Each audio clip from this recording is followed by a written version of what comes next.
It's that time of the week, your favorite time of the week. Grand Finals Thursday. Well, Finals Thursday, okay? We can't just speed through to the Grand Finals. Got to give you that entire dose of intense action.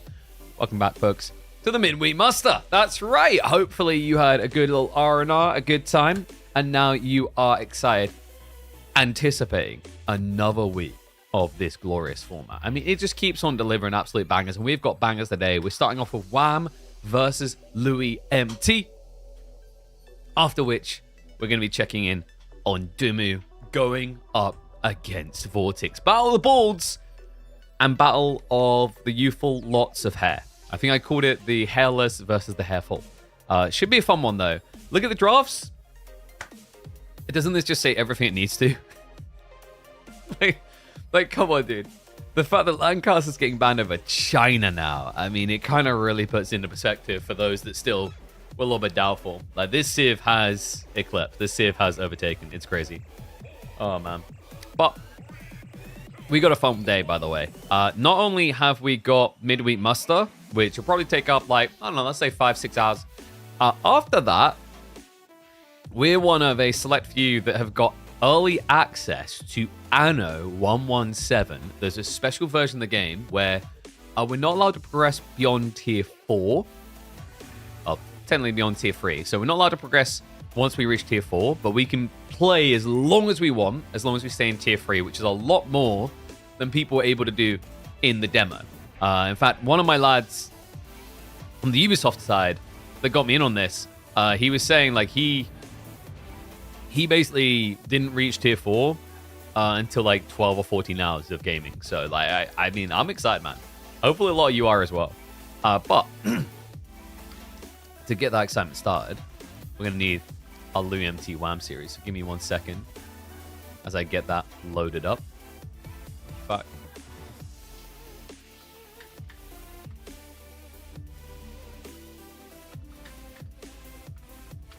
Hairful Thursdays? Like, it's not, though. It's hairful and hairless. So that's confusing. But 6-hole crossing going to be coming in for game number 1. Mongols versus Byzantines to kick us off. Actually, I just... oh my god, I just remembered. Yeah, how could I forget? 1 second as well. Let me just quickly... I just remember from last night, I need to slap a bunch of videos we recorded into a separate folder. So bear me uno secondo.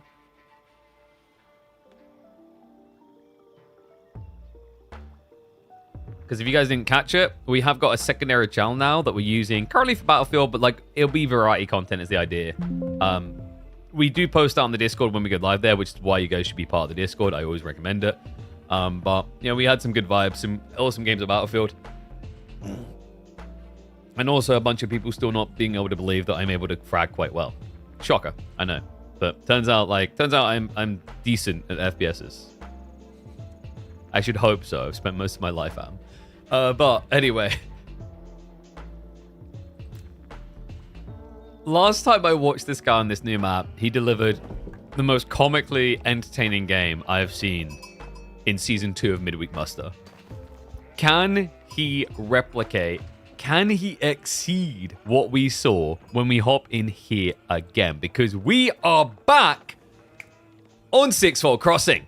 It is going to be Mongols of Wham up against Louis MT's Byzantines. Louis, the one that provided the sheer entertainment. I think most of you have seen or maybe recall the absurdity of the Droman play. Please, Louis, do it again. Do one better. Like, level up, exceed all expectations. Let's go. Oh, man. I'm so hoping he's able to. So those that didn't catch it, I think there was either a clip put up on the Reddit side about it. There was an absurd game with Louis MT and his Romans. In fact, I believe 100% of the games that Louis MT has played on this map have been Byzantines, and 100% of those games have included Dromans. So it's not just a meme. There's something he believes in here. Whether it's right to believe in it is what we're trying to figure out, because it just feels wrong to ever believe in Dromans. It's considered the worst boat on water for good reason. But maybe Louis can turn us into a believer. Other side, Might be difficult to go for an early boat play, though, because the Mongols tend to hold you hostage. In this particular game, though, look what Wham done. He didn't even go for his sheep. No, he's just pushing his deer in. Is this a calculated risk? Yeah, this is like super risky, actually. So the deer shoving is pretty cool for Wham, but like think about the process here, the danger. Usually, when people play against Mongols, the first thing is they need to know if you're outpost rushing. So they'll normally send their scout across to the other side to check if you're outpost rushing. Now, the risk that provides to Wham is it's realistic that Louis could have already came across, seen this, bypassed, and snatched away a bunch of sheep. Because reminder, on this map, your sheep spawn on the flanks, but they don't spawn in the center. So you just usually want to do your full strip of land like Louis has. You can see on the mini-map, he already went up and down. In fact, Louis currently sitting at 16. It looks like Wham actually done pretty well being at 11 already. So maybe there's something he realized about this map is that I don't know if you can spawn sheep here. They spawn on the flanks, but they spawn other side of the tree line. And that might have been the thing that convinced him he didn't need to worry.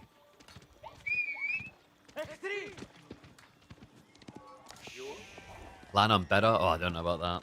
I think my son might be getting me ill again. Round and round circles we go.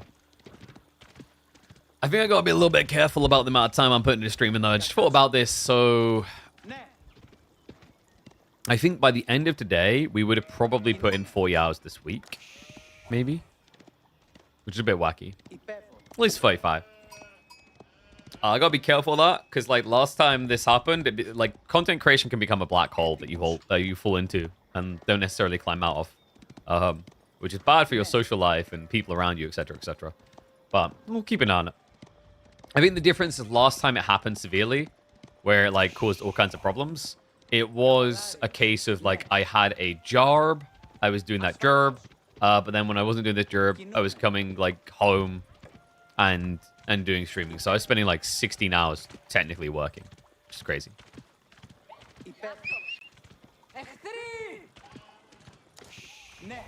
Oh, I just realized I linked my kick instead of my Twitch on a thingy. Whoops. Teehee.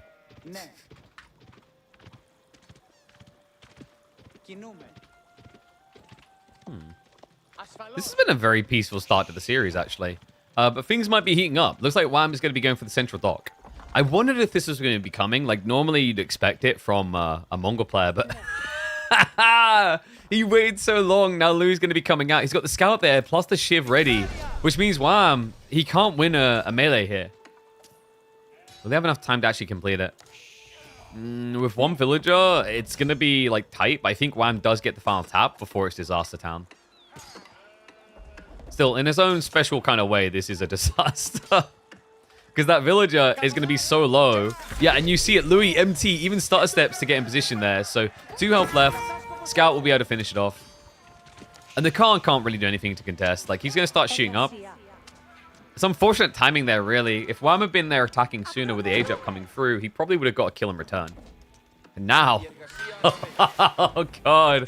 The big boy's back, baby. Louis MT. He's going to be bringing the fire.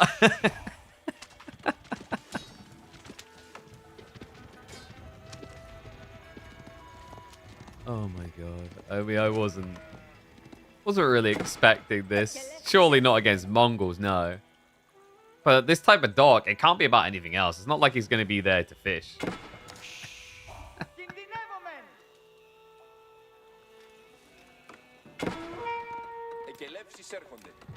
Outpost drop. Wait, Louis, what? This kid is cooking. What? I love the fact that just so much is already happening wackily in this game from Louis.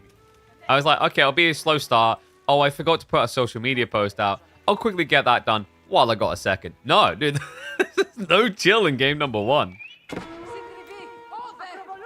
Wham, it is going to be a mass Magadai strategy. Gotta be careful with that, though. Like, actually, this is where Dromans could wreck you. You can't fight anywhere near them, because Dromans have the same range as Magadai. Oof. I do not like the look of this. I mean, if he can steer away from it, it's not too bad. And wow, deletion not rightly timed there. Louis MT will end up forfeiting over the bounty. Wow, so a little bit of resources from burning the building.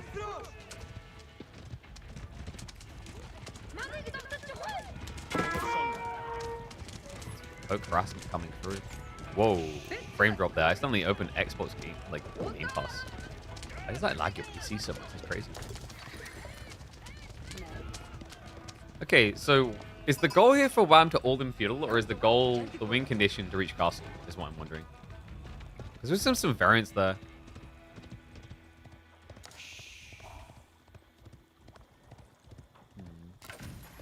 I think with that Grand Winery being so loose, it actually gives Wham a target for feudal all-in. So I wouldn't be surprised if he scales quite a few Keshiks here. And food-wise, he has the runway for that with the dock. That dock so far is being used for aggro, which I kind of respect here. Because Louis, this is his critical error, folks. He didn't build a Droman! No! Wait, why didn't he build a Droman? And Wham, now with the rush. Oh god, yeah, Louis, he needed another round of torches. I think he had the time for it, but just didn't believe. Because Wham could have cut across underneath the outpost, so it will be going up. And this now looks pretty bad. Your front berries aren't really touchable. These back ones are going to get harassed out. I don't like the look of it.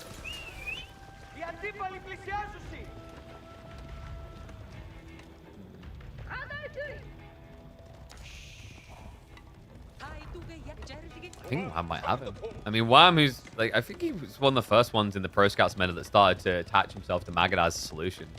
There's no Pro Scouts here, but a pro level play. Wham, now with 4 Keshiks already. Louis MT, he's gone heavy-handed to counter Magadai, but it's left him with nothing technically to counter Keshiks. And Horseman is terrible here into Keshiks, especially when you consider he does not have the Hippodrome buff. He went Grand Winery. It's not looking good. Louis in need of Spearman, but the Rax is only now coming in as Wham starts to converge on the main. Outpost to be rushed up. Okay, it will be fast enough with the extra. Surely, no, the Magadai, they're going to plow on in. The Keshik charge through as well as he looks straight onto the workers for kills. The panic sets in. Louis tries to break away. That's going to lead to some losses here. The Keshik's able to sustain up against these horsemen. The Magadai just cutting away from the ponies, but coming back in now. The Keshiks look dominant in the fight. A full idol on the tree line. Louis MT, nothing is going his way here. A dive underneath his TC on the edge is causing a loss. The berries are going to be a disaster. In fact, he's losing workers he doesn't realize. Louis, it's now 5 worker losses. Make it a 6th. He did not realize what was happening that entire time. Wham. Now with an overwhelming lead with this type of position. He's denying on the dock. He's setting up another outpost.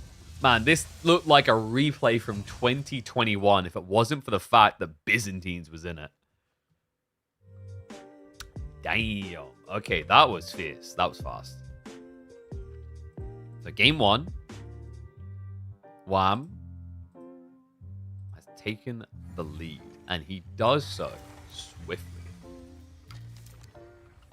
But best of 5s. And Louis is definitely no pushover. I mean, the curious part is, like, you know, if he can get past these kind of shenanigan type openings, how can he look, right? Because that's been the big question mark, I think, is Louis going to be back on form, the form that we've known him to have? That is the challenge that people have been waiting to see him step up to. But French versus Chinese on Gorge, I think that's a tough one. China's pretty good. I don't think it's just a washed matchup. I think French has, like, some timings in mind. But let's see what he's got in mind. Because up next, I'm not sure if you just want to straight up Pro Scouts and greed here. We've got French versus Chinese. A matchup often where if you as the French player want to be in the driving seat, you need to drive home your aggression. And Louis needs to. Because folks, in this best of 5 semifinals, he is down already. Game number 1 was just 10 minutes long. That's all that Wham took to get the lead. And with a follow-up pick like the Chinese, he's got to be feeling confident because he just beat Louis MT's first pick Byzantines and made it look oh so easy. Louis. Well, that's a... Okay. This is not a good start. little bit of a mismanagement there. Did not set up the mining camp, so wasted time idling out on the workers. And wait, why is he clubbing the sheep there? I guess because yeah, because they're cutting the map and he's already covered this side to go long.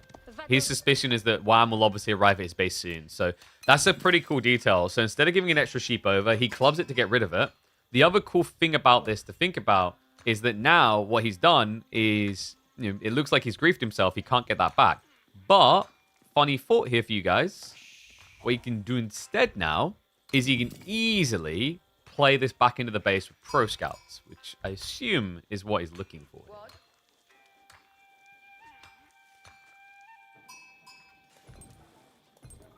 Wow. Should be looking pro scouts too. Imperial Academy is going to be the first thing on his mind, of course. French versus China, though. This matchup used to be so cool. Back before China just fast castled all the time. It was really epic to see. I mean, ultimately, it was a French-favored matchup in that version, but it was micro-heavy. The whole idea is that you had to kind of regularly night charge. So you'd have to, night charge, night cycle in. You'd bulk up this night mass, get archers supporting. Meanwhile, China would usually go Chutnu and Spearmen. The problem with which is, you had to win the early fights as China, or if the French cavalry ball got too big, they would always sustain through the fights, and you would just lose army gradually to archer mass. But nowadays, we just don't really see that anymore. China just says, nah, playing H2 sounds stupid to me, and they try to get out of it quickly.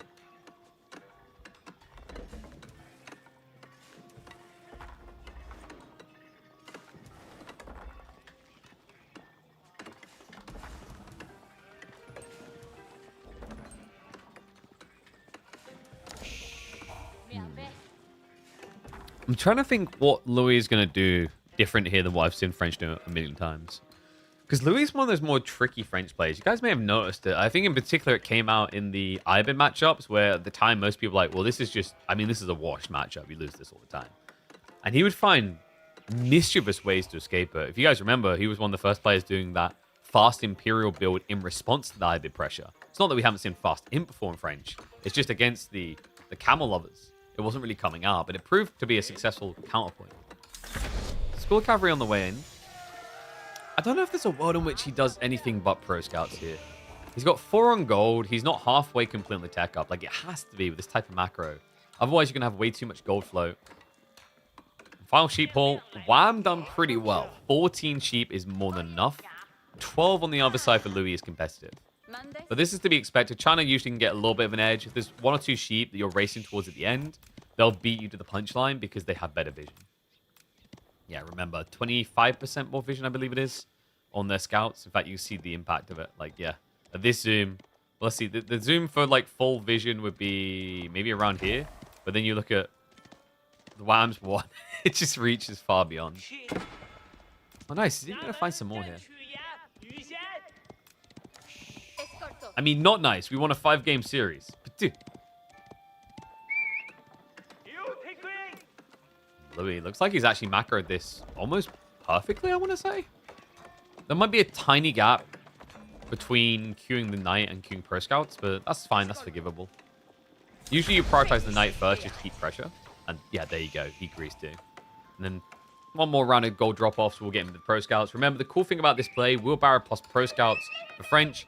Very lean, very efficient, because you are essentially paying the price of pro scouts to get both techs because of your 35% discount on economical techs. Now, what's really cool to think about there is I know it's going to come out. Why not just skip wheelbarrow? What's the point of wheelbarrow?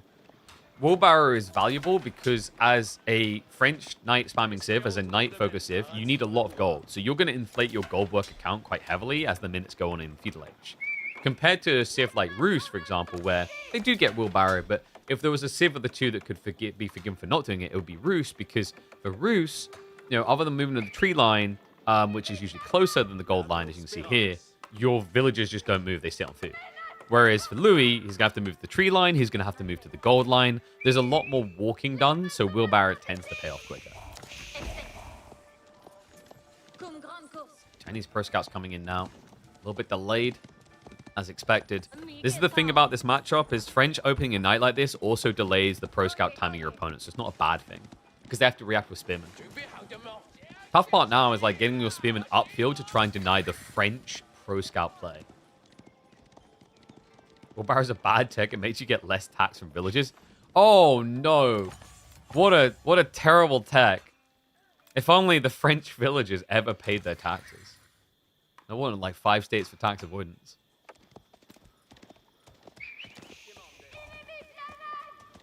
Yeah, now being drawn home. Wham is going to come across just to snatch 1 or 2. But here's the thing, like he can't really send his spearmen upfield because of what Louis is doing here. His knight's still going in. A little bit of tickle down there, not enough to finish off a scout. Good reaction from Wham.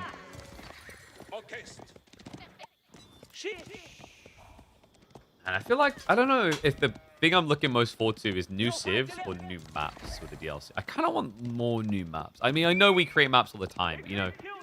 I'm talking ones that introduce new mechanics we don't actually have currently. And a horseman switched off. Yeah, he scouted the archers quite early there. Did he reveal them? He may have revealed them to the scout there. Maybe a little bit of a unfortunate occurrence, actually. I don't know if you... I don't really think he needed to react with archers over here. I mean, if he kills the scout, it's kind of worth it. What is possible is that Louis was worried that like the spearmen were going to come across fields. So he wanted to have the archers in position as a counterplay. Overall, though, it looks like it's going to be a 50-50 split of beer at this rate. Louis went a little bit more heavy-handed onto scouts, by the way. Normally, French players stop at 4 maximum because of the map control they have. But I think he understands against China with their ridiculous economy. This is a race. Just get all the deer home so it's not a worry on your mind.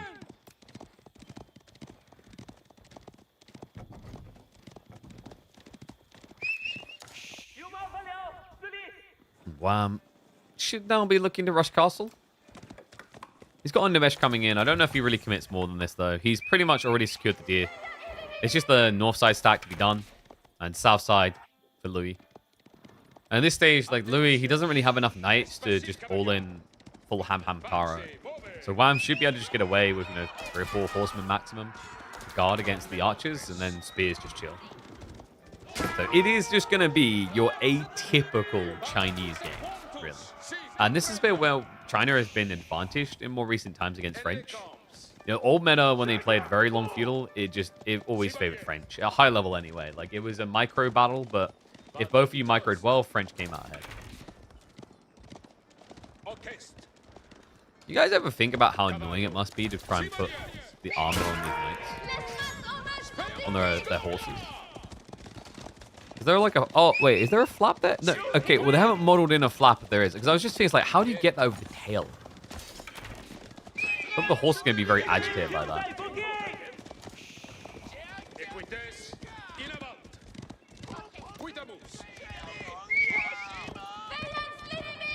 I'm trying to think of it, actually. I just realized, like, I don't know, the front side of the horse, like the armor... Well, not armor, but, you know, the clothing piece... looks pretty scuffed, like one of those really cheap green screen masks you can get. But I guess it's meant to, because they're only age 2. They're little normie knights. We need to get the castle. Funny thing is, Louis doesn't seem to be in a rush to get there. And the more interesting part is this. Wham! We do often see a Barbican drop against French because they build more villages over time. We don't often see that Barbican dropped all the way out on the board like this. I can't believe Wham got away with that.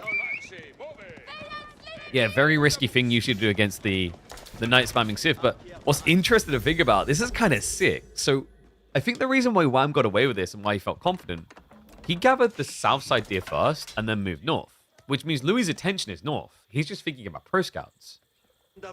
I don't think it crossed his mind about the ball. That's a pretty sick detail from Wham, but that's a little bit concerning. Why don't we just kill it? What? Oh, that was such a janky way of doing the ball. I mean, did he just forget? Because, like, if there's villages in range, the ball will always attack them over the building, right? Because normally the way you do this play is you just garrison the Barbican, and then, haha, ball can't do anything. A little bit janky. Greed upon greed upon greed. Wham has songed straight into castle play. Louis, on the other hand, this boy just wants blood. Now, he ain't vibing for a tech up. He's vibing for a kill. Okay. Does this work? Wham, he only has spearmen. He's going to need a big lancer pump. I think Wham has a gold issue. No? What's his gold look like in the buildings? I mean, surely he should have... Okay, he's got 317, so it's not too bad. He needs to buy the time to get the lancers out in the field. Horseman rotating around the back in the meantime. And you're right, yeah, actually, yeah, he did just secure the gold. Is this that secure, though? I think if you're a field player, you never want to dive a Barbican. So yeah, good call there. Like, he's going to be fine on the gold. And food should be fine. Wait, no, actually, the food. Oh, man. Can Louis actually just camp this? He can get a little bit closer. Okay, so there's food and gold here, but remember, there's not many workers. There's only 7. Wait, did he lose one to a scout? No, he only brought out 7. So this is kind of disastrous, actually. Like, you can get gold or you can get food. You can't easily get both here. That's crazy. I'm seeing Wham. I mean, he's at least getting a few workers out there, but it's a bit dicey. Berries are also here. Are you kidding me with this spawn? I think this is one of those games where you kind of like look at it and you think, did the mill need to go here? So many options, but it's the efficiency of it. It's where you start your villages, so it's kind of where you want to be. Still, he has got enough in the meantime for a few more lancers. Has he switched to 4? No, he's still just gathering gold. Where's he getting his food? Is he just buying food? He's buying food. Louis is ready to tech up, though. Okay, so Wham is not going to die to this, but like that was definitely a big slowdown. Having 6 or 7 workers here when you've got, what, 6, 7 deer? Yeah, you see what he wanted to do. He pulls 15 more workers across onto the deer. That was a painful slowdown. Pretty sick little detail by Louis. And the thing is, he didn't really lose anything. He didn't hard commit. Still, Wham is starting to catch up on Lancer count. My concern here is Louis isn't slowing down the Knights, and he'll be able to upgrade pretty fast. Meanwhile, Wham is starting to hemorrhage a few spearmen because we're kind of at the point where he has to choose between building spears or building Knights. And this is also a negative of Song Dynasty. Because he now builds more workers per minute, in a situation where he had very limited food income, he's then spending more food on workers per minute. Yeah, he's going to be a full switch over to Boar. There we go. I think that's the more desirable for Wham. Rushes his safe gold. Louis will be sneaking out, but this is dangerous. I think Wham just saw that. He did. Full eyes on Louis with the move out towards his 8k gold. Louis, being sensible though. He's backed his whole army up, so maybe aware, a little bit suspicious.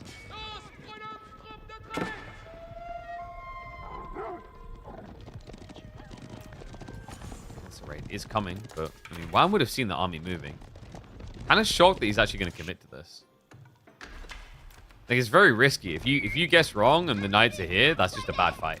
And yeah, okay, this scout gives it away. That was really lucky for Wham. Otherwise, there's a risk he's just in range of a charge. Remember, it's the Knights of Louis that can heal, not Wham. And Wham still playing catch up on that Knight count. Meanwhile, Louis taking this opportunity now to think about relics.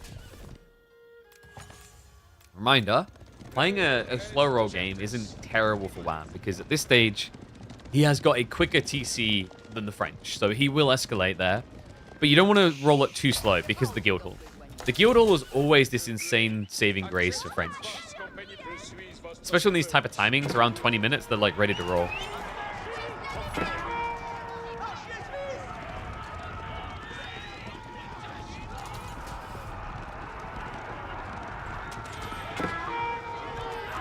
Flash coming in.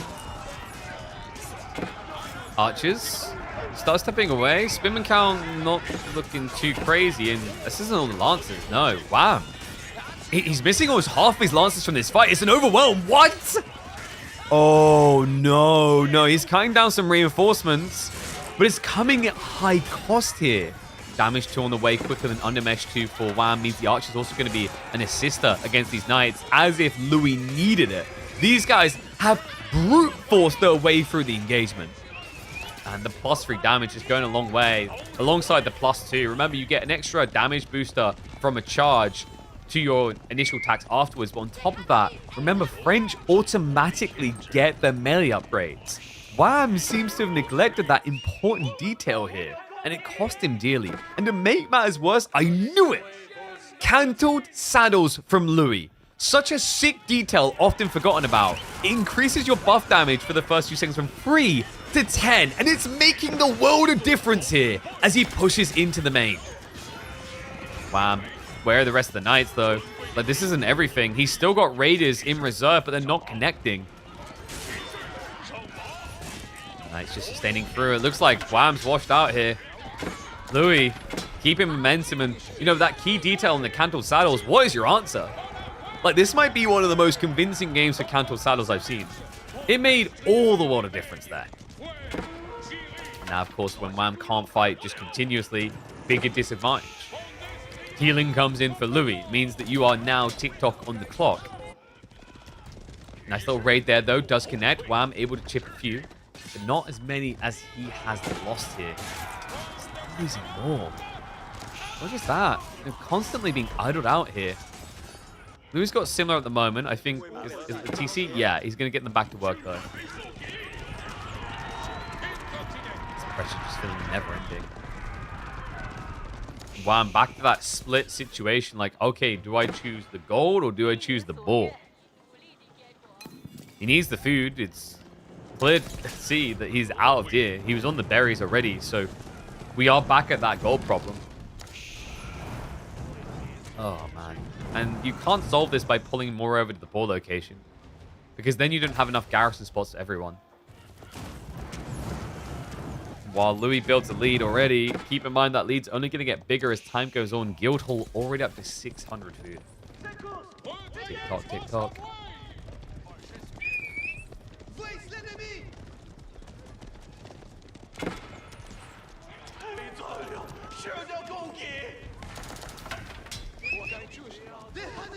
I feel like we've been here before, in this exact location, when Wham aged up. And it's going to be just as damning on the food. Look at this. He gets found on the berries. Workers scrambling to get away. I love the one night pull from Louis. Just go hunting, but don't overcommit.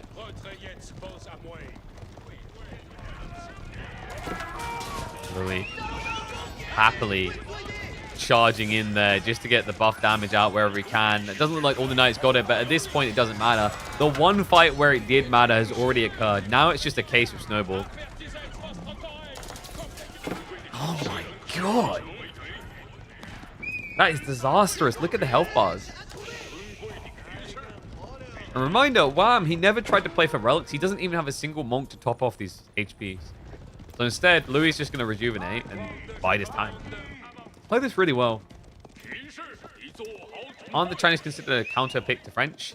Yeah, but sometimes you get baited into a knight ego chow, and that can be bad here. Especially when you have exposed food and gold the way it happens. And that's it. Louis MT. With one of the best usages we've seen out of cantled saddles in early castle. That means we are getting more of a series, and even up on the score. That was pretty cool. Oh, interesting. I wonder, I don't know if that one's uploadable, maybe.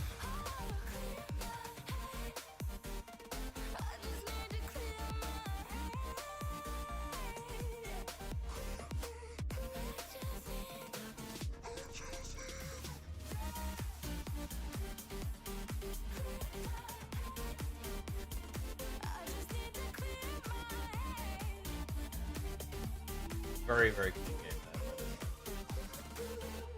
Now, if you micro the main battle and go less army to full French army, even if he brought his whole army there, it's a little bit dicey because of cantled saddles. Like, Wham kind of played that fight as if he was playing Shushi. Because Shushi have a better opportunity there, because with Shushi, they have the Dali horses. So in a straight-up melee click fight, you lose the start of the fight, but you start to edge out and even out at the later phase. So, like, interesting balance dynamics there. But that means we get more games. No complaints here. Next up, it is going to be Shushi versus English. Dude.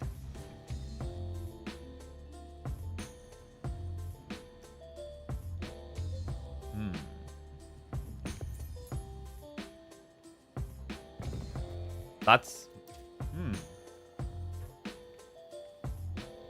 All right, we'll get into this in a second because I'm like, I got opinions on this. Like, I feel like a lot of us have believed English sucked for a while, but I'm not so convinced anymore. But by the way, guys, reminder, you keep seeing it in the rotation down there.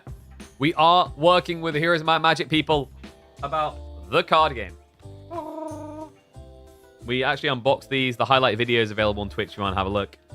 If you guys want to pledge, you want to back early to get yourself a discount, and because you're into card games or you're into Might and Magic, if you're one of those two people, you should definitely go check it out. Go across via !Heroes and check it out. They have got, I think, a week left where they're accepting early pledges, and they've almost cracked €900,000 rather, even better than dollars, in funding, which means, I think, are they close to doing all stretch goals? They actually might be. Should I have a look here? I think they almost have cracked all stretch goals. Yeah, let me have a look.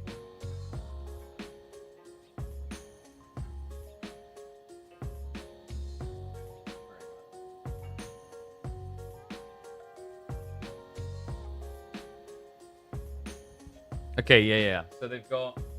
they added some more. New mechanic, new component, and a dragon scenario. Okay, that's kind of sick. So yeah, like, for those that don't want to do PvP necessarily, it looks like they've got that covered. We already knew this. They've added in scenarios you can play with your friends in, like, a cooperative fashion, which is really cool. Do I need friends to play the card game? I'm not sure with these scenarios. Like, maybe, but, like, I mean... You ever played chess on your own? Like, it's feasible. You can just play both and try to overcome the challenges. New spell cards coming in as well. And yeah, a new mechanic scenario. So even more scenarios coming. Yeah, guys, you can get the big box, which has a lot of the kit in it for, I think, €129. Or if you guys just want to dabble and you don't want to overcommit, you can get the starter decks for, I think it was €40, about €40, €39, I think. So go check that out. !Heroes. Big shout out to them because they thought you guys would enjoy this. They saw us out as a content creator to work with. They thought you guys would find it pretty sick. But let's get ready to hop into the action.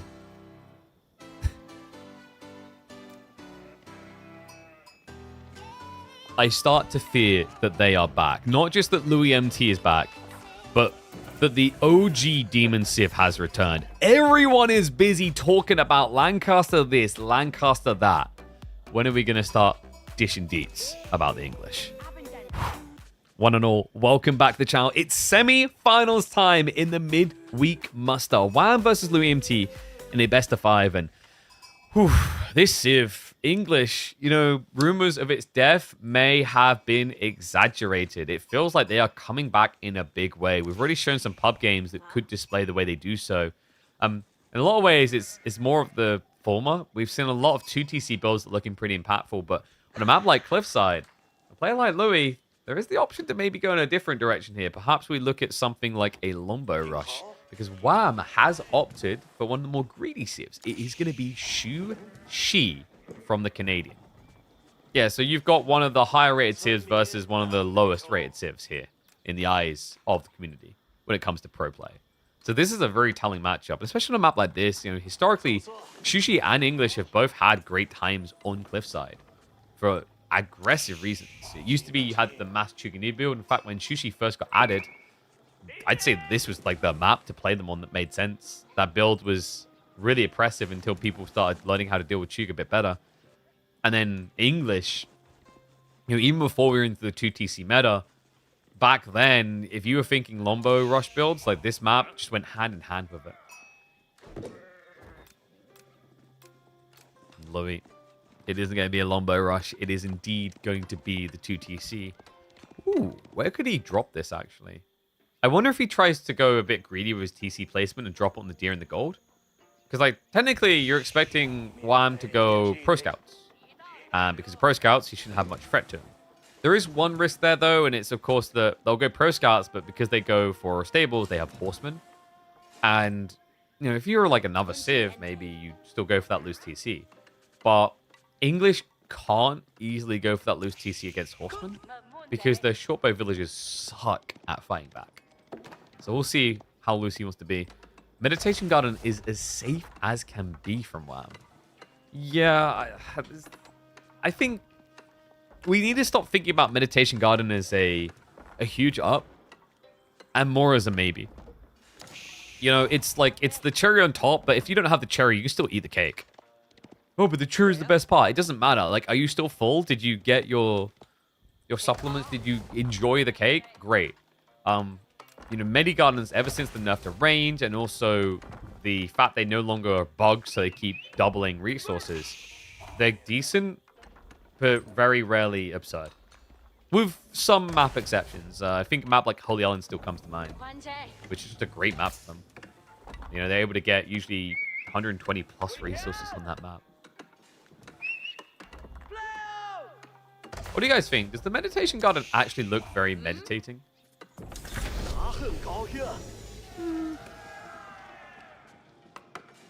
Because isn't that water? I mean, it's meant to be water. Like, my feeling is I would not be able to meditate here because I'd accidentally step foot into the water, which you can see could easily happen on this side, by the way.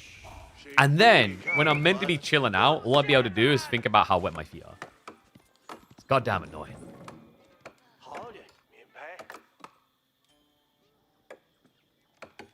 Mega chill place. Whoa. Yeah, but wait. So, you're talking about these solo meditation spots? Yeah, but once again, you probably get your feet wet on the way in. You're not supposed to walk around while... How are you getting there initially? This is a human walking to meditate. You're not Stonehenge. It doesn't work like that. You don't just exist and we have no clue how. Alright, Louis MT. Even more chill than a meditation garden. 2 TC English. Have you seen Buddhist monks? They can jump 10 meters? That's a lie. I've seen Buddhist monks in this game and they never jump. Okay? You know how I know? You ever watch like those moments where like the Buddhist monk, let's say he comes from this side. It's like, oh look, there's a relic up there. Does he jump up the mountain? No, he walks around it. Rookie mistake. And this, folks, is exactly why we need goat riders. Goat riders that can climb up mountains. That's the next DLC.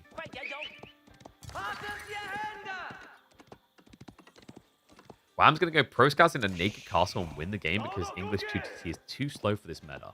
Whoa. But hold on. Have you heard of the most defensive 2TC English you will see? Wait, what? Not even on the gold? So this isn't fast castle from Louis at all. Because if this is fast castle, you'd secure the gold. He's playing 2TC all in fuel? What? Whoa, that is not a useless TC. Look, it's a lumber camp. Next. Oh, he's already got a lumber camp. I'm actually, like, wondering why he didn't just build the TC slightly down here to at least get the efficiency on the tree lines. This is very odd.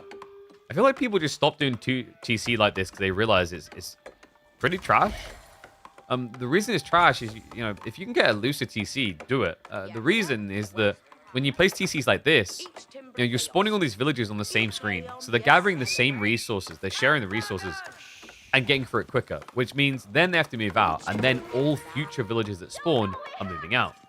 Now, while this can happen in any situation eventually, no matter where you place the TCs, the logic is it happens quicker when you do it like this. Whereas if you place a TC here, he has less walking from fresh spawn villages for a lot longer, as they just exhaust the initial resources. Yeah, I'm starting to think like Louis wanted the Chinese book, you know? Because this is exactly how China and Shushi will play. Normally because for them, they don't want the advantage of the TCs or drop-off building. But farm's on the way. Farm's added in quite a few ponies. And here's going to be Rack's response. Still, doesn't this just encourage Wham to build Juke? If you see Spearman here after you've opened Horseman, you just open Zugzugs. I guess maybe because of the tree line locations and the TC placement, there is then a concern you're just inviting Longbow Mass. But for Longbow Mass to be impactful here, I feel like you still need the gold. So if Wham just starts target firing down the gold and blocking that out, Louis' game should get a lot harder to play. And his backup gold options kind of suck. There's a lot of running involved to get on top of these. case you didn't notice, Louis is not a really big fan of giving his people wheelbarrows. No, he grew up in a household where their gardening had to be done with the hand. The hand was their shovel, the hand was their box, the hand was their wheelbarrow. And if you ever argued back about that being a problem, you also got the hand.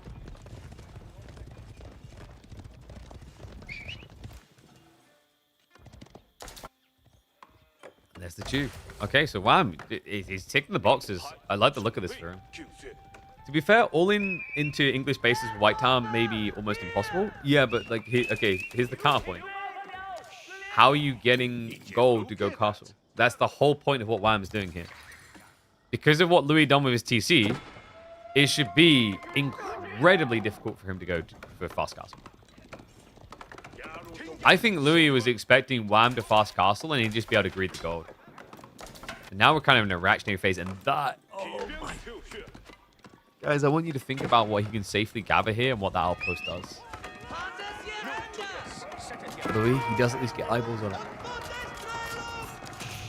5 villages to build this tells you everything about Wham's strat. Problem is that attack speed aura. It means the spearman can just rush in, go for the burn. It's going to cost him one of them. Just one more final tap there, though, please. Por favor. Free HP. Sir? No. No.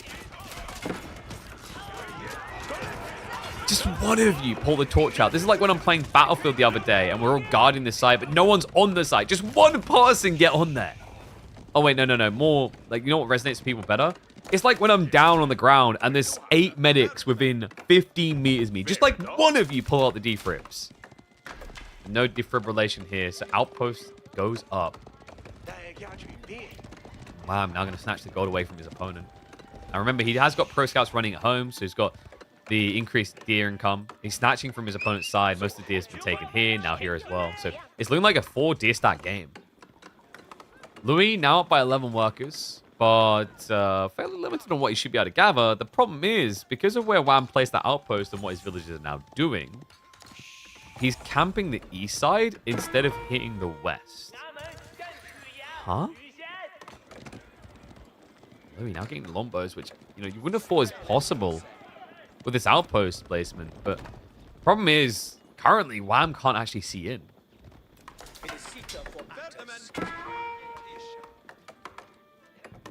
Louis, getting access to this gold is really important, folks. The big advantage for Wham is if he could have starved gold, there's no undermesh coming in, which means you'll kill everything. Well, now, Louis, he can start off with Stilled Arrow because you're English, and then follow up with undermesh because he's got 5 people on gold, uncontested. In fact, he's so confident. Look at this man. He does not want his children to be raised in a house where everything is solved with a hand. There will be a wheelbarrow for this fact.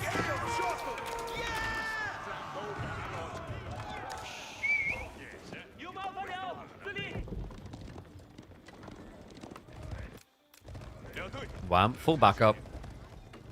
Is he actually still committing? He is. It's just a little bit surprising with how defensive he's gotten with his army. I don't know about this. So he's switching Palace Guard now? I mean, Louis. He is obliging. So, if he can bait Louis into an aggro fight here, it's pretty good for Wham due to the horseman mass. I'm not even sure where Louis is stepping up here. He like puffs out his chest. He shows you his noodle arms, which by the way are peak gamer muscle arms. He says, "What you got?" Before realizing, oh wait, no, I've got gamer arms. Backing away entirely.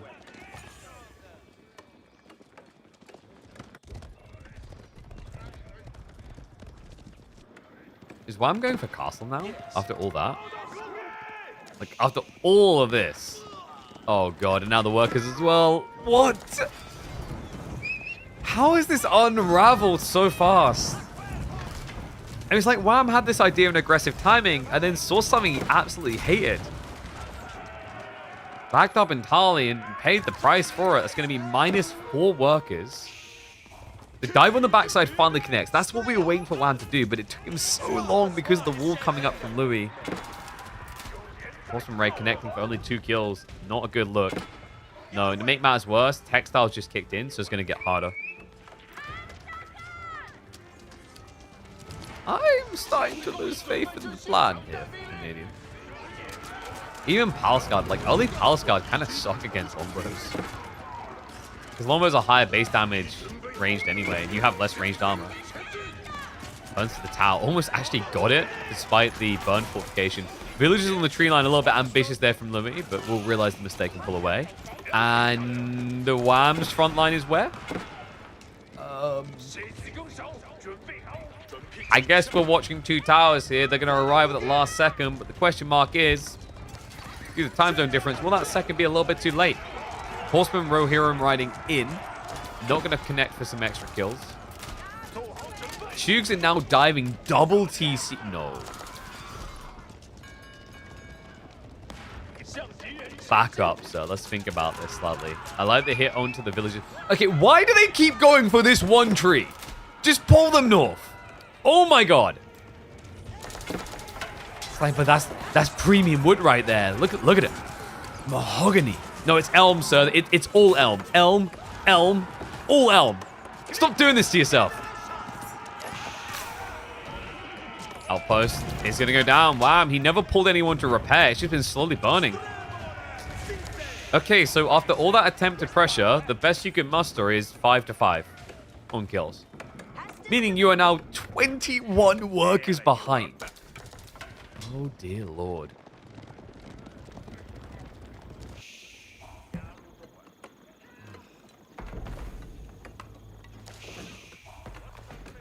I wonder if some of this could have been avoided if... Well, it would have been better for Wham to have taken this gold instead of this one. I think he was worried that Louis would sneak this gold. That was one of the problems for Wham, is like, I think he had a bit of choice paralysis on which goal to be worried about. And, oh my god. The confidence on this man now. And I hear some people love this farm placement from Louis. Yara to worker?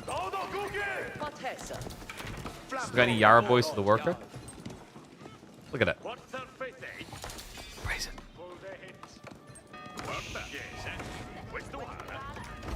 That one farm right there is winning Louis the game. There you go. Bold statement today. Horsemen are going to slip in. Wow. I mean, this is a do or die point for him. I think he was hoping Louis was going to be aging up and he'd be able to catch him.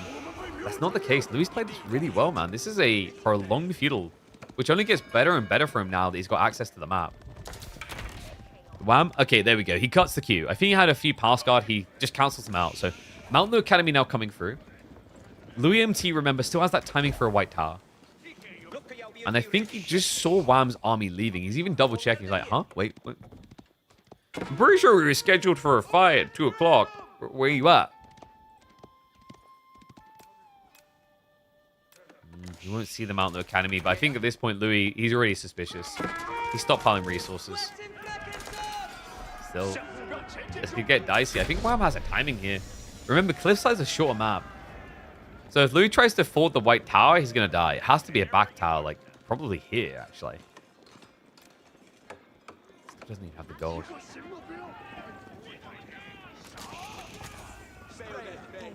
Wham needs significant damage.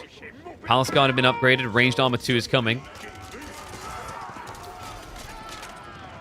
Louis MT with a decent number of Lombos here. Still a threat.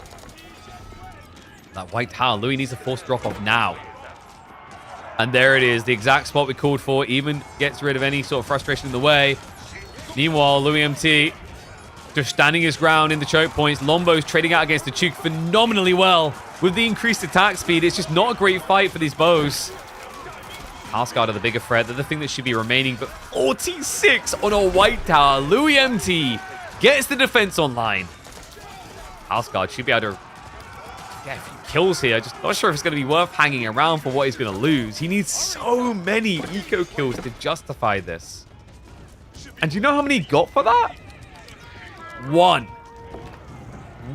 eco kill for that's like when you leave, when you invest in a dying stock and you leave it in there and then it goes down to like 1% of its original value and you just finally pull the money out. Like, why bother at that point? Might as well have just left it in. Good God.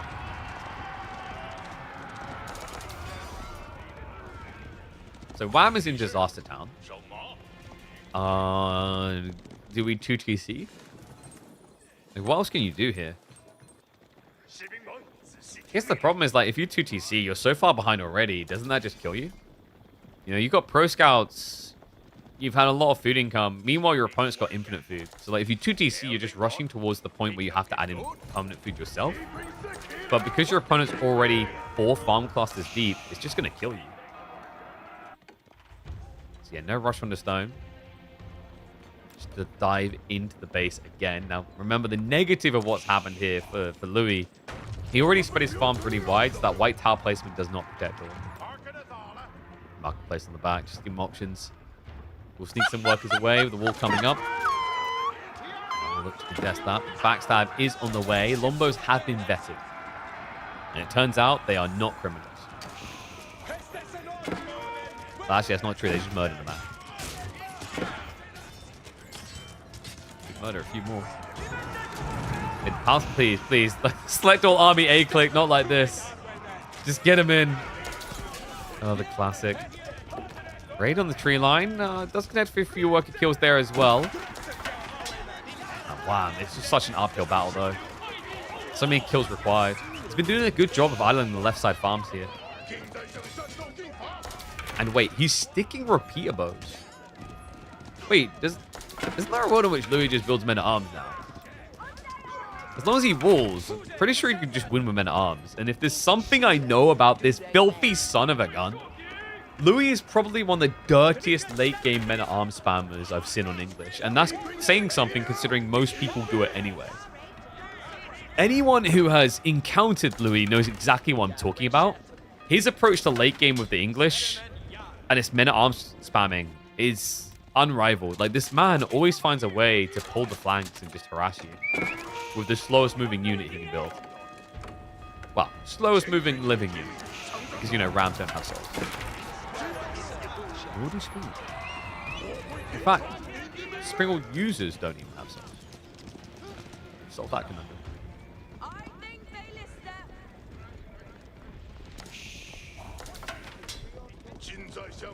Is there a world in which WAM tries to get the farms online? You're going to have to eventually. But it's just a case of whether like you feel like you've got the room to do it. Have you justified your position in this game? I mean, WAM's doing a great job of getting relics. That's a key detail to add in there. If there's a realistic world in which he gets 5 relics here. That's a great boon until you remember that English get 5 relics just by building farms and going into your XP. Nice choice as well. Louis going into outposts with Springworm placements on the way as well. Yeah, we talked about the risk of these type of farms and you solve for it. It doesn't protect every single farmer in the area, but like you got 16 farms, you can protect 10. The rest is just part of doing business. It's like that village that keeps the wolves from invading their village by sacrificing a kid every month. Okay, that got dark.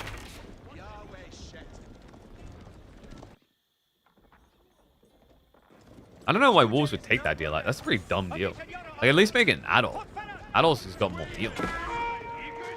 Unless you're getting Augustus Glump in this village, I don't know why you'd ever take that deal.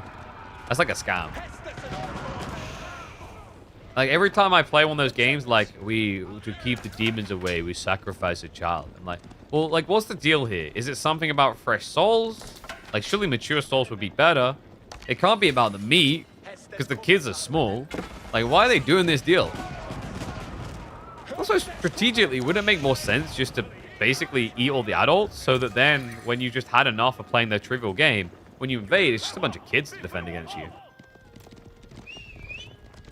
Unless you're like invading My Hero Academia, you know, like, you're fine. Adults are sinners? Dude, if you're a demon, you want the sins. The sins are tasty.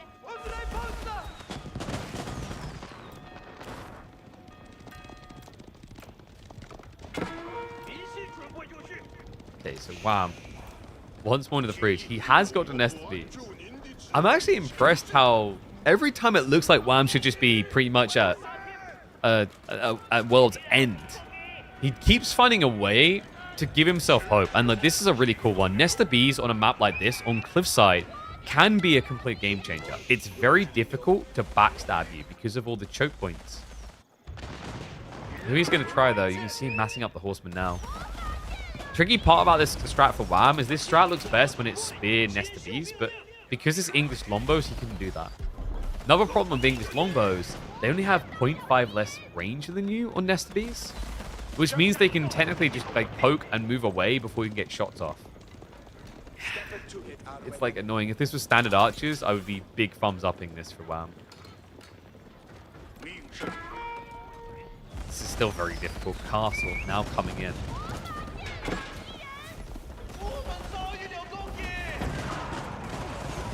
Louis. One idea on the mind. It's the same idea every English player has had. You know, sometimes I wonder if English Imperial is just that good or if it's because it's how we all learn the game. It's like residual. We do it because we liked it before. It's how we used to get our wins. Get our kicks. How about this for a kicker? Wham now with the push in. Nesta Bees are trying to keep up, but slow to do so. These are not clock tower Nesta Bees, by the way. Not tanky like the Chinese ones. TC now being harassed. But wait. Your base is being invaded. What are you doing? He just sends it into the enemy economy. What? What a move from Louis. You're like, okay, maybe I'll lose the TC, but I mean, what use do I have for it at this stage? I got 112 workers. I'm pretty content. Wham on the mean side of it is going to feel the pain. Like, I have 70 workers, the idle time alone. Like, this is most of your economy running around in circles. So I'm going to get worse. Horsemen just ignoring the lances as they charge in. No textiles for Wham either. Knight's starting to show up as well. This is getting ridiculous. And now the spearmen. Okay, is anyone actually defending the base? Apparently it doesn't matter because the TC still isn't dead.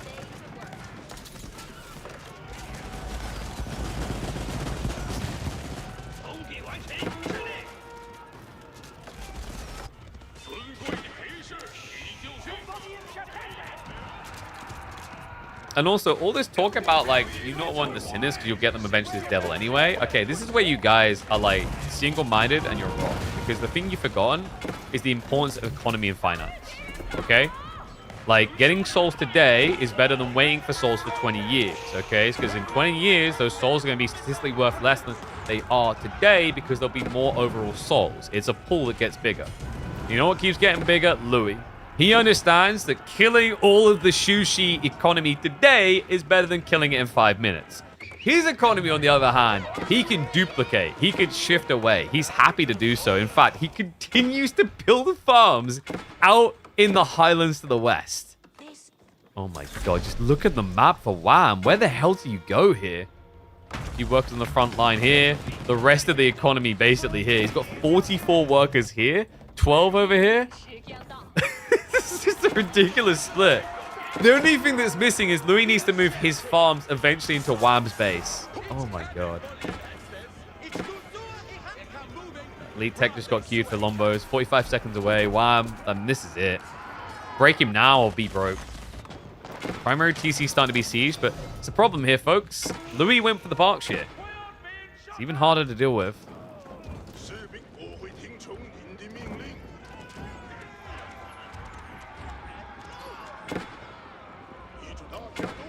Getting souls today versus maybe getting them later. No. You're going to get them. They simmed. We're going like old school church rules here. You're going. Gone. You know who's looking gone on this one? Wham. Unless he can pray to a divine deity to bring him back in this. I don't know how he gets to the Berkshire quick enough at this rate. I mean, I know he's Canadian, but I don't think he's leading a nation of beavers here, so they're not just going to eat wood to survive for too long. Horseman raid on the back is going to be a big fat L, though.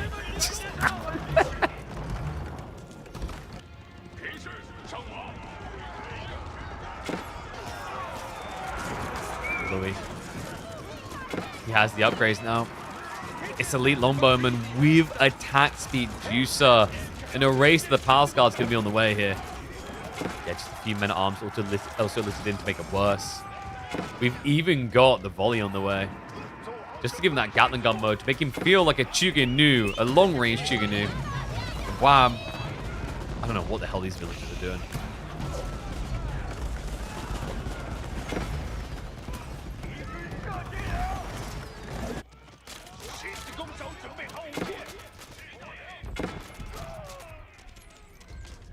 Numbers. Let's be able to trade out. And the Chug, they've got nothing left to defend them. Like, this is the problem. Like, you got these nested bees. You're trying to go for an all-in. Bombard now showing up as well. Oh. The cursed pull. Luckily, he already sieged through the White Tower, so that's not a threat anymore. But Louis, look at this. There's 23 more horsemen queued up. I don't think Wham has an answer anymore to 20 plus horsemen.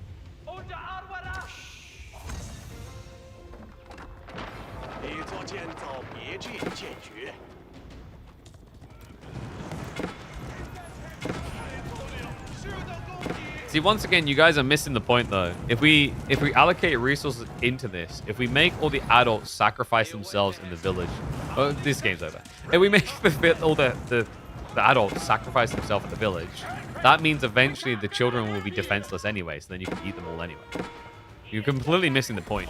Whereas if the adults are there to defend, and you're eventually like, to hell with it, we need to attack, or they try to counterattack you, now they have a better odds of taking down your demons, which cost resources to build. You're an RTS gamer. How do you not understand this? All right, wham.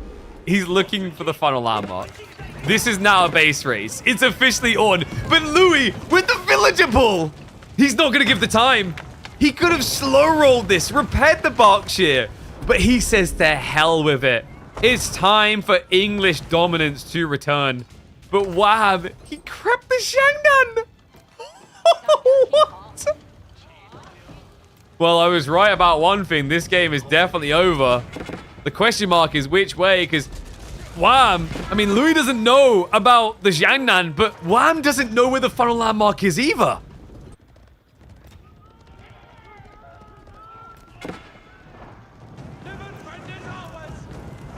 Louis MT. Is he suspicious? Spearman intercepting the few workers remaining. I don't get what's happened here. Wham. It's because he's worried about moving up without protection. They'll just get dove in and killed. And the confidence on this man is like, ah, he will never know. But he just saw it. These two spearmen, they just gave it away. Oh my god, he knows where the final landmark is. And Wham cannot afford any new ones. He's destitute in this game. Slow roll on the Mount Blue Academy. What? Oh, this is a brilliant game. He sends some of them back towards the farms to work. The rest are getting ready to dive that final landmark. I was about to say town center, as if he has one of those.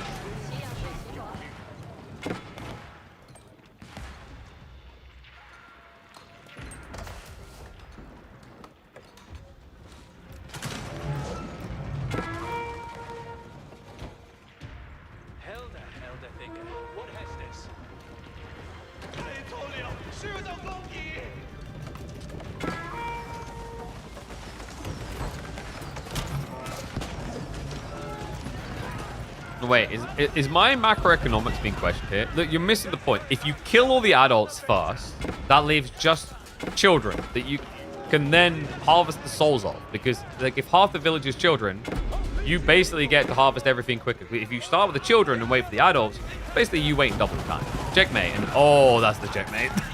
10 Nestor bees. The villagers! Get the villagers! Get them! Get them! Oh, it doesn't matter. There's just too many ponies. Now, if these were clock tower Nestor bees, we'd be lighting up some fires right now. But instead, you gotta get lighter out, hold it up in the air, sing Kumbaya and farewell. Wham! Now, one game away from elimination in semifinals. Is Louis MT finally back? And alongside it, English as well.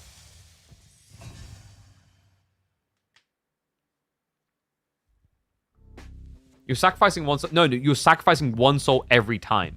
If the math is you're sacrificing... Dude, like, I'm not changing the rules. You are. You ain't listening. At the start, we said, like, the whole thing is you sacrifice, like, a person and it keeps the demons away for a week or a month. So, statistically, if you get rid of the adults first, that leaves unarmed and unguarded children to just dive the base and eat the souls off. But if you take all the children first, you're going to have to basically wait until the adults just go old and limbless, you know? I'm not killing... I'm saying why these demons doing it the illogical way. All right? It's just some sick, twisted, like, king. That's why they do it. All right. Anyway. Louis MT now one game away from making grand finals.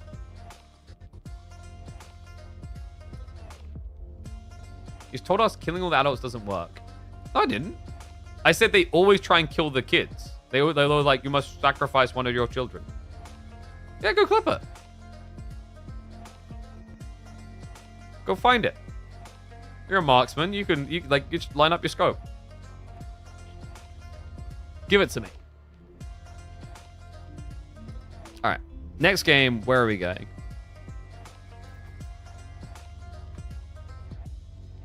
Wait, is my music still on the scene? Ah, of course it is. It always is.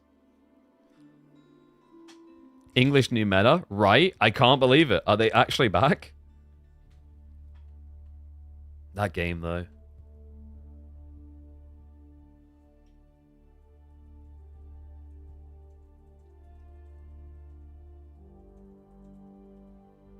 Some people are like, what is this conversation? Hey, these are the conversations we need, okay? I'll admit it if I did. Like, show it to me if I said it.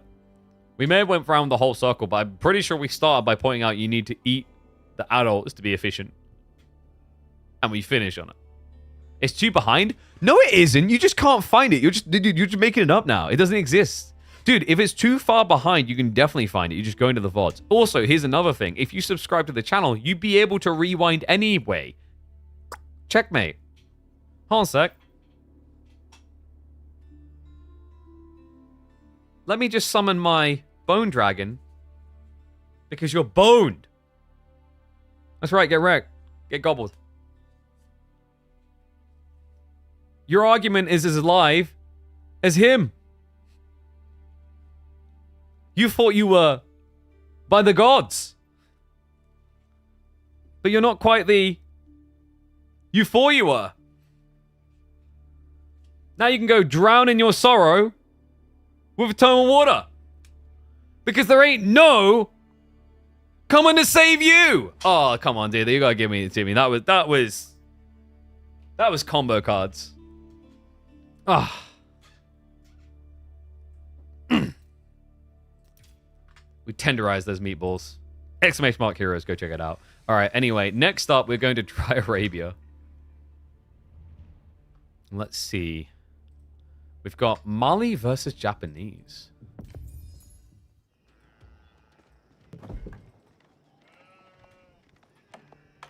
And no, I haven't gotten around to trying the Olden Era demo yet. Today, we're going to be doing Anno. I don't know if we'll find time for the Olden Era now. I feel like most people have gone through it, but maybe we'll slide it in somewhere. Maybe tomorrow. I don't know. We'll see.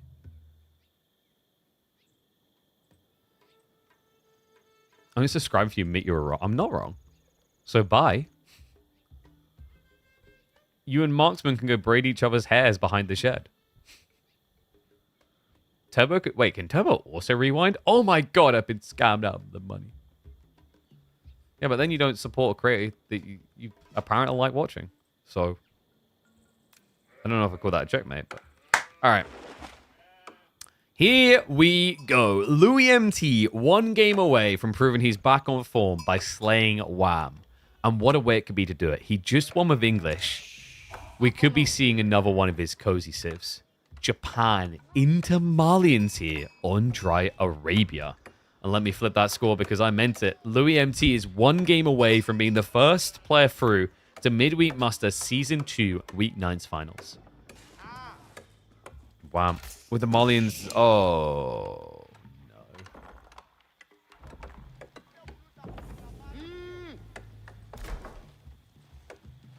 Ah. Ha ha ha ha ha. Wait. Hold on a sec. Well, I'm just like, yo, hold on a second. I need to go find my chainsaw and my lumberjack shirt. We're going to have to foul a tree here. I need a power cut right now. Ooh. Okay, that's a cool way of making it not terrible. That's actually out of the box thinking. I love that from Wham. So normally you're expecting a Dark Age rush from most civs. So you have to build an outpost on the gold. Instead, he takes it further. This does, however, mean that the pit mine is not guarded. But yeah, this is like a cut. I don't know, like sometimes you see the type of spawns and it's like, oh man, this is cursed. And that was my initial feeling. But props to Wham for like being, okay, we can make this better. The negative of this now is you've got 4 workers out in no man's land. There's no easy way of getting more workers out here, in theory anyway. Because you're expecting Louis to build more spearmen, which we can see he's now doing after he just saw this spawn.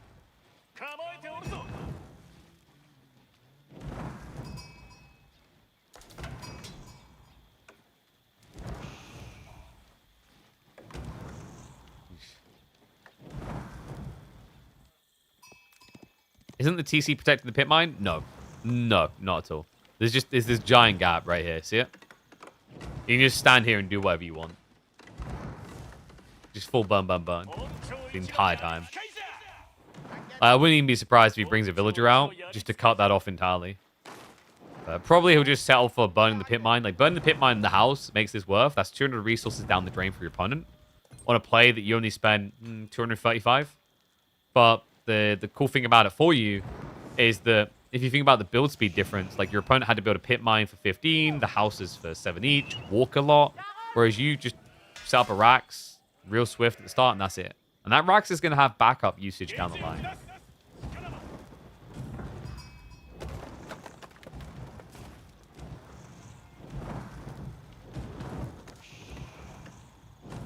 Jeez. Looks like we got a salty sultana in the chat.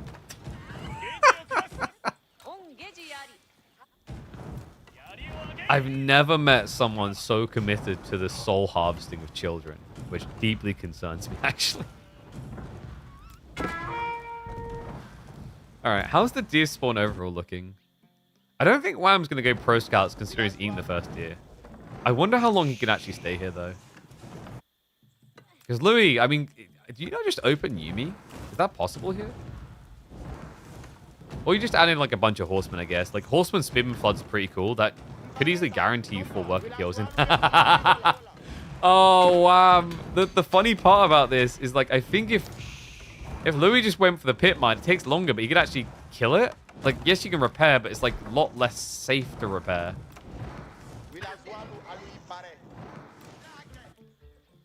All right, how's Louis' spawn looking by comparison? His berries, oh, whoa. Oh my. Hey, what's your name? That's a spawn. That's a really good spawn. Second deer, not so much. Berries, not so much here, but the 8 stack plus the deer. Woo-wee! 4,500 rees, or 4,450 won't be specific. That's a lot of food to work with against a civ that historically doesn't aggro much. I mean, it can, though. Because keep in mind, these days, we've been seeing a lot more Malian sofa presence in the Feudal Age. What's interesting about this matchup, actually, is like it used to be that the later the game went, the better it felt for Malians because of how their timings came in. They ramped up really quick.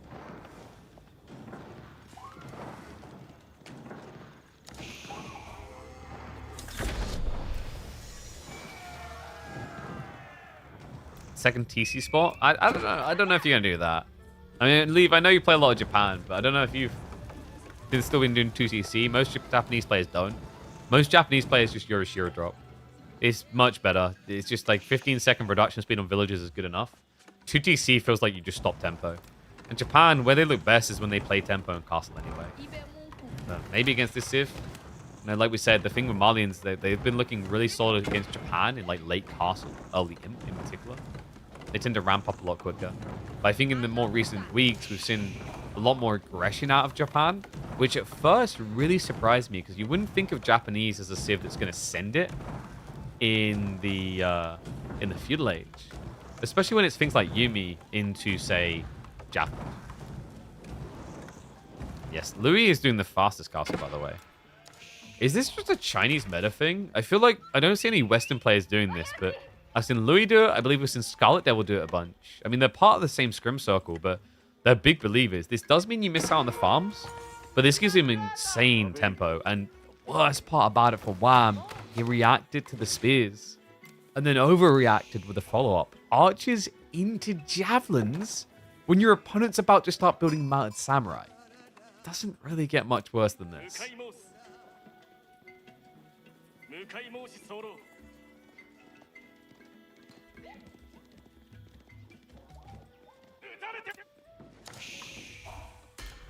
Wow, blacksmith coming in. Oh my god, he's hard committing. Okay, so like, but not just that, he's hard committing onto the deer. Wham had 10 sheep at home. Ah, this is dicey. I guess for Wham, this is like catch up though, right? He gets the good gathering rate to try and close the gap. What's a little bit surprising, we don't have survival techniques at all. It's maybe even a little bit weirder actually is the fact that we have horticulture. I'm not sure why. Horticulture is good if you need to eat the cow, but for the deer, survival techniques is your best friend. Because remember, it even specifies hunted meat is not affected. Horticulture doesn't improve this gathering rate.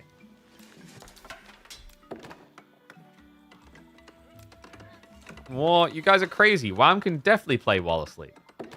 When you play as much Age of Empires 4 as he does, it's like, it's passive. It's background memory, you know?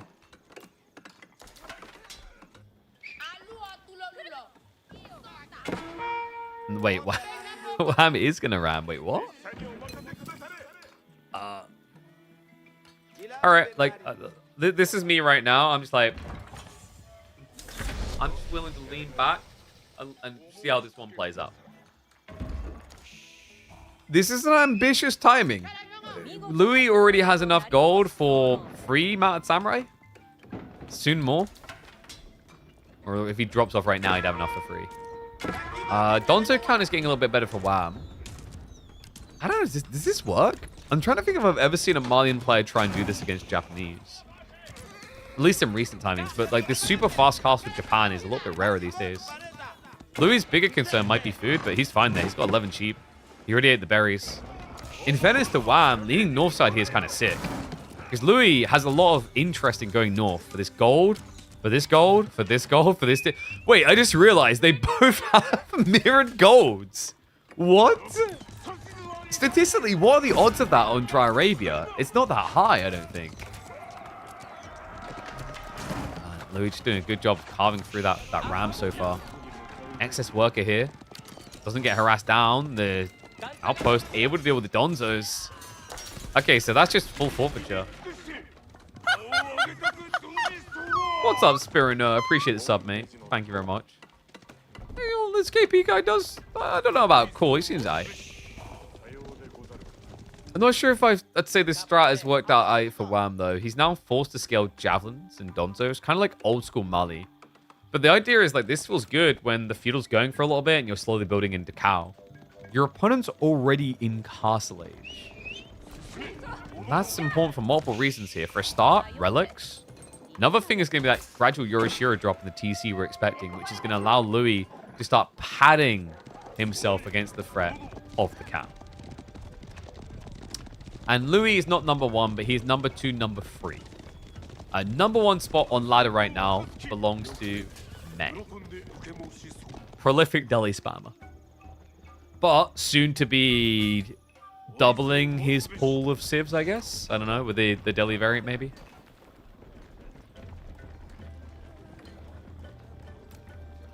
I do respect this from Wham. So, if at first you don't succeed, like, don't give up, you're a failure. He keeps committing. And the interesting thing about this is, like, last game, we saw that kind of hurt him. But I think it was an issue of not knowing necessarily where he needed to commit. This game, his goal, his target is much clearer. It's gold. If you can stop gold, you can stop Mount Samurai. Question mark is, can you stop Mass Yumi? Theory, Javelin should be able to. But, you know, we've seen this before where, like, archers just beat Javs because they swarm them. Especially cheap archers. Archers that, if you purely upgrade them, they should be able to do about half damage plus to javelins. Diving tree line, nice snatch there. I'm getting a kill. Louis. Yorishiro drops the house, actually. That's interesting. We've seen that from players doing this fast castle build. In fact, Wham, when he went up against Scarlet Devil, I believe, used this in this side in game. And he ended up Yorishiro dropping, I believe, 3 farmhouses in a row after the initial build. Gave him the pump he needed. Wham, now with the ram. Oh, now this farmhouse, this kind of worries me. Because, guys, he can just target this down. It's not got much health. And that'll still be -1 Yorishiro. Oops.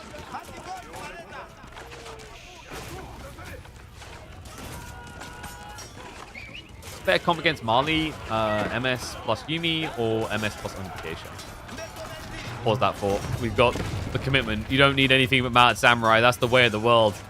Clubs the backside of the formation. Javelin's been cut down already. I mean, Yumi can come into assist now. Samurai, love the micro, just pulling away the injury. I mean, this is the problem. Like, Donzos can win against Mounted Samurai, sure, but it's feudal versus castle, and the number's nowhere near high enough there. Great strike by Louis. Gets rid of the aggro, puts Wham in a bind as he only has 5 cow. Now, to the point of Mounted Samurai plus Yumi or Onubageisha plus Mounted Samurai, you're going to be doing Yumi plus Mounted Samurai. Onubageisha and Mounted Samurai is way too food heavy. But where Bugeisha can actually shine against Mali, if they're playing the old school Javelin Donzo build, Onubageisha are really good there. Nowadays, you don't really do it though, because a lot more Malian players have started adding in things like Sofa that clap. But yeah, this is just this is just tech difference, really. Louis, of course, on point with the micro, and I love this. He's just using the Shinto priest now to heal. He could be picking up more relics, but he knows some of them are still going to be guarded.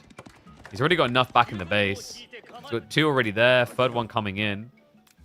And he's even looking to snipe the 4th on the wide flank. Yeah, this is pretty good. So Wham out in 3rd/4th. I'm reminded, by the way, there will be a 3rd place match, which we cast on Fridays.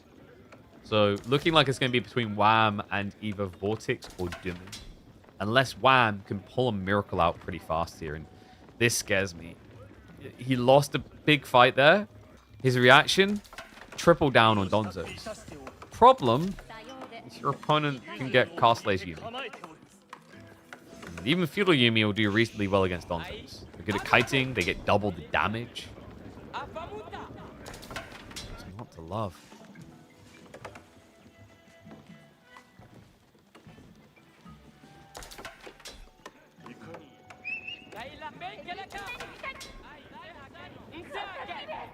What does Wham need? I mean, the obvious answer is kills. He needs some worker kills to slow this down. In some ways, it feels even more difficult than that.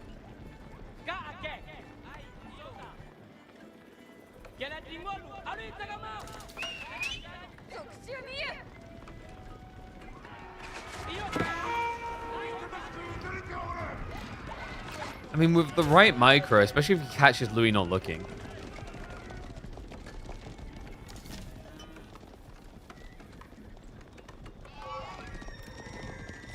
Are there 5 relics on the map? There is. He's just been holding one.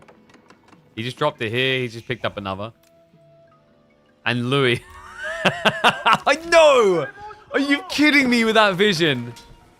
Bro, come on. I mean, he could go for a wall low, but nah, you don't do it, guys. There's no distraction right now. It'd just be a waste. You just want to avoid vision and get home. With the gate? Wait. What? I think, unfortunately, Louis, yeah, he glimpsed in range there multiple times. So Wham should get the Monk Denial in the end. But now that you see the whole army home, I mean, Louis, he's still got 3 Shintos. Does he not just go for the central one? Yeah, he does. He makes a move for it. And I mean, I don't blame Wham for this. His position's pretty rough.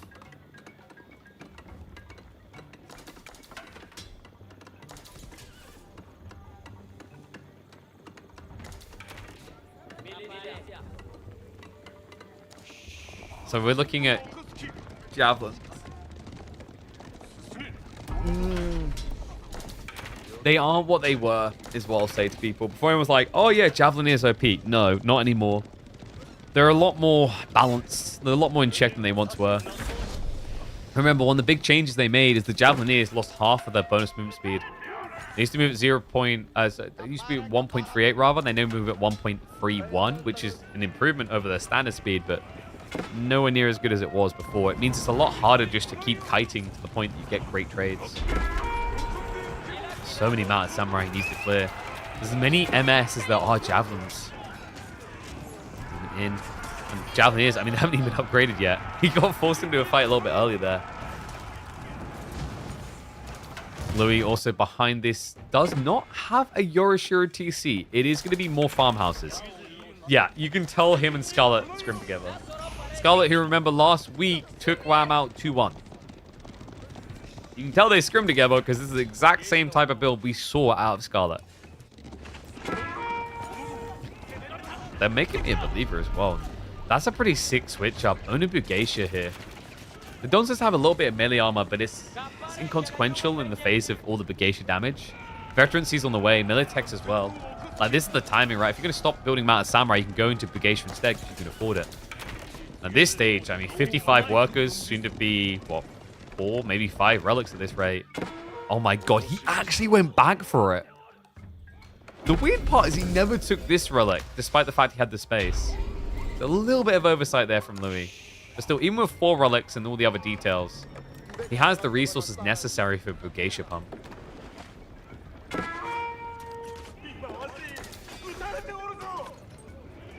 Chase down is real though, Wham. Trying to snipe some. A little bit of a weird split though. Wham walks away with the javelins. The Donzos are on their own here. Okay, so wait, Wham, what's happening? What was that? That's -10 for nothing. And spear spam as well from Louis. I guess he's worried about maybe a sofa switch up. Just more bodies to the fight as well. Big clash coming in. Louis MT, favorable numbers. The Donzo count. It's not looking too scrappy anymore. It's not looking capable or fierce. Final relic's been picked up. Louis MT is going to make it a 5 relic game. And it looks like it's time for him to make it a 3-1. Absolute destruction in the final game. From start to finish, Louis MT had a clear plan, and Wham could not latch onto a weak point to exploit. Whew. G to the G. So that is going to be a 3-1 victory to Louis. That means that he is the first player into the finals. A return to form, something that we've been missing for a while. One sec, just double checking something.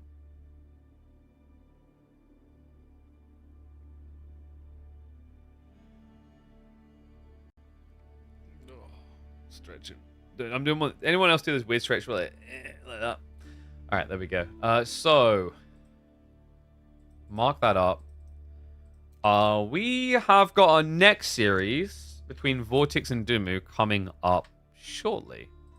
In fact, scheduled to begin in about 10 or 15 minutes. Looks like Dumu versus Louis is happening on the ladder right now. Might be a preview to the grand finals. So what I'm going to do, we're going to hop in and watch a pub game between the two of them whilst we wait. And then after that's complete, we should be ready for Vortex versus Dumu. So bear with me one sec, guys. I'll get that up.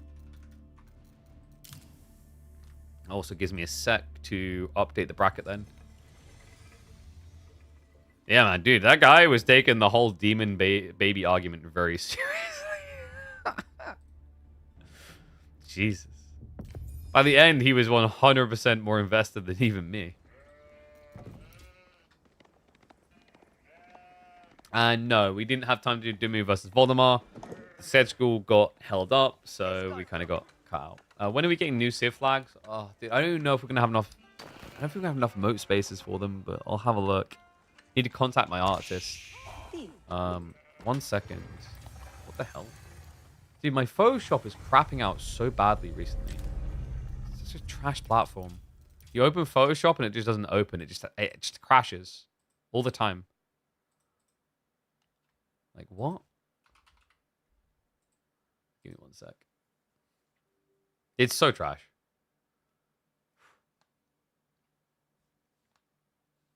Skill issue. Yeah, bro.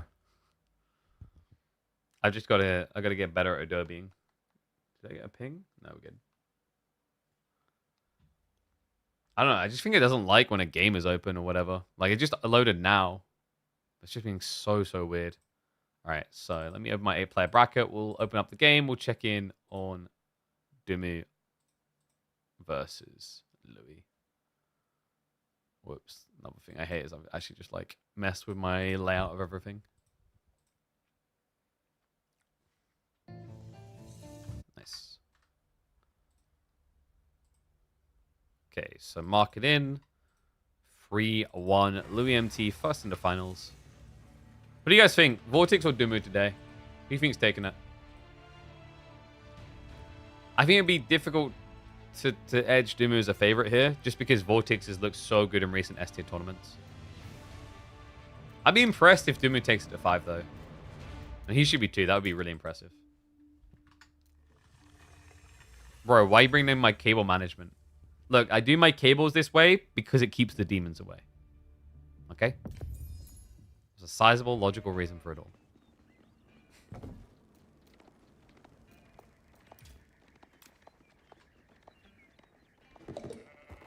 Oh, a sec. Let me double check all the boys as well.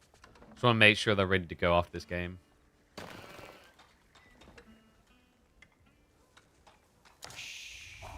Okay, yeah, Vortex has already set up all the drafts and whatnot. So I don't know if we're going to have time for this full thing.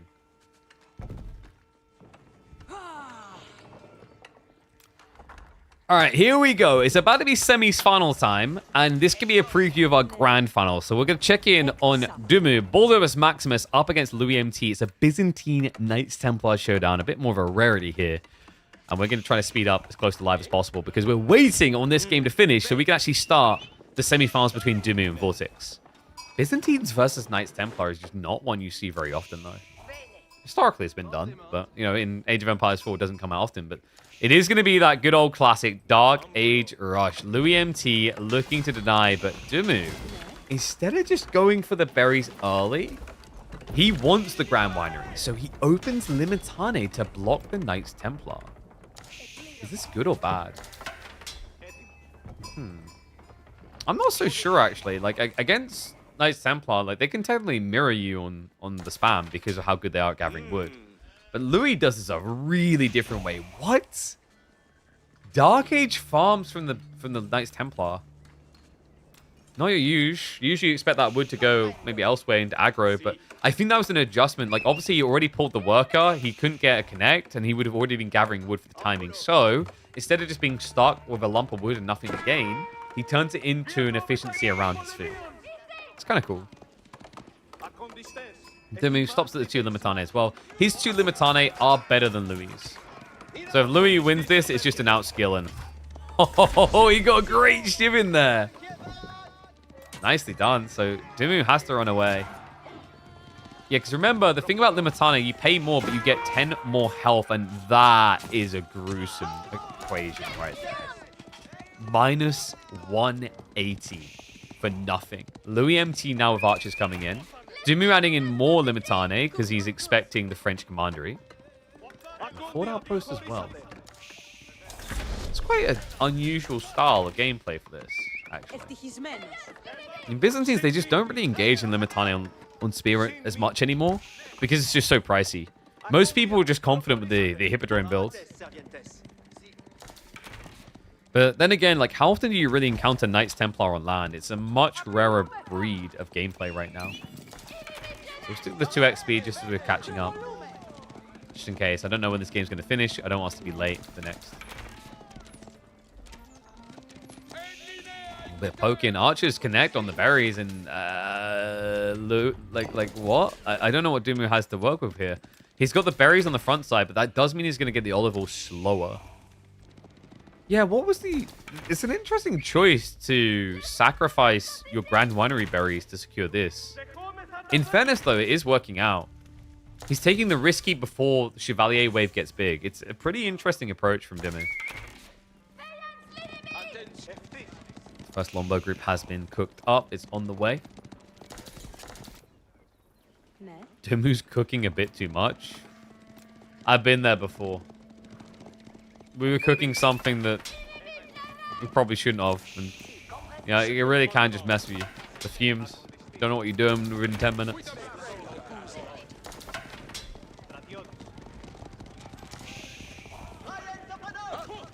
That's Luimti. We're getting a big archer and chevalier ball going. There's no sort of eco upside. He's not even... Okay, he's playing deer. I was going to say, like, he should with this type of map control. Even has a worker out here for if he needs to steer into the other deer. The aggression's looking good for him, man. The numbers are so in his favor. Must look confusing looking up, though, because we just keep seeing him attack from the east.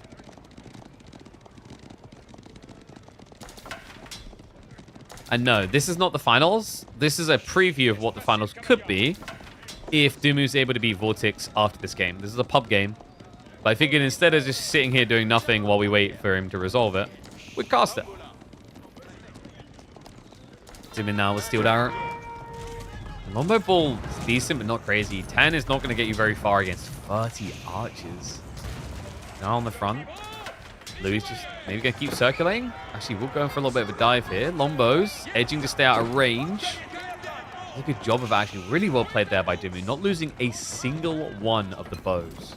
It's important because that's the thing he can't easily reproduce. This is a limiting factor. Very gathering on the back. Looks like Louis MT is going to ride over with the Chevalier. Dumu a little bit slow on the reaction there. Akratoy defense, a smart usage there to try and minimize the impact. It should still be at least -2 workers. Nicely done. Louis MT needs to find these chip damage kills because the system effect. Level 5, so Dumu has an inflated economy in a world which Louis MT, his only upside right now, of course, is wood. But we're getting additional upsides coming in. The pilgrims are pilgriming. He even has a great sacred site on the far flank for it.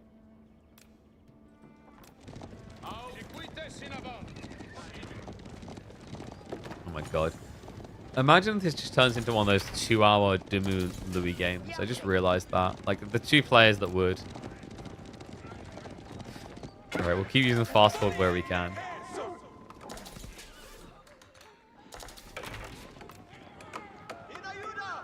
Golden Horn Tower now on the way. I think for the position he was in like 3 or 4 minutes ago, Dumu's played this really well. He's going to get the Golden Horn Tower. Level 5 system is going to be great for him here to just start pumping out additional combos. Louis is getting ready to mirror those, so it's going to be a castle and castle play. The age up happens, but Louis not confident to go in. He only sends the spearman in. And now has to skirt away because the veterancy on the Lombos is already there. Louis MT steers away. Nicely done. Republic of Genoa is now on the way in. That's going to inflate the Pilgrim Gold as well. Don't know if you really want to be going for the Genoese crossbowman here against Spear plus Lombos, though. I mean, it's kind of okay against the Spears, but I feel like you just want more answers to the backline right now. Maybe just straight up men-at-arms would be nice here for Louis. We'll back up into the base. Ben getting ready for the dive.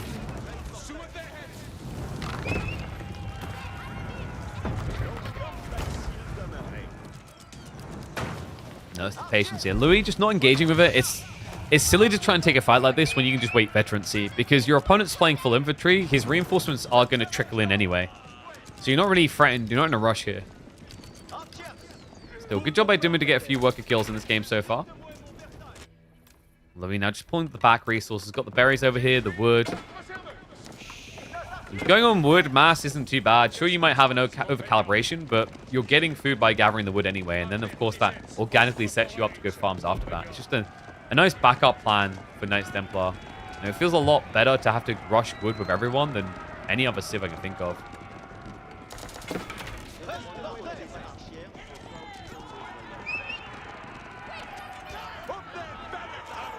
Louis stepping up.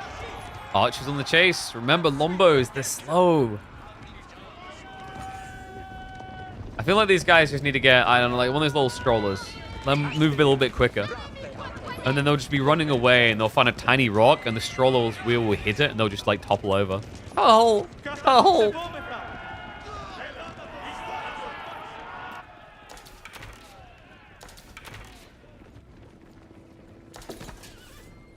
Louis, this is such a big archer mass. Varangian switch is pretty sick though. I like that from Dumu. Chevalier Confrere aren't real knights. They're fake knights. That's why they wear so much fancy stuff. You ever met those people, like, you ever met those cosplays like, whoa, that looks like really cool armor. And then you're like, oh, it's made of polystyrene. I thought that was a real sword. It's that type of thing. So, like, Varangian actually squares up decently well into Chevalier.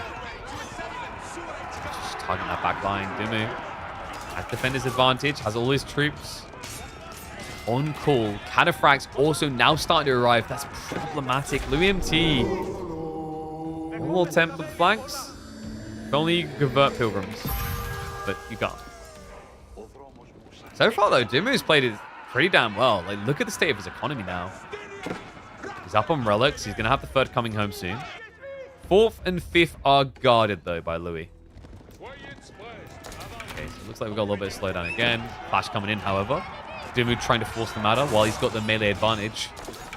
And we have got the brothers on the way. Templar brothers versus Cataphract. Arguably the two best knights.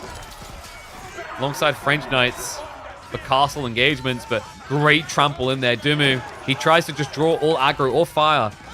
Louis, with really only archers left in a pretty awkward bind here. Forced to retreat. First of the knights now arriving for him.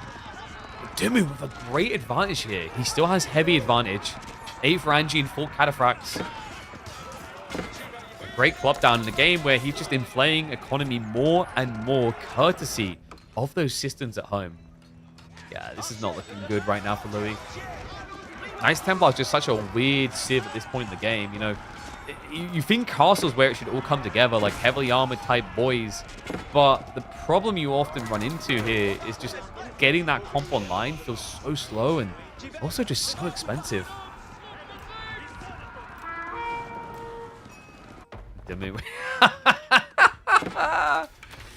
What?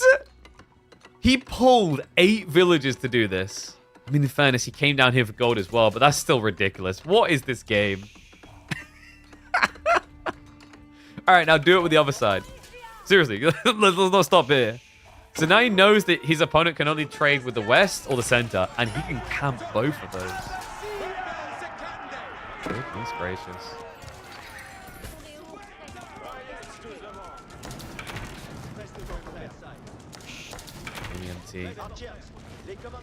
Archers again. This is the thing. It's like, even in Castle Age, you see how difficult it is for them to get away from it. I mean, the comp makes sense for sure. But Archers is always the efficient thing to do. I think for Dumu, just adding in more melee units, more melee armored units would make a lot of sense. Instead, though, it's a bend game. This guy knows he's got a series to play. He's like, well, it's time for the deep game. 2TC. Do.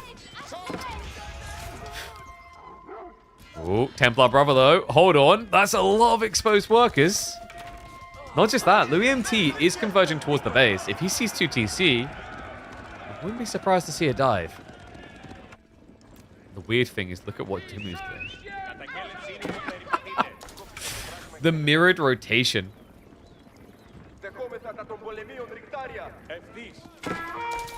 And he does see the relics. Will look to deny that out. Meanwhile, a dive coming in. The brother is looking for the monk returning the relic. The rest of his army circling. Oh my god! Oh, there was no reaction! Dumu. Well, we talked about little pusher strollers for the Lombos. Apparently, these people are going to need a wheelchair. Oh my god. The eco lead. Louis now up by 12. Looking to extend it further. Diving everywhere. Meanwhile, Dumu, he's just scrambling, looking for some sort of entry. But struggling, he'll just burn the infrastructure instead. His base in a bit of peril. Reinforcements are starting to arrive. But the archers...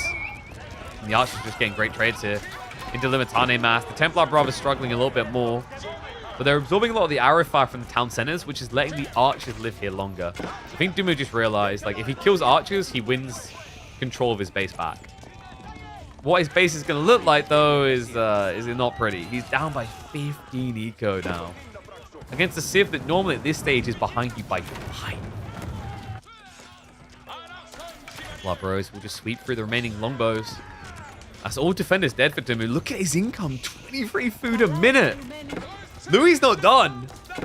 The brother's still raiding in.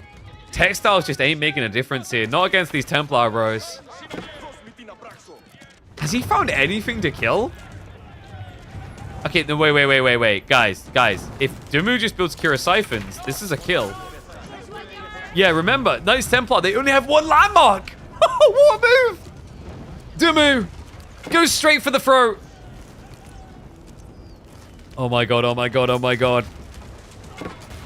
Remember, Templar brothers, Knights Templar brother, unless they build fortresses, they only have one landmark. Louis MT, he's starting to gather up a stone, but not quick enough here. Brings the army home instead. How long can Dimmu camp here? It's a similar issue.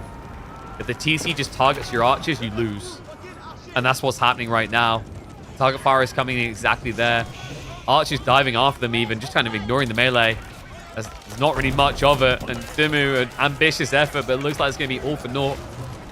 I say for naught. In fairness, this looks disastrous for Dimmu until you remember he's 2 TC with Byzantine buff systems, 3 relics, and he just pulled the entire enemy army back into his own base. Right, so he's no longer being dove. He's no longer losing workers. This is a mop-up, but this is not over. No. There's a way he's able to hold on here. But it is now going to be a rebuild. We're going to use the fast forward again, because remember, guys, we have got grand finals. Oh, sorry, semi-finals and then grand finals to get to. Power raid opportunities now. Louis needs to find some sort of pressure point. Army is going to start moving in. We're back at it again. And this time, he's got fortresses coming to protect him against that sneaky backstab attempt. And also just inflate his gold income further. What a wacky game. Cataphract line, though. I'm liking this a lot more for Dimmu than last time. I mean, before, it was just longbow spears. Kata's a good answer to everything that Louis is doing right now. Remember, although Dimmu took hits, he's got decent counter farms. Like, he's sitting up at, what, probably 16 farms, I'd expect? 18 farms already. Deer's also giving him a booster in the meantime. Workers are running back from the gold, though, and that's the chief concern, is that Dimmu is going to need some protection on this west side. Is that a trade post in the corner for Dimmu? Don't you dare. You're right. He could be getting Royal Knights. Come on. Royal Knights plus Cataphracts. That's a winning comp. Actually kind of would have been, unironically here. But in fairness, if you didn't have Lombos, your opponent would build spears. Fortress goes up. Guys, I think this game has got quite some ways left to go. In fairness, Dimmu is essentially debuffing himself by playing this. I mean, the argument is Louis also awake already, and he's through into the finals. But, like, we know that Dimmu doesn't like to play late. And he's got to play Vortex after this, and then he's got to play Grand Finals after that against Louis. Whereas Louis could probably just go get a nap after this one if he wants to. You know, set the alarm clock for, like, 2 hours from now.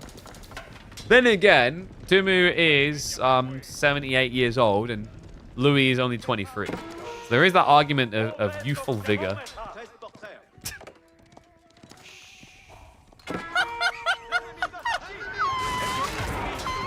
Dimmu. Good push coming in here. Remember, if he just keeps pressuring, it advantages him because he's got that 2 TC. Louis just stuck on Templar Brother Archers. It's not the worst comp in the world. Like, the Templar Brothers in particular can win out. Especially with this tech coming in. Remember, this one right here, the Raw Templars, buffs all of them on heavy charge. Archer trade out, just sends them to the back line. More brothers coming in. It is going to be a sack of Dimmu's army, so Cataphracts will be mopped up. Longbows now get sacrificed as well. Dimmu does not like his bow boys. There is an argument with the Golden Horn Tower. Like, over the course of period that these boys have been up here, he's generated 10 more. Still, pricey losses. I love the fact that neither player is letting the other just get to maximum military cap here. It's just pressure, pressure, pressure. All right, a little bit more fast forward between fights. Dimmu still needs to secure more resources. The golds, they're not exactly secure. Limitane should keep raiders away, though. I think that's why he's confident he doesn't need walls yet, but they are coming in on the east side, west side as well. So we're starting to get the wall in. Good timing as well as the knights and archers do arrive. And this is the snowball factor that I was a little bit worried about for Dimmu. Like, there's a lot of things that make Byzantine eco feel really good, but like when the game gets dragged out like this, The biggest challenge for Louis is that first castle. Once the first comes up, the second, third, fourth, and fifth easily follow, and what else follows is crazy. Look at these timings here. Kingdom of Poland already on the way. Okay, so like, Knights Templar probably need some nerfs somewhere and some buffs elsewhere. One of the weird nerfs that doesn't get talked about is that Kingdom of Poland is probably way too good still. With the Templar Brother strategy, it makes a lot of sense. So remember, Kingdom of Poland, it gives you access to Schlachter cavalry, which is a phenomenal heavy cav unit. But even outside that, look at the perk. 10% more health for cav, 50% more charge damage. With the Ruler Templars tech that gives you +2 on charge, this is a ridiculous combo. That's why so many people do it, because most people are playing Templar Bros at the moment. It complements so well.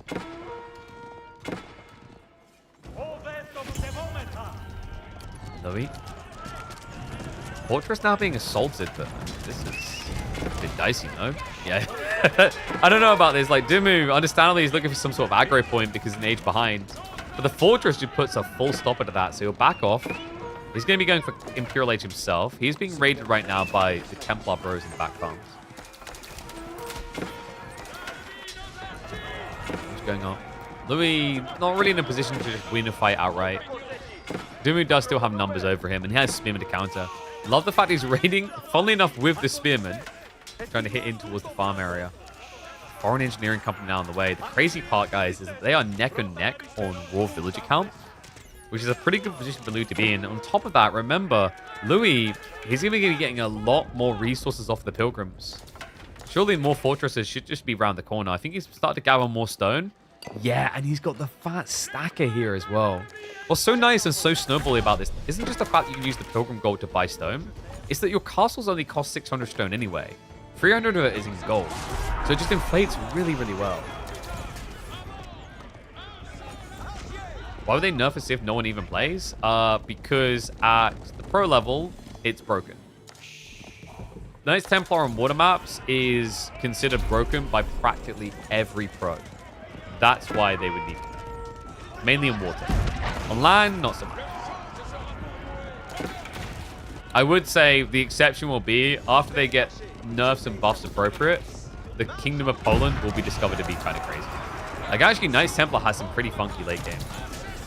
You know, the obvious one being the Schlachter cavalry.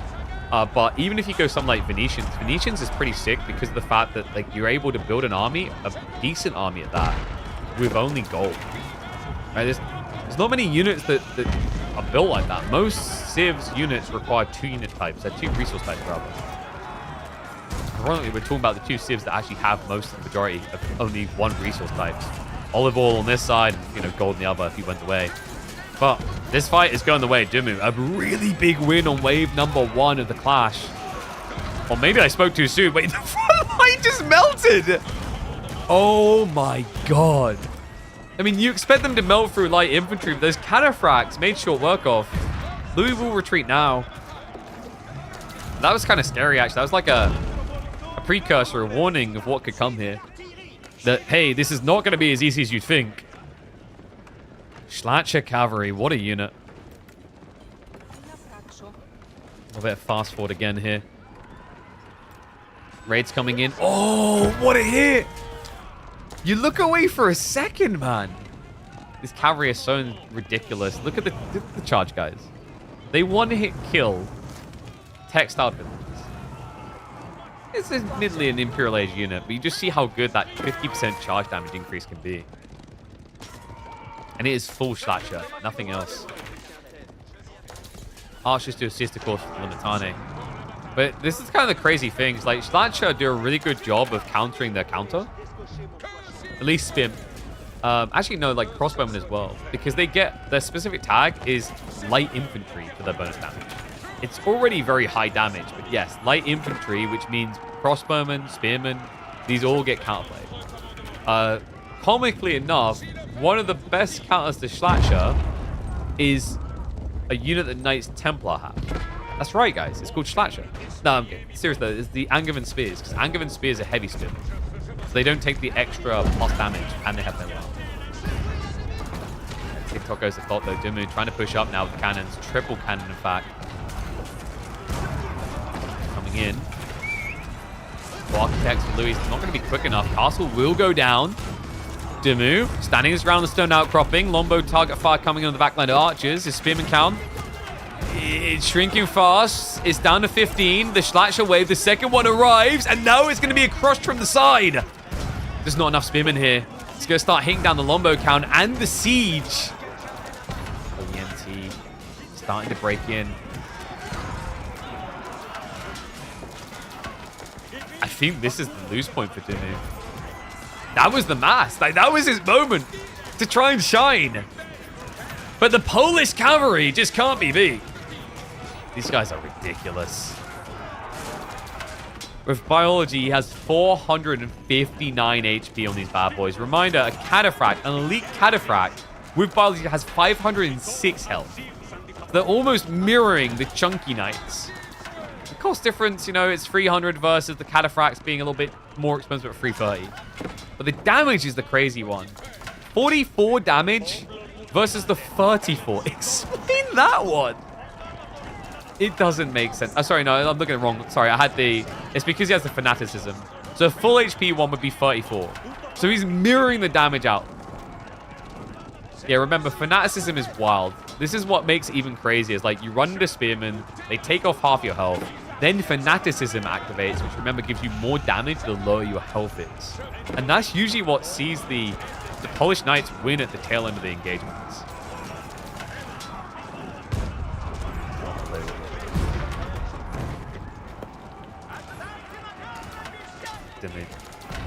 Now the full castle drop. What's happened here? Did Louis run out of gold? He must have done. He's locking in the 8k now. His food shouldn't have been the problem. He's had a lot of farm set up for some time now. Ah, I see. Dimu. He kind of switched from half-half to just mass spears.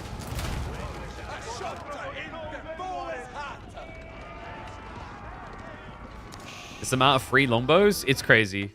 Remember, at this point, Golden Horn Tower is giving him longbows every minute 30 for free.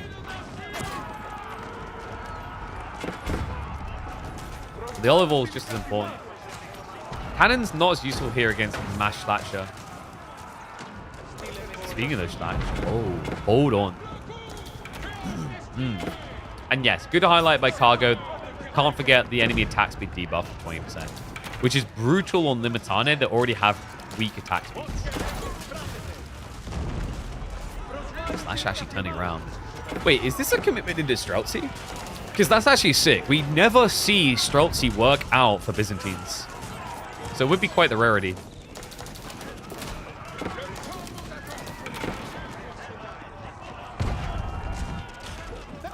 Archer's cutting reinforcements is a good look for Louis, though.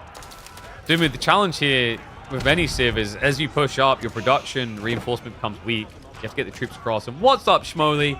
Or Shmooly, rather. I see you with the sub, mate. Thank you very much. Appreciate you. But like the thing to think about here for Byzantines, you know, they kind of usually get anchored a bit more. But what changed in more recent times, it used to be Byzantines wouldn't build more than 5 systems. Now you can afford to because the system cost doesn't inflate anymore. So, you know, as you take map control, it's actually worth moving forward, dropping another one. So you can set up more and more racks up the field. Racks in particular, because you're talking about a very weak unit.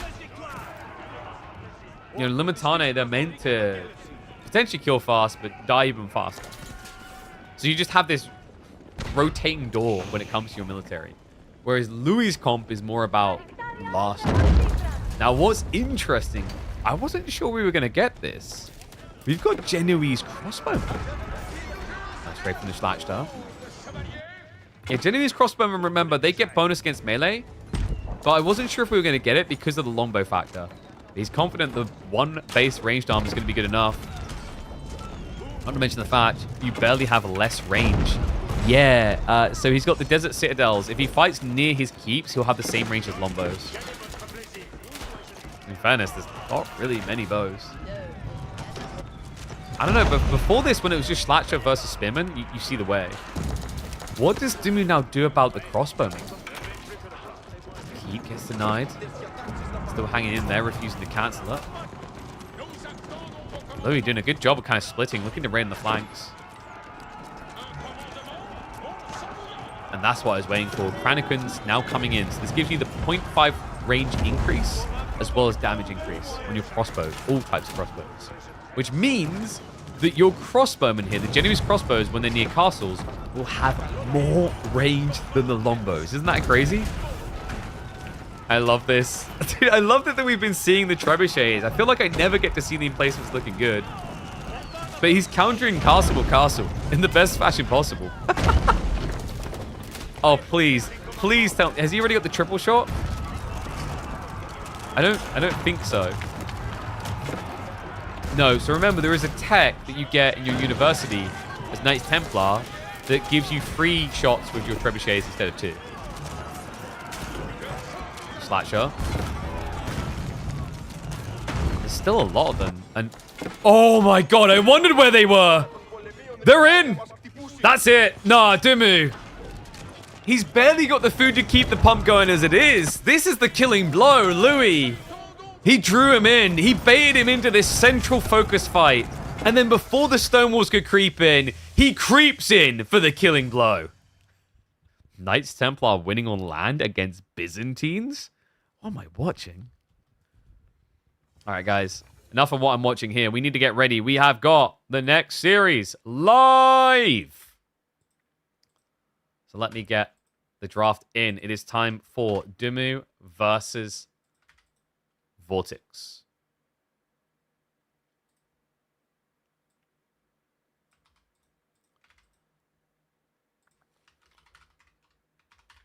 I think they're just 30 seconds into the first game, so we're going to get that loaded ASAP. We have got, of course, 6-fold crossing kicking us off. I don't think Doom had even looked at the map before, actually. So let's get ready to roll with this one.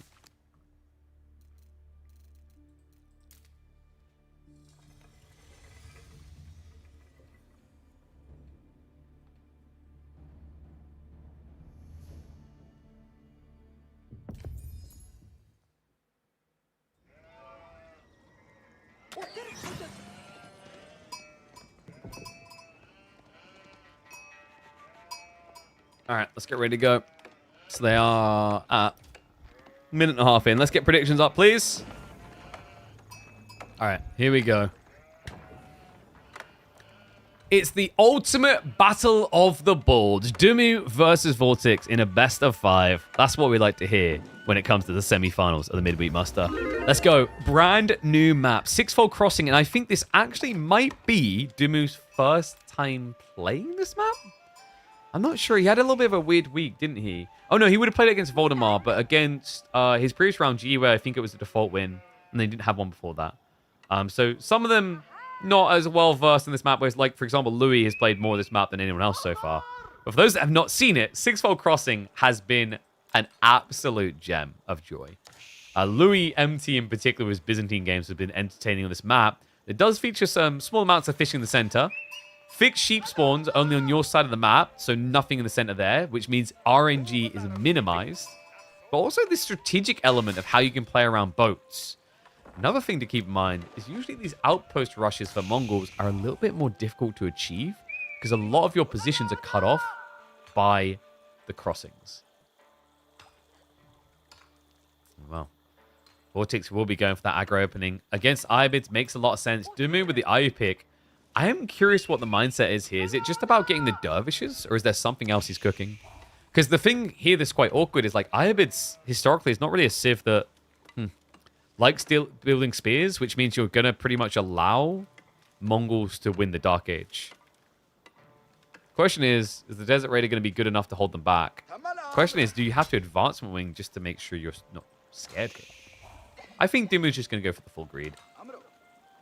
It would feel really bad to go advancement if you weren't going to go water play. In fact, I just realized, because we're a minute and a half out from live, we'll hit the fast forward. And predictions are starting to come in. Looks like we've got some favorability sliding in favor of Vortex.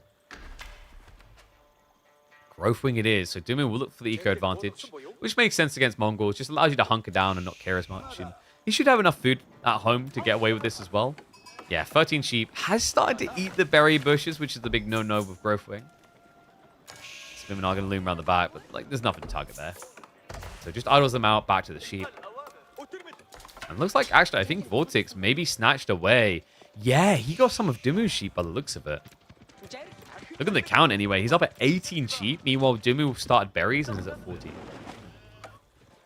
Make matters better. Vortex takes control of the central area. Reminder, there's 2,500 food here in the form of shoreline fish. So fishing boats, pretty damn worth it. I wouldn't say the fishing is like overwhelmingly oppressive. We've seen games where people can ignore fish entirely and still win. But it's definitely an element for consideration, especially when you pick civs like Mongols. I think what might be more surprising to people that watch a lot of Mongol games is the fact that Vortex went Dark Age Spear Rush and then also went for the dot play. Normally, these days, I feel like we see one or the other.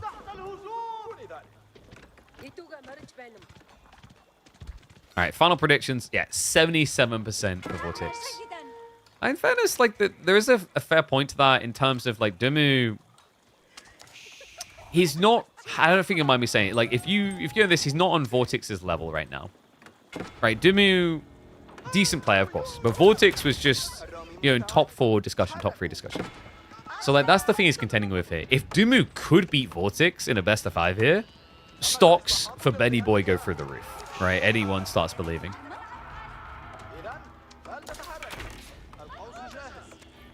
Vortex. Just forcing the archer opening. A little bit different. Like, normally when you're playing eyes, you want a matchup where you can open Desert Raiders for pressure play. But the cool thing about building archer range is you can always go back for the Desert Raiders. Might have to as well. But the thing I really like about Dumu's opening here is archers count the spearmen. And because you've built archers, normally a Mongol player is probably going to be thinking Keshiks. Keshiks is a rough sell into Desert Raiders. So Dumu with just one production building protects himself really well here. It's not going to stop there, folks. Stables follow-up coming in. Meanwhile, Vortex is going to trust in the fleet. Archer ship coming out in just a few. Yeah, and then what's Dumu's answer? Because it looks like he's stockpiling towards a castle play, but he doesn't have the map control for it now with that boat coming out. Unless he wants to outpost this.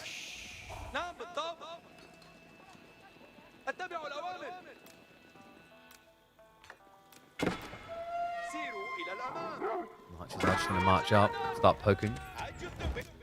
Galli's already sneaking around though. And no, Dumu. If the RNG is right, that'll be a kill. Oh, that's so fortunate for Ben. Sometimes you just luck out and get clapped down straight away. But that was quite fortunate. So Dumu does not lose a single worker. Dumu now into Desert Raiders. So we did talk about this as being a good plan because of the Keshiks follow-up. Gives Vortex a level of agency in the fights, but we are already seeing the pivot that matters most. Archers is king here. What I like most for Dumu, though, is he's already winning the race there. He already started building archers first. He just has to be very careful about where he fights because of this threat. So it's making his gold gathering predictable. He's going to move out to the south side. Vortex just squaring up the spearmen, but needs some reinforcements.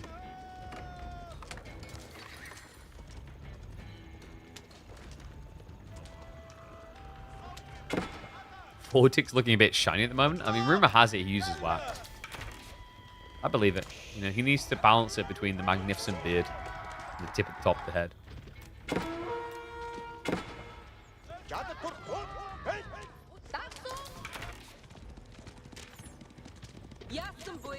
Is there any world in which Vortex takes greed instead? I doubt it here. You have to be a little bit careful of Desert Raider scaling, but I think that's where the boats make all the world of difference here for Vortex.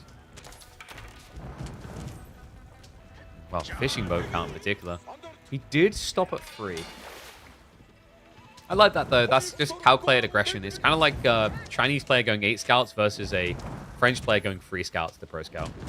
If you're expecting to have control of the game, you want to keep control of the game, you can't be too greedy. If you went for 6, 7 fishing boats, you'd exhaust this, what feels like right now, quite a safe resource quicker. But on top of that, you would just give an opening for Dumu to break back out. Same logic why we don't see people multi-TCing much these days. Good burn, though. Is going to get the bounty. Vortex. The other problem now for Dumu. Is there a risk he's going to get too wide here? I mean, I think that's the good thing about this gold spawn. Is like it's allowing him to lean one side and keep the army in the area to guard all. The tree line actually might be the one kind of opening, but it's a very hard to gauge opening because of the way that you chop tree lines at pro level. It's very hard to see what you're doing there and what you're up against until you actually go in.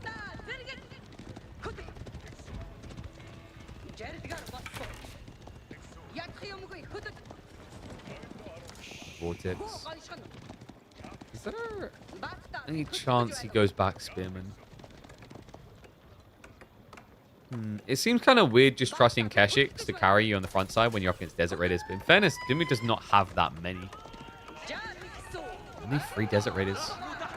If you scale the archer count, you can snipe that pretty quickly. Instead, though, it does look like Vortex is considering aging up. Dive in. Not going to find worker kills. I think that gave him the confidence he needed. Seeing little to no response.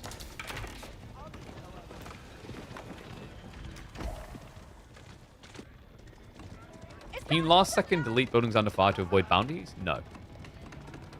Like, if a building gets hit and you delete it, you give the gold and the food over. We've even seen it where people will try to, for example, repair to full and then delete. And sometimes they just end up feeding the resources over, helping their opponent, because of the timing on an arrow hit. That's especially depressing because at that point you've wasted wood and villager time to try and stop your opponent getting 50 resources. So then it's like an even bigger deal. Like you've lost 50 resources on a building, but you've actually lost more, like 55, maybe more, and then your opponent's got 50. It's a crazy differential.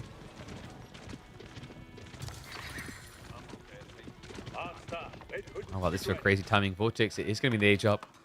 Step redoubt seems quite likely here. His army isn't insanely big, but oh, okay. Wow. Okay, so Kurotai, he does go for it. I wasn't sure his army was big enough for this, but Vortex, I guess he's just going to inflate archer count. Because normally you expect Kurotai around 30, 40 military.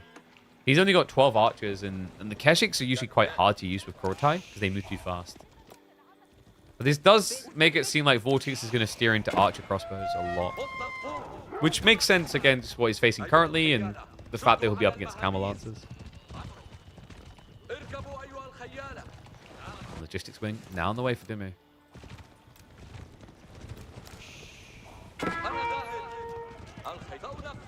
Looking at the relic spread.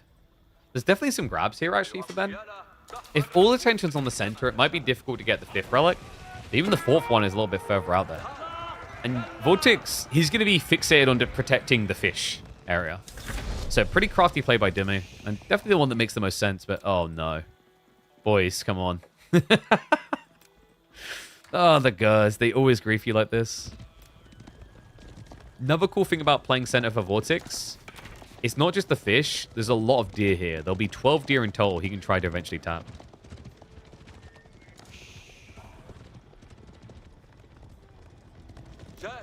Some raid around the back is going to get mirrored. So Dimu's opening is going to be what? More archers plus camels? He's producing archers actively. This is the type of comp where it's quite nice to kind of scale into Sultan's Mamluks quickly. But it does feel sad just how much worse your version of Kurotai is. You have to kill a unit to get the Kurotai type feeling. Meanwhile, Vortex, if he gets a stationary fight, he'll have it for all. Wheeling all the way towards Dimu's base, man. He's getting right up and in there.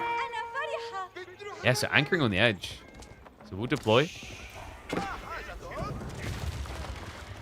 Maybe Deerstone as well would be cool to bring up. Just leave an outpost back here, bring the Deerstone in. Usually this play is worth it when you have the double aura.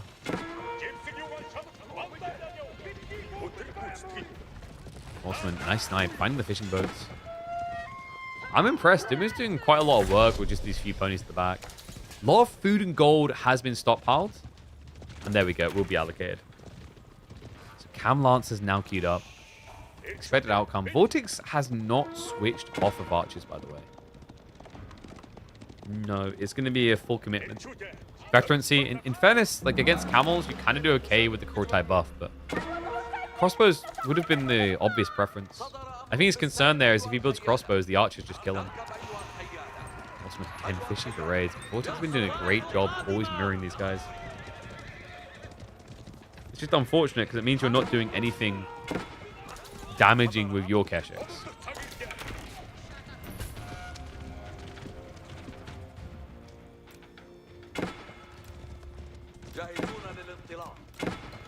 Crossbow switch actually going to be made by Dimmu. Has he got much food left?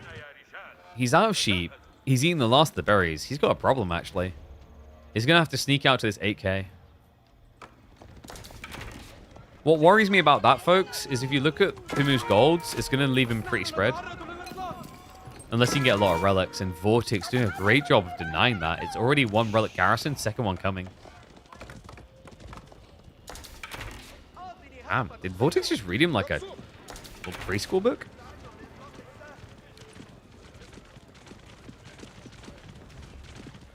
Definitely begins to feel like it.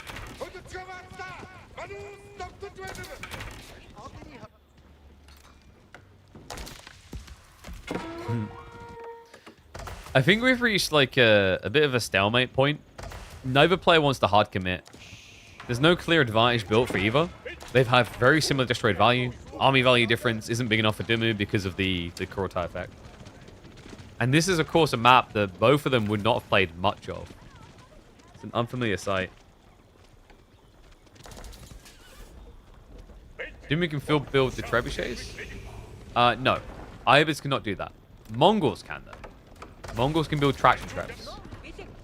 Counterweight trebs cannot be field built. But Dimmu has something better. It's pretty good against mass archers. Not so good against Keshin. Dun! With the Tower of the Sultan. I don't think it's going to do, but... Oh, the gold. Oh! Oh no! Dimmu! The moment we talked about! What? Absolute disaster strikes. I thought Dimmu saw that coming, but no! Sleep at the wheel for a second there. Dimmu, he shifted his food economy across. He moved his army across, but maybe a little bit short-sighted on the gold. Didn't leave protection. Didn't move for the 1100 on the front side. Gets butchered at the back. Also going to be denied one of his relics here. One moment is all it took for it to unravel. Dimmu looking for an immediate strike back, but maybe hesitant. Now Vortex wants that direct engagement. It's got eco buff. It's got Kurotai buff. He just needs to deploy it. Unpack complete. Even the war junk is getting buffed up. And the armor arrow on top to plow on in. Dimmu. Camel Lancers trying to carry him through. He's got 9 of them in the field. Archers target firing the backside of the engagement. The Keshiks with the buff are actually offsetting the Camel on ease here. Not to mention the heal on top of that. The Dervishes are chain healing to try and do their best, but the demo ship coming around the back. Dimmu, quick reaction, perfect reaction there to a moment of destruction on the horizon. But even with that move, it is still going to be an L. Vortex simply has too much damage with this Kurotai. The Spaniard opens the series with a swift kill. Man, that was crazy. A very calming game, a very slow game for the 15 minutes, but the moment that shift came across, the predictability of it, you could see the Vortex was waiting for it in pristine fashion. It shows you exactly why Kurotai is still a threat for many, especially on these newer maps where the food's a bit harder. Ooh. Saucy. Well played. Game number 1. So Mongols winning against IU. What do we call that one? Not sure if that one's uploadable.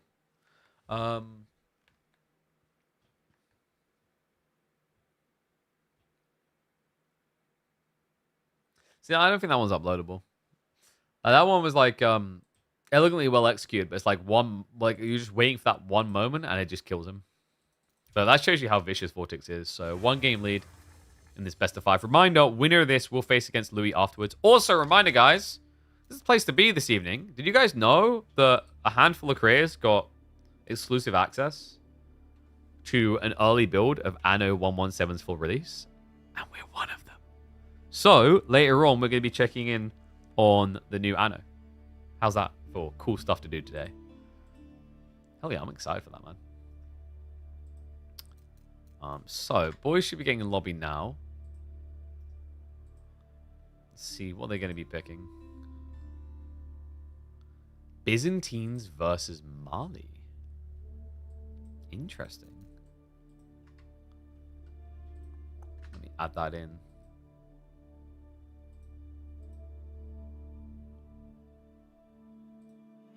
Is this Boldland?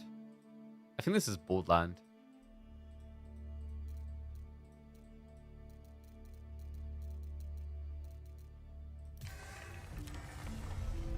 It is? I know it.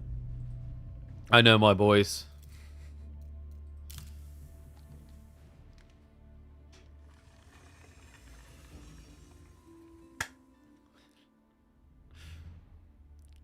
I can think of no better battlefield than to decide who the best of the Bald is.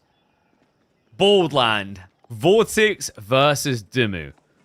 It doesn't matter the outcome of this entire series. This map is the most crucial one. The Baldies on Baldland for game number 2. Vortex already in the lead in this best of 5. But Dimmu looking to strike back with a powerful pick here. His second pick, Byzantines. In fact, it's only his second pick for quite an interesting reason, folks.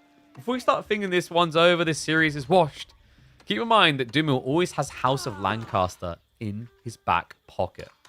So watch out. Beware. Because Benny Boy could be back. I mean, we already saw him make Grand Finals the other week. Yes, he went down 4-0 in the Grand Finals, but he was able to beat Anatan to get here. Could he do it again? Could he beat another favored player in Vortex? You're going to want to start here. No one wants to go 2 down in the best of 5. That's the type of it's already over type feeling that surges over you. Damn it. Should be looking for the rush system build against Malians. This is like an interesting matchup. I'm a really big fan of this matchup for the economical development. It's weird me saying that because I've always said I don't like eco games, but it's cool to see because it's basically it's a test of which one's better. Neither side attacks the other. When was the last time you saw a Limitane rush into Malians? When's the last time you saw a Donzo rush into Byzantines? It just doesn't happen.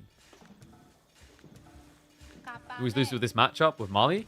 Pay close attention then. Maybe Vortex can win and teach you someone. This is a really good Pro Scout map is one of the big problems, but Byzantines actually got discovered to be a decent pick on this map due to the berry spawns. The berries tend to spawn really tightly together. Or if they don't spawn tight, they spawn back.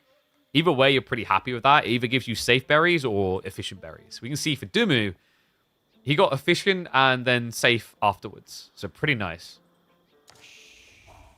Free systems? You can go for maximum system build here. So you're free system, so 1, 2, 3. But then obviously up in the north, you've got room as well. And you'll probably chain one here. Normally you're looking for level 5 system pretty quick here as Byzantines. Hence why he's got 2 on this stone. Yeah, the reason why it's 2 over 3, you still have to be weary of the Pro Scout timing. So he's going to want some Limitane to try and slow that down. I wonder if Vortex will even Pro Scout though. While Malians can Pro Scouts and they've historically been a good civ for it, in more recent times, most players have just been opting back towards the cow. It's an easy boom.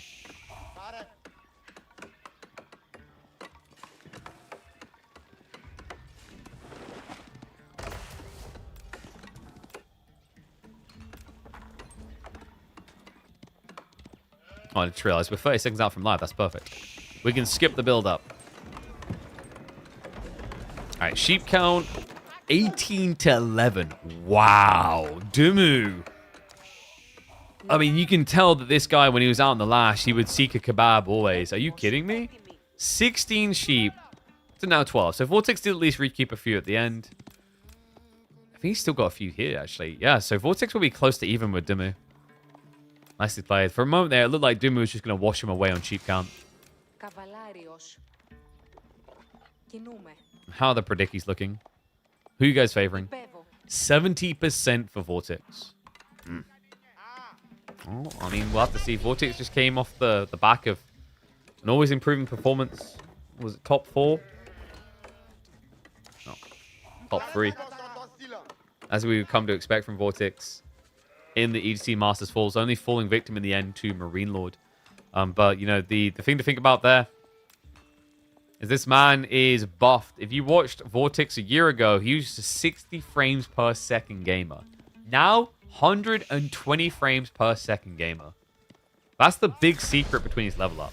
But what I noticed is Vortex, I think he said he's maintaining 120 frames. So like his mistake is he clearly now needs to level up. Like I think Vortex will become champion if he gets himself a PC specialist PC. That's the next step. He's got the monitor. Now he needs to get the Gigastack PC that can give him 144 plus frames. Like I do. Exclamation mark, yes. So Vortex into the stables. Pro Scout's time is coming in soon. Limitane reaction as expected. Dumu already up to level 3 system though. Fourth one now to be dropped. Now we'll find out is a 1050 Ti. See, like I'm telling you, I need to hook him up. Talk to the PCS guys. Like this guy needs to buy a PC from you. Do him a deal. You guys yourself, by the way, can get 40 quid off with Pigeon 40. When am I going to find Magic in these tournaments? So, like, Magic, I mean, he mentioned it in one of the main channels. Like, the problem for Magic is because it's a throughout the week tournament system, it doesn't really work for Magic's schedule. It's the same reason why Puppy Paw stopped playing them, is he has a job.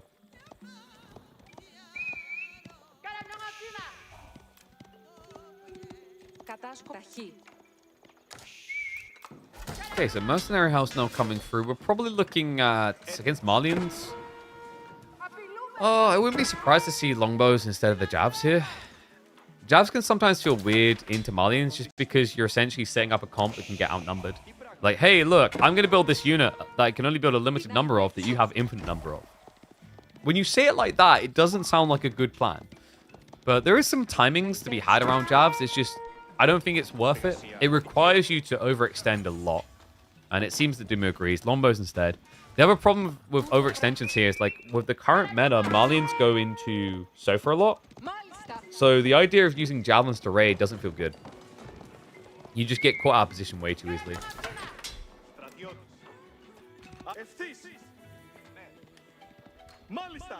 Can't the match be scheduled on their off time and casted the next day? It's not a case of me live casting. I would like to live cast, but that's not what it is.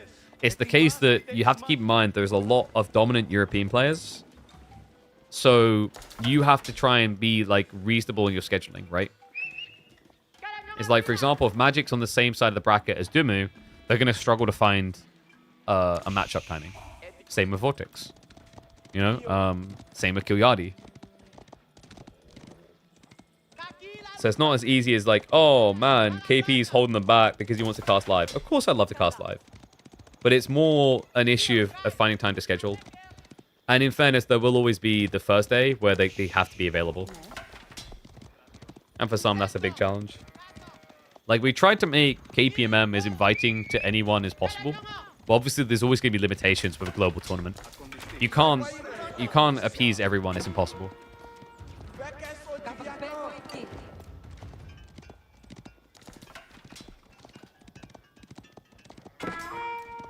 Cow count's getting up a bit. So Vortex is interesting. He did do the Pro Scouts. No, he stopped. Okay, I was about to say, like, I would have been surprised if he had that with this type of timing. So he skipped Pro Scouts. He just used Scouts as a little bit of harassment. I like that, though. Like, we did highlight at the start that people just stopped doing Pro Scouts entirely with Mali. It's weird because we're still getting games where we kind of expect it and then it never comes out. We just trust in the cow.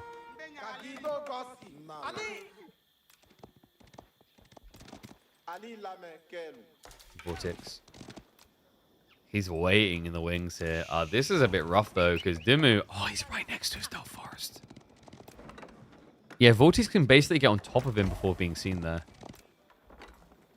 He does realize and backs away. That's important. He could have easily lost 2 longbows there with no repercussion. You can see him creeping. Vortex like, oh. Is he looking? Sofa goes down, though. Great grab there. Dumu at 50 Limitane right now. Yeah, fair to say he's taken the Sofa threat seriously. I don't know if Vortex can really get in to do damage here. And that's worrisome because it means Dumu, he's got the timing in mind here. You know what comes next here, folks. A little bit of stockpiling and he'll be on his way towards Castle. And he's only 1 system away from maximum cap, and that's going to be coming in. But great grab there, Vortex. Does find the worker kill. And he absorbed all the shots with the Warrior Scout, so there's no real damage taken. I think the Sofa took 1 stab. Archer's also starting to loom. Just feels very blind for Dumu right now. It's just these small areas where Vortex is leaking in. And yes, we have this tournament every single week. It's $500 prize pool every week for 40 weeks. So $20,000 prize pool in total. Money. Which means by about June of next year, we would have in total ourselves with this channel have injected into the pro scene, I think around $35,000. It's a lot of money. So nice trigger raids. I like this. Vortex is doing a great job with this sofa massing. He's also hiding the archers and... Oh boy. This is a good idea in theory from Dumu, but he doesn't know what he doesn't know. Like, he might be suspecting archers by now, but he also knows that he's just slow dying to sofa raids, so he needs to make a move. He has got the timing as well. He went into the Kira Siphon, so he will get the flamethrower ram soon.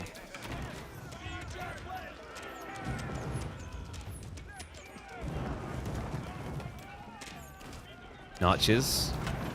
They're starting to encircle here. Dumu, this isn't the whole army.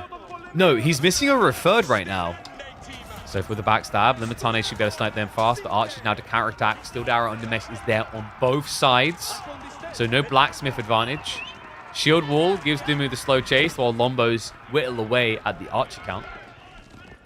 Concern here is the archer count is about to be in favor of Vortex. Remember, Dumu could not rush more Lombos. It's impossible. Can't really keep up the pace at which Vortex can pump them out. So there is a key concern here. He could just get outnumbered on that. Interesting part is that Vortex is still leaning quite heavily into Sofa. I think he doesn't have enough wood. Yeah, very limited. So he got one baby line on the backside. And then he has to play to the forward, which isn't safe. Demi. With Das Flammenfurger, ja. Able to start burning in. Remember, the cool thing about Kira Siphons as I play into Malians, you can burn multiple buildings at once on the pit line. Does just target fire down the one. There you, look at that. See, you get double house kills. Kind of crazy. He's expecting reinforcements, but none are coming yet. I think Dumu's intentionally just holding back the next wave.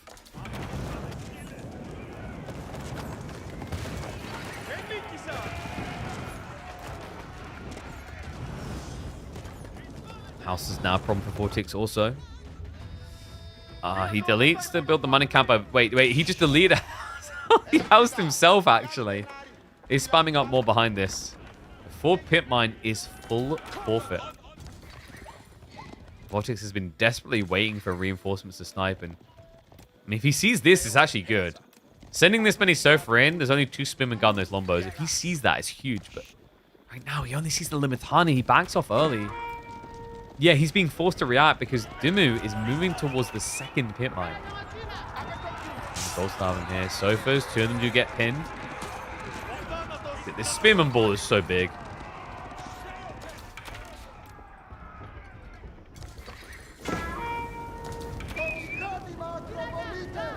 Pit mine begins to go down. I think Dumu might have his number here. The spear wall is truly doing business right now. Remember, Vortex can't add in any other unit type, really. You can't go Musafadi. You can't go for Spearman here. Like, both of them will suck against Lombos. Frozen his archers to trade the backline. That makes matters even worse. Vortex is at least up to 15 cows, so padding his economy there.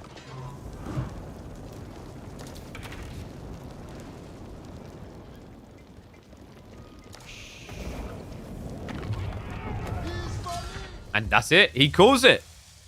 Benny Boy does not go down easy. A beautifully executed Byzantine feudal play to shut Marlies out on the bald land. And behold, your true bald master. Well played, Benny.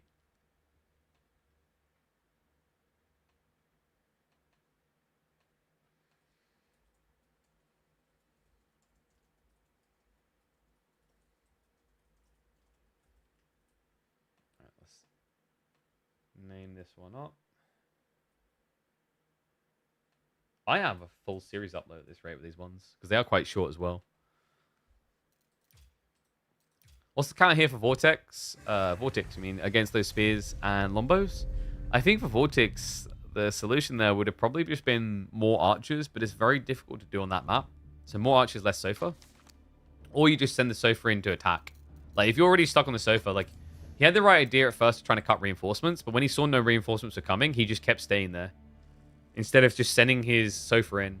Like, on board land, you don't have much protection. So, like, either you're going to raid your opponent's base at that point, or stop building as many sofa and just double down on archers. But like I said, due to these tree lines and how small they are on board land, it is very hard to just dedicate more resources into archers. Either way, though, we get a longer series. Left and right win. Oh, I need to make myself a drink. Whoop. I'm a thirsty boy. I just realized the camera got knocked. What? There, you can see my ugly ass bolt now. Why no jab throwers? Slow to scale. Also, most of the time as Mali, you're looking at archer sofa comps because that's how you scale. That's your castle play. So if you can start scaling that earlier, it's better.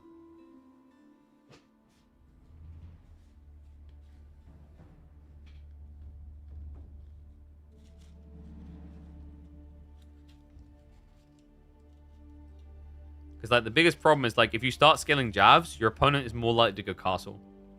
Especially with Biz, because they get castle so quickly. And then they'll just have lombos, which you in theory counter, but then, like, lombos with DPS upgrade trades okay-ish into javelins. But once again, then at that point, like, you're in castle, you don't want javelins.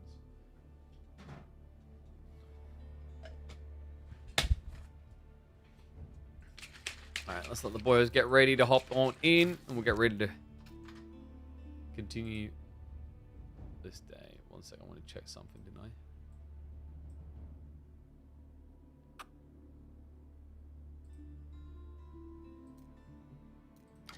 I? Alright. Delhi versus Mongols. Oh, sorry, no, Delhi versus French. I was like, wait a second, we've already had Mongols. French versus Delhi, oof. It's a bit of a tricky pickle, isn't it? Let's find out. Heading to Gorge.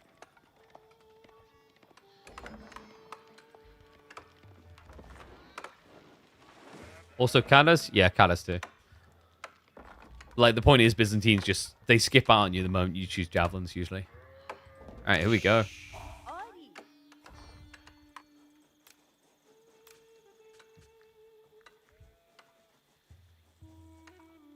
Could he do it?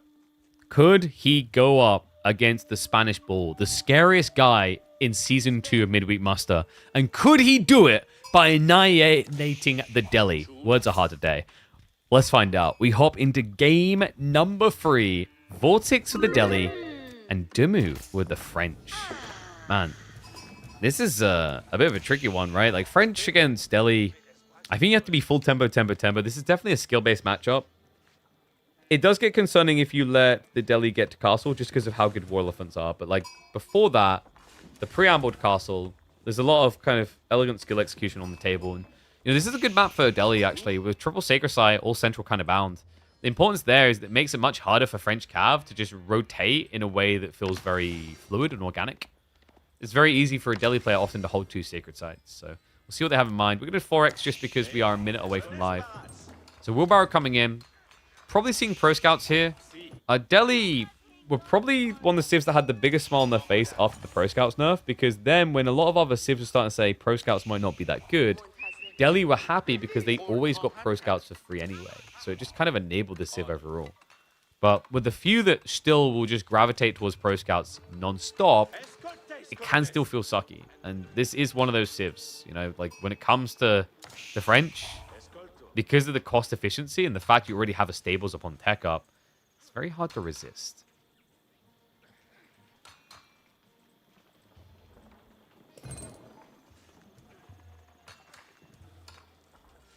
Can you Dark Age Rush versus French as Delhi? I don't think it's worth it because of the wood usage. If you do that, you kind of screw your early timing into mosque, so you slow down military efficiency. In theory, though, I guess you just don't really have. I mean, you do have the eco upside of your berries, but like once that's another expense straight away. So you're building mill, you're building racks. Usually, you want to try and get the mosque in quickly. I think the tricky part about that for Delhi is it's just a lot of wood for this civ at the opening of the game.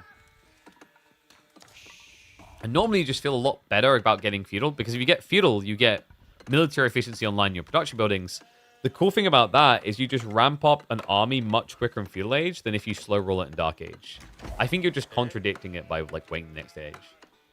Best action for you, best faction rather for you. For me, like I haven't played in a long time. When I did, I played French quite well. Rus because I just destroyed people with the mini game. And then, like, Atru was my very first one released. But, like, these days, like, I enjoy Japan. If you're talking about, like, best civs in the game, the best civs in the game are China and Lancaster by far. Hence why they get banned all the time. Like, the ban to this series is, like, House Lancaster one side, China the other. Lancaster gets picked, Rus gets picked, then China gets banned. Then after that, you're looking at, like, Byzantines, Japan. Really, really good civs. Mali, Delhi as well.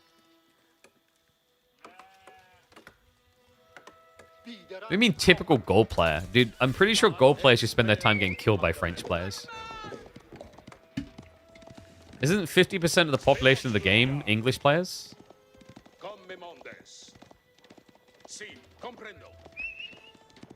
That's the thing. The world loves to hate English people. But here you all are, playing my country. Now who feels bad? Actually, I should feel bad. I'm an Englishman playing French. Oh, no.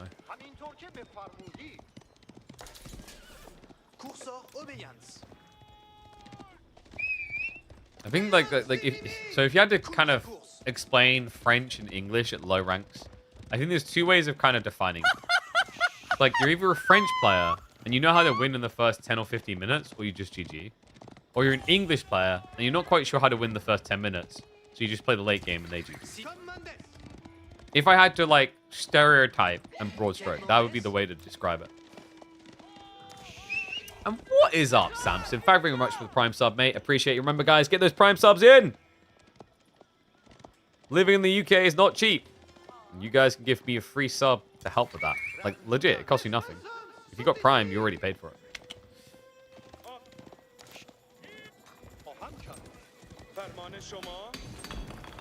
Okay, so with Tech Up's complete, it is going to be Pro Scouts locking in the next 30 seconds. I like that Dumi prioritized getting the Knights out first, just to keep pressure. Because the idea here is, like, sometimes Delhi players will try to be greedy and not build spears. I know it's crazy, but I've seen it before. That was a bit crazy. Did Vortex intentionally keep the worker there to try and snipe? Like, someone went wrong there. He loses a worker to a French knight already. What's up, Marco? Thank you very much for the Prime sub. Keep them coming, guys. Appreciate you. Yeah, so, like, the concern here is now, you lost a worker at minute 6. Against a civ that already builds more workers than you anyway. On top of that, he has Pro Scouts already. Vortex is going to have to make some moves pretty fast. Preferably some to deny Pro Scouts, or at least slow it down, and then obviously the next focus will be Sacred Site control.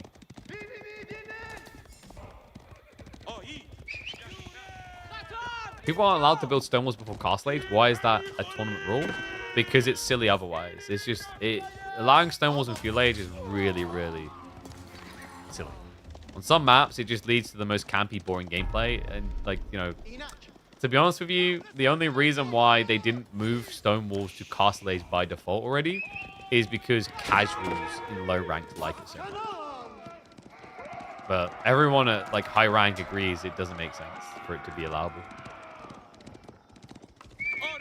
It's especially ridiculous if you get, like, a really good spawn. You know, your opponent can be very exposed and you might not be, and a tiny stone wall just protects you entirely. Lipany is a great example of that. Great denial. Yes, double scout kill. Vortex. We said he needed to make some moves. That's actually a really good start. Especially worrisome here for Dimmu. Already forced into the archers, because remember, he's got a double deer lean. Yeah, it's not split, so he can't sneak side to side. So Vortex just has this kind of all-in target timing on a location. It's a bit difficult to anchor there long term, but that's where Ghazi are just phenomenal. They live up to their name as raiders. England doesn't even own their land. It was French before Viking, and last was Germans. Yeah, but like everyone was like Romans and Italians, and then everyone comes from Africa. Do you want me to continue to go? That's your argument?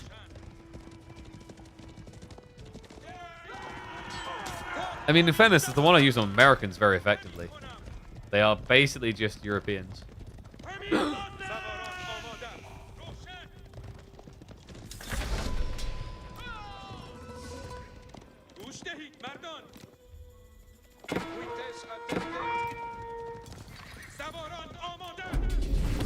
Ghazi doing a good job of actually just pressing against Dimmu. I don't think he... Yeah, he's got chivalry coming in now. Initial exchanges have been good for Vortex. Sacred sites are now being locked in. Dimmu, he's not able to contest all of them at once. So this is the lead that Vortex needs to remember. It offsets the advantage of the villager escalation. Spearman also arriving. Great timing to try and scare him away. Moves forward a little bit to get this snatched kill. That tiny starter step from Vortex guaranteeing a great trade. And also keeps the sacred site timer ticking. Yeah, this is rough right now. It just feels like Dimmu is stuck on guard mode, trying to get the Pro Scouts play back successfully. Vortex, well, because the timings here, and also the slowdown, this is actually a really important detail. If Dimmu hasn't collected his own deer by now, Vortex is about to start collecting his. He's scaling scouts. He has Pro Scouts. And he's going to get his home a lot quicker here.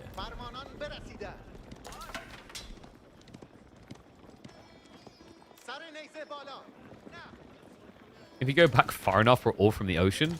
Dude, if you go back far enough, we're all from a single star in the middle of nowhere.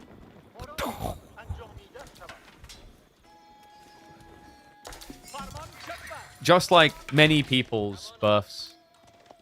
The inception began with a very large explosion. Ayo! Self 5. Wait, why did I self 5 that? Interesting. So Vortex actually ventures out onto berries. I thought he'd try to keep pressure up around the sacred side. So what's up, Fluffy Schnauzer? Appreciate the prime sub. And Vortex is blowing so fast. And it's not like you can make the argument of, oh yeah, of course he is. Dimmu's got a lot of knights. Dimmu has 7 out of 28 military knights. That's not a crazy number. In fact, when you look at the army value, Vortex has eclipsed him by almost 50%. Hey, thank you, Milt. Appreciate the gifted sub. Look at you guys. Keep it going. Legends. And just like Vortex is keeping this going, the timer is still ticking. Dimmu getting temporary pauses here or there, but I'm getting worried about his direct answer to a fight at this rate.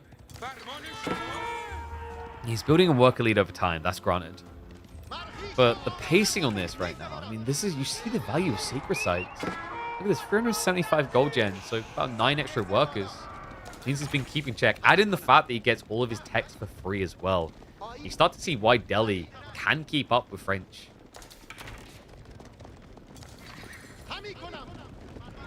I'm sniffing a big clash on the way. Ghazi move over towards the archers. The knights charged a bit too far forward there. They try to get back for the body blocks. Spearmen are catching up to them though. It's a huge spear wave at that. Ghazi still being blocked from their real target, but the archers looking swarmed here. Keeps baiting those knights back in. Spearman still chasing. Archer count not high enough to insta-snipe, so Vortex realizing that does back away. He guards the sacred site timer. Maintains his military lead. No worrisome factor is Vortex. If he just pulls a few scholars here, he can offset any damage that Doom is doing. And that will happen eventually. For now, Vortex still has a few techs remaining, but once those are complete, your options are go for an age up or go for a big fight. I think this is a big fight game.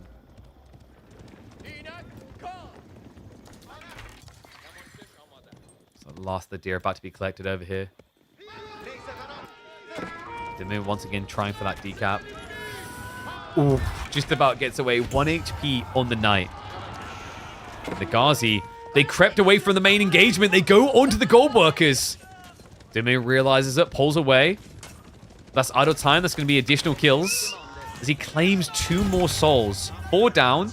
could actually be a fifth here because for some reason, Mary, she's a little bit blind and deaf. She didn't realize. Gets away with it. It's like Vortex, like, that's not right, killing her. Bless her. Let her be. It's like if you... I hear that horses can't see you if you don't move. So if I just stay still. Like, that doesn't work, Mary. You're moving your arm. You're swinging a pickaxe. What's wrong with you? You're drunk, Mary. Go home.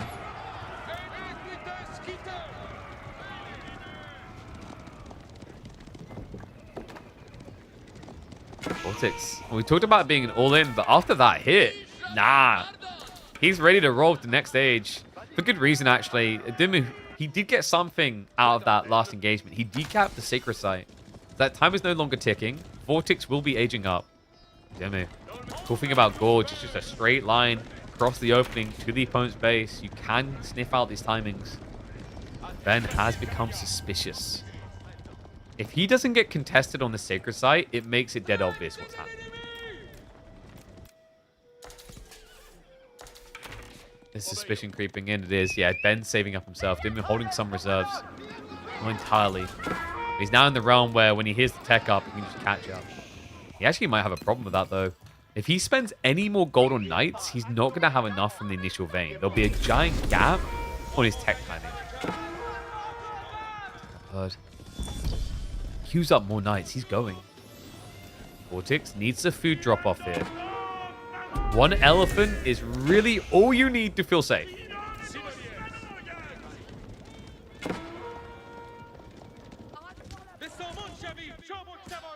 No flank raid. I believe there's an extra worker kill claimed. Some return fire, though. Dimmu will club one of the textile workers down. Does decide to start charging in, though. Knights getting ahead of themselves. Archers are not here yet. No war elephant, by the way. It's just priority veteran Ghazi and lancers. Interesting choice, Vortex. Didn't want the big middle finger, so now instead he might get the finger of death as Dimmu jumps in with the knights. Spear wave is spinning fast. First of the lancers does come out. That's going to bog down fire from the archer and the A-click. The spearman remaining. Get some good strike in here. Dimmu wasn't quick to steer back into clearing the spearman. His knight count now low. Vortex has survived the dive. There's 3 knights left alive. TC fire coming in clutch here, so the knights will die off. The worker loss is not crazy. Vortex only behind by 5 workers, and the TC eradicates what little remains of the attackers. Okay. Vortex, that was the scariest moment of the game so far for him, and he does survive through. Only loses 3 workers so far. Actually, I think it was 2 from that dive. Dimmu, I mean, he went all in on this, guys. Like, he didn't save on the gold, and we talked about this running issue. We done the maths. If he added just 1 more knight in from when we highlighted it, he wouldn't have enough for castle. He's added in plenty more than that. So if he tries to go castle now, there's a giant gap moving out for the next gold. That's a window of opportunity for Vortex. Lancer spam continues. He has got Home Blaze now coming in. That is going to give him the edge if Dimmu does not get a charge off with his knights at the start of the fight. Even with that charge, Lancers do really well.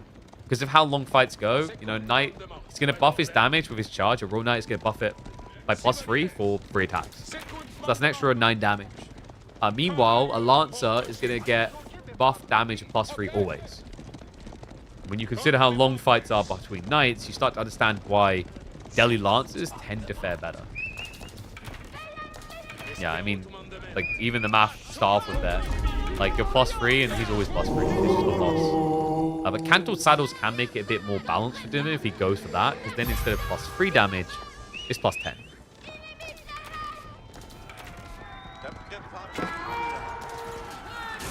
See the archers is there, guys. Dimmu, I don't know how you win this fight. Feudal archers, sure, but these are castle archers. They almost one-hit kill. Meanwhile, your archers do nothing. They hit for 1 damage. Oh, boy. I think Benny Boy might be cooked here. I mean, if you add in spears as mass archers... If you keep adding in knights, they just lose to archers. Like, it just feels like everything he has now loses to archery. Vortex senses it. He knew it. He's just trying to force Dumu to commit so he can just harvest the kills. Trade out attempt on that backline. I love that. Just draws the archers into his front line more as he clears out the knights. It means his lancers will be in perfect position to deliver a killing blow. Death has arrived. Ben about to take the knee in game number 3, putting Vortex 1 game away from a matchup versus Louis MT. Paper right now of how they're performing, Vortex should just cut through that like a hot knife through butter. But Dumu still has a shot to make this difficult. But no more mistakes are allowable here.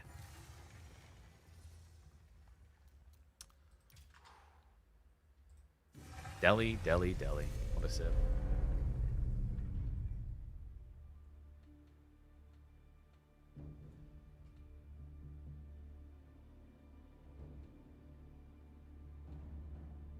Yeah, Vortex's early mid-game execution has always been so good. It's just...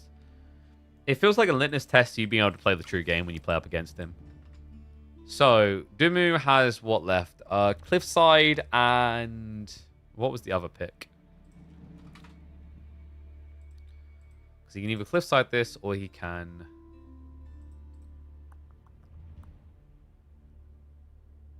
Oh, sorry, we haven't done Dry Arabia yet, right? Or did we? No, we didn't. So Cliffside or Dry Arabia. Dumu still has House of Lancaster, so it should be, like, pretty good for him. I wouldn't be surprised if Vortex goes Ottos. Dumu's instincts is probably House of Lancaster on Cliffside. If there was a Civ in Vortex's draft that I think could beat that, probably Ottomans. Although I know that Vortex likes HRE quite a lot on Cliffside. That's also a possibility. You think Roos Lancaster? What, for Dry Arabia? Could.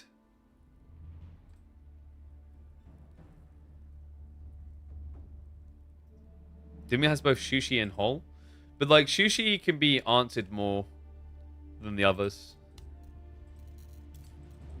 Like, than Lancaster, rather. Lancaster's a bigger threat there in that discussion, for sure. Alright, yeah, I called it HRE. It's Cliffside, right? Yep, Cliffside. Look at me. I watched too many of these games. So HRE versus Lancaster. Don't tell me I don't know my boys. I know them too well.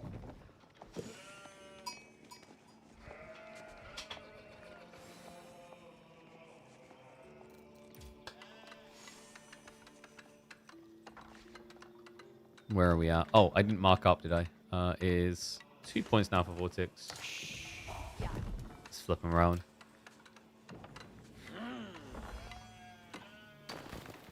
Every player in the history of competitive that has been down and facing match point finds solace in this pick. Dumu on the verge of elimination, and he has House of Lancaster. But what more do you need? Folks, we might be seeing a 5-game series here between the ball boys. Dumu with House of Lancaster, but Vortex with his HRE on Cliffside. This is a Vortex special, actually. This guy loves running this Civ. I've noticed it time and time again, actually. He's a really big fan of HRE on this particular map. Yeah, I need to talk to him about exactly why. Like, what is it that appeals to him so much about them? It is an intriguing one because, like, HRE definitely has these tempo timings in the other game, potentially. Plays Archer Master really well, but in the current meta, it's very hard to bank against House of Lancaster. Like, House of Lancaster have been feeling like the kings of Cliffside for the last few weeks, easily. And many top-level pros have discovered that the hard way. This new Abbey of Kings build comes in so fast when you play on Cliffside. Yeah, it's the distance. You know, this is the map that I think once upon a time people thought it was good for greedy civs and then quickly realized actually it's good for aggro civs. It's such a short distance to the enemy base, so any civ that can utilize things like these cheesy men-at-arms builds looks pretty good here. I'm kind of surprised we haven't seen more Gilded Men-at-Arms rushes from OTD. But I think the problem with that play is that the Dark Age Spearman rush can feel quite underwhelming, because you can't really follow it up with outpost rushes. Now, why did Dumu not go for a spear play? Same reason that Vortex didn't. These two civs are fairly evenly matched when it comes to their potency in Dark Age. For HRE, they move faster with their spearmen. They have better economy. But Lancaster also has a good economy in the Dark Age. Their sheep gathering is good enough to compete. Is that normal gold distance? No, I think the berries pushed it further away. It's like, what? 1.5 tile? It should be, I think, 1? Or 0.5. Okay, yeah. Yeah, his berries griefed him.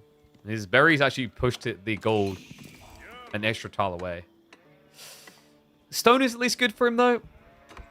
An upside for Dimmu is usually in this matchup, you're expecting Lancaster to be the aggressor. So it doesn't really hurt as much that you kind of get bummed a bit on the spawn, you know?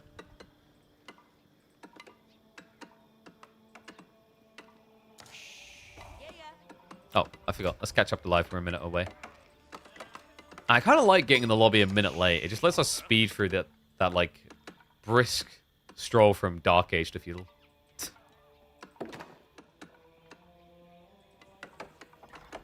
And yeah, no mine work here.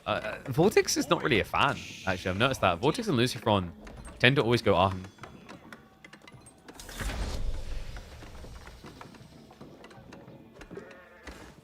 Whereas, you think about players like B and Atan, there's a lot of times in these type of matchups they'll consider mine work. In fairness, though, I'm not sure you really want to mine work into Lancaster. Like, mine work is a tempo build, and Lancaster already sets the tempo. So, like, if you're challenging tempo, your simple question is mine better? And I don't think Aachen is. I don't think mine work rather is. So with Aachen, we're probably looking at Pro Scouts. He's already gathered the gold up for it. And then you could just look at going for a big meat blob here. I wonder if Men-at-Arms is the idea. Men-at-Arms massing into Lancaster is a bit different. I haven't seen many people attempt that. But in theory, against the Lord's build, it does kind of make sense. It's your own chunky front line, then back it up with archers behind. Hoblars would fare terribly there with their low damage.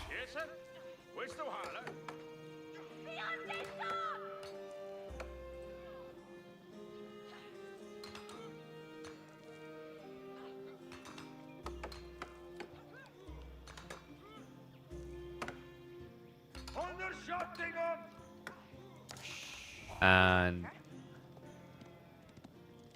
hold on a second. What's going on with the wooden stone? Then we crashed. Oh, that's a bit rough. I mean, Vortex was a little bit behind on sheep, but not crazily, because he'd just been harvesting quicker. Okay, yeah, there we go. All right, remake coming in, guys. Yay! My favorite part about Age of Empires 4. Yay! Unfortunate. Apologies, guys. We'll get that sorted ASAP. No, it's clearly a default win. Now, kidding. What happened? Is it just a rando one or one of those like accidental UI flick ones? I'm wondering. There's so many weird crash reasons.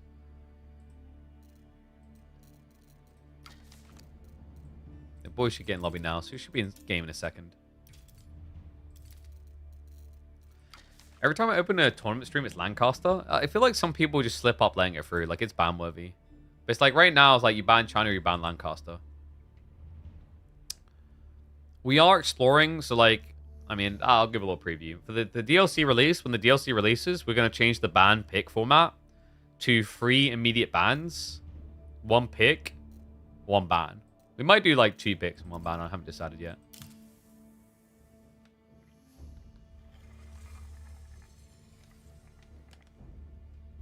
Alright, so remake should be getting in now. Let's cut the predictions and redo them. Are we on the same sides? I think they are. Every player who finds himself down in a series has 1 point of solace that can get them back. Lancaster! Da da da da! Shocker, you never saw that one coming. House of L's, which should be called the House of W's, can always come to save someone in danger. And Dimmu needs them to. He is down 2-1 right now. Elimination game here. Vortex, he wins this. He is through to grand finals for a best of 7 showdown against Louis MT. Louis looking back on form after his 3-1 victory over Wham. So this is tricky. Vortex, We just had a remake, an unfortunate crash there on Dumu's side. One that, I don't know, I don't think anyone had a clear advantage, but there is an upside now. This time around, Dumu's gold has spawned close to his base. That's a big upside. The stone on the back as well, I think it's fair to say it's a better spawn. The other warrior I now have is last game, Vortex, he went for a Pro Scouts play. The problem with Pro Scouts is now in this remake, both deer are forward spawn on one side for Dumu. So it's more easy for him to block out. Upside, at least, Vortex has got double back deer. Downside is going to be his gold placement. There's no great arc in here necessarily. His last game's one wasn't crazy either, though. So we'll just 2x a little bit as we catch up. Sheep haul this time around, Dumu. He's going to run into Vortex's rotation, but Vortex... What? Dumu got 19 sheep, Vortex only with 10. Now, Dumu, he did start with an extra 4, but still, that's crazy when you consider that, like, we'll start with an extra 4, but yeah, Vortex will gather quicker, but not that much quicker. It's 35% gathering versus 20%. 2.5 minutes. They should be tighter than this. It's a great rotation. And Vortex, he makes his way back to base. Dumu's going to have to coin flip which corner. I think this is the only place left with sheep. I think Reload messed people up after the last tournament because he kept letting House Lancaster Templars through and beating them. I noticed that after that most people left House Lancaster. Maybe? What tournament are you talking about? What, in Masters Full? I don't think he really done that much in Masters Full. He kept picking Lancaster. If you mean the tournament before that, it's because people just hadn't really honed into just how ridiculous the Lord's build was. Like, that started to come in a few weeks ago. It really started to ramp up around the start of Season 2 of the KPMM. Is people were experimenting with it, showing it off more. And the more we saw it, the more we said it was broken. And our opinion hasn't changed on that. It's just a little bit too good. This Abbey of Kings Lord of Lancaster build, it does a little bit too much. You know, 160 is a bit pricey, fair enough. But the issue is each of those lords just feels so insanely hard to kill. It's so easy to lose fights to.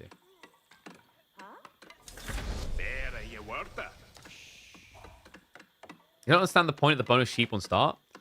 It just makes them even more campy. And conceptually, it makes sense. The thought process the devs clearly had there is because they gather quicker from sheep, they'll exhaust their initial sheep quicker.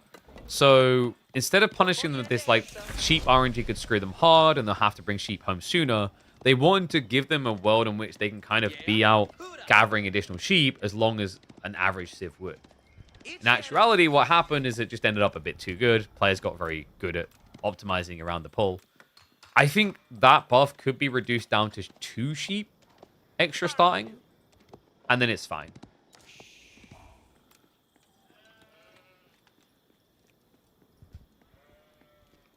Lord's now on the way. First boy comes out.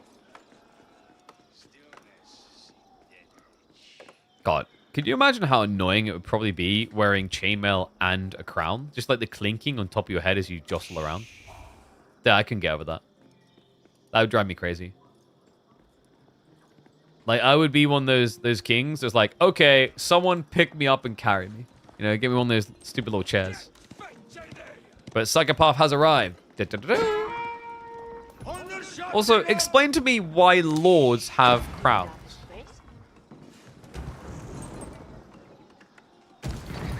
Yeah, I'll let that one sit with you a little. Let you brew on that one.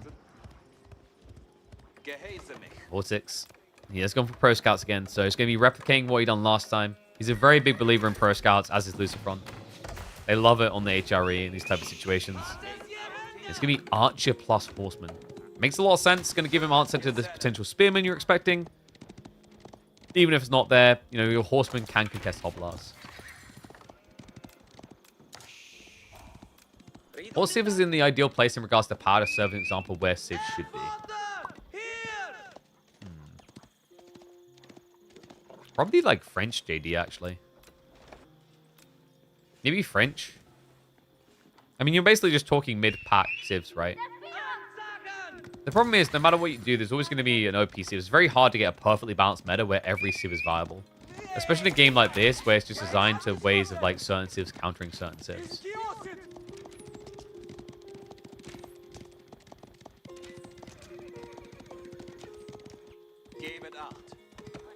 Yeah, the thing that I've always said is I would rather every Civ feel OP in their own special way. But the problem is, like, that's not how Age of Empires 4 is balanced.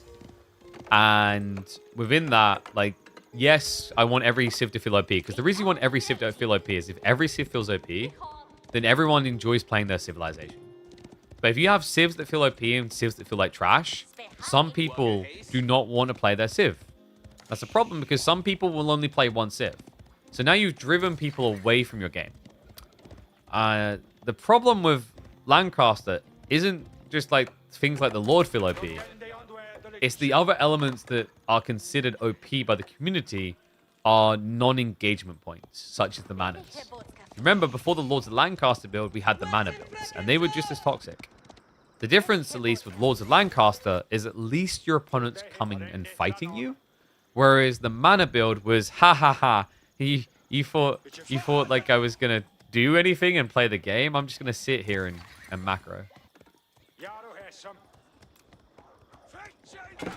Lords still deny pro scouts. It's not your usual, but you'd be surprised how effective they are with the 16 base damage.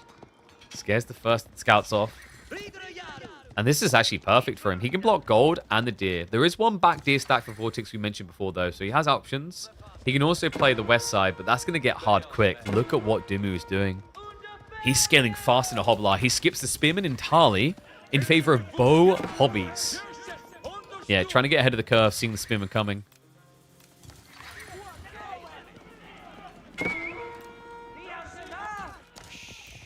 This Hobbler, not the best at killing scouts, but great chase down, great attack point. Usually can kind of stutter along as you attack more fluidly. Lords, Vortex, this would be a nice snipe, but he needs to get it. The good thing is marching drills will allow for it.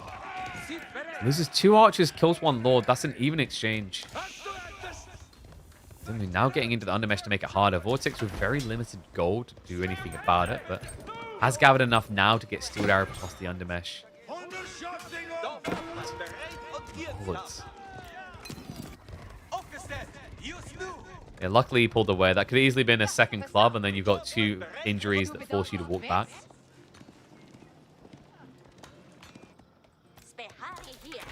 I think Vortex might just, hunker down on the gold? Do you look for a tech play here? In theory, Burgrave is pretty sick, but the problem is, like, Burgrave is quite hard to do alongside Horseman. Because Horseman just uses so much of your food already. Then you have to tech, then you need to somehow get Burgrave units out.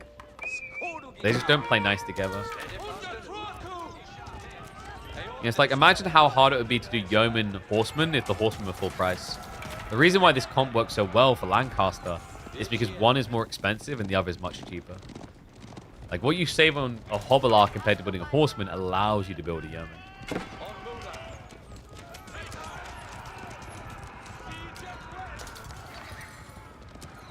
Maybe some men-at-arms, HRE? I don't know if you can really trust Spearman here as Vortex. Like, you could just get... Could you just Horseman Archers? It's so weird. The Hobbler with Lord's buff makes this so weird. If this was no Lords, you would just say do Horseman Archers, it's fine. Because Marching Drills makes you quicker than Yeoman, and then your Horsemen beat Hobbler. They cost more, but they beat them. The problem is they don't beat them cleanly here. You have 2 more damage and only 3 more health. Meanwhile, these Hobbler have more ranged armor.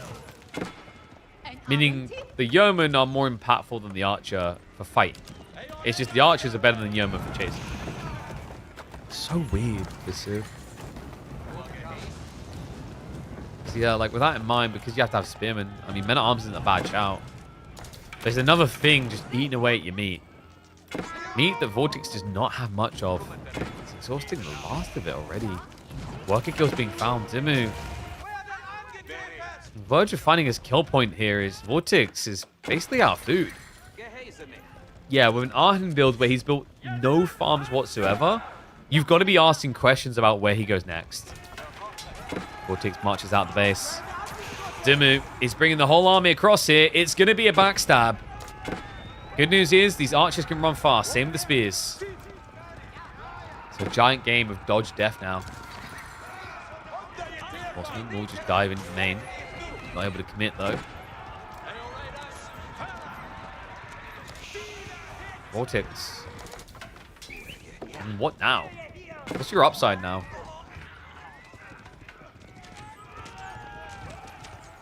I feel like this is just going the way of Lancaster. Can you guys smell that? Because it's smelling like an inevitable game number 5. It's crazy as well. We talked about Ottomans. I wonder why Vortex didn't choose Ottos for this. I still think it's hard. I feel like Lancaster is the best civ on this map. But what was the expectation with his HRE plan? What did he think was going to be different here? Maybe he was anticipating a spearman opening from Lancaster and he thought that would give him an edge. I like that Lancaster resisted it though, because like if that had been the plan, like Vortex, it would have favored him because he could just heal on the gold.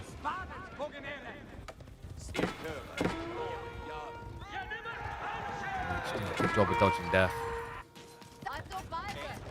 Vortex, not so much. No wheelbarrow here. Could easily be a kill or 2. Hobblar raid, a good connect. In fact, he started off with 2 worker kills. That's how it began. Yeah, it's so tricky. Hobblars, they're a lot better at these type of raids. It's deceptive. You wouldn't think it because their damage is lower. But because their attack point is quicker, they chase targets better.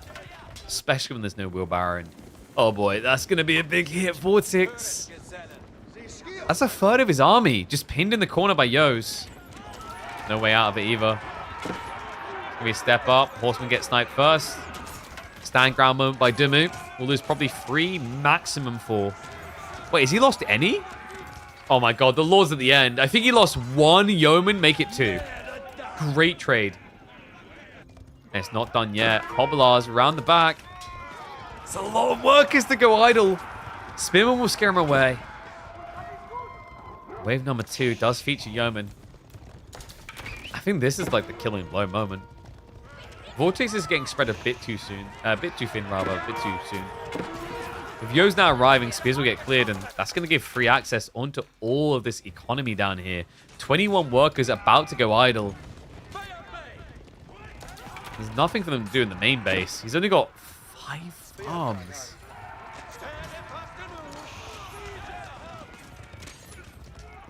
Yo's just go after the workers. GG gets called. It's happening. Game number 5 is going to lock in between Vortex and Dumu. This will all come down to a game of Dry Arabia. Okay.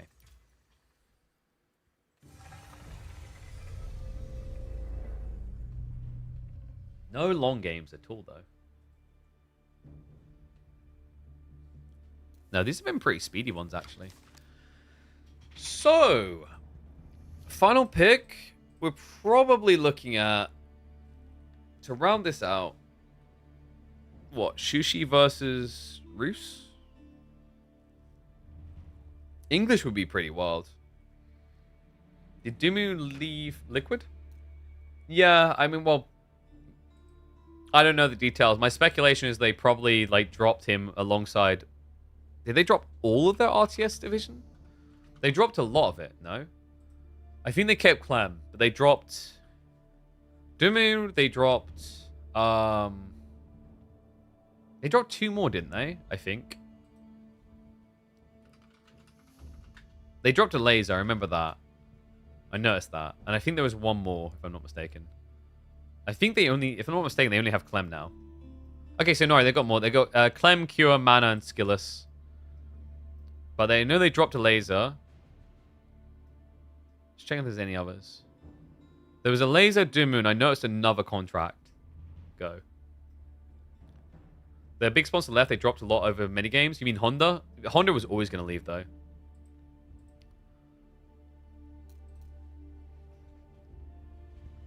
I don't know if they really were. I don't know if they were really spending that much on Dumu anyway at this point. Anyway, like, so I was a little bit surprised because like Dumu does okay on the size of his stream, so it probably would have been like an easy hold. But it's possible that they're honing in. They're focusing on just getting players that will win tournaments. Because, like, there is a merit to that in terms of, like, selling to sponsors. Like, hey, we win. Like, Team Liquid really made it big on the money in, I think it's 2018. When they won Dota 2, they won Counter-Strike, and I think they won something else. And that was a huge advantage because then when they're pitching the sponsors, it's like, you should sponsor us because we are champion level team, right? In multiple games. It's like some brands look for that vanity level. That's all they care about. They don't care about like viewership draw or whatever. Like I've helped Method find a few deals before, and it's like that with them. Like they actually have like reasonable pricing for their viewership, but brands don't care. They just want to be part of the champion squad, you know?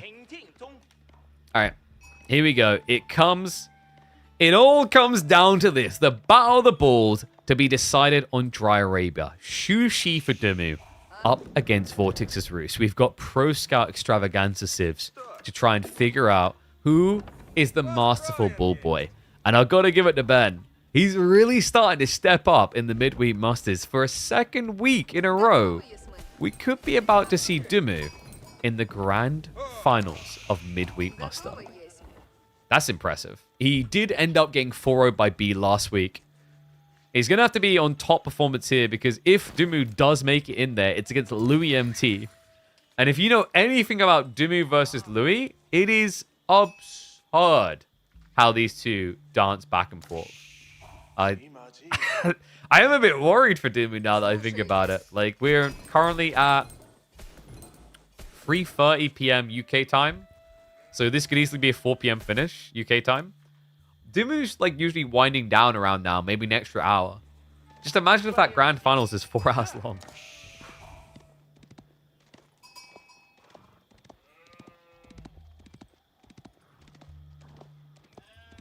Well, Roos versus Shushi. I'm trying to remember how this one plays out. It's been a bit rarer more recently. Like, we see it, but not as often as we did in previous seasons. Because Pro Scouts has died down a little bit, so there's different priorities. And I feel like they played a different maps. For example, Roos is actually really good for Gorge. Vortex didn't play it there because he had Delhi. Whereas Shushi, we see them on Gorge sometimes, but there's more obvious choices, I think. Like Delhi, Roos make a lot of sense. And Fanky. Yeah, we're not on Cliffside anymore. We are on Dry Arabia to decide though.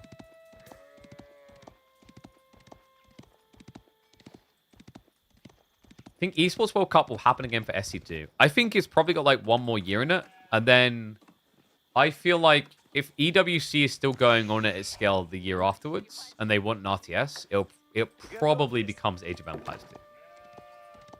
You know, I know some people on the Red Bull World Law announcement recently that they don't want to handle like scale logic. Like there's a reason why it got the big prize pool. There's a reason why it would be next up on the list.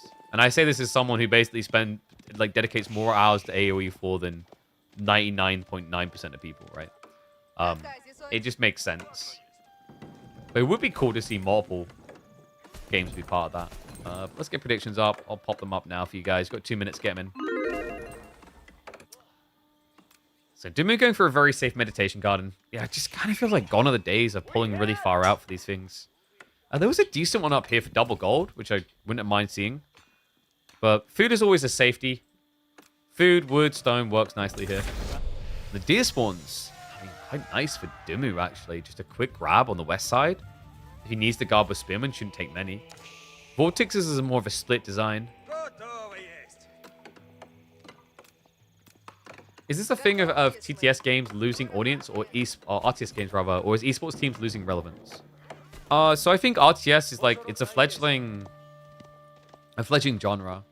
Like I know there's some people who try to angle themselves as a stoic defender of like RTSs. If I was to say RTSs are dying, you're right. RTSs aren't dying; they already died.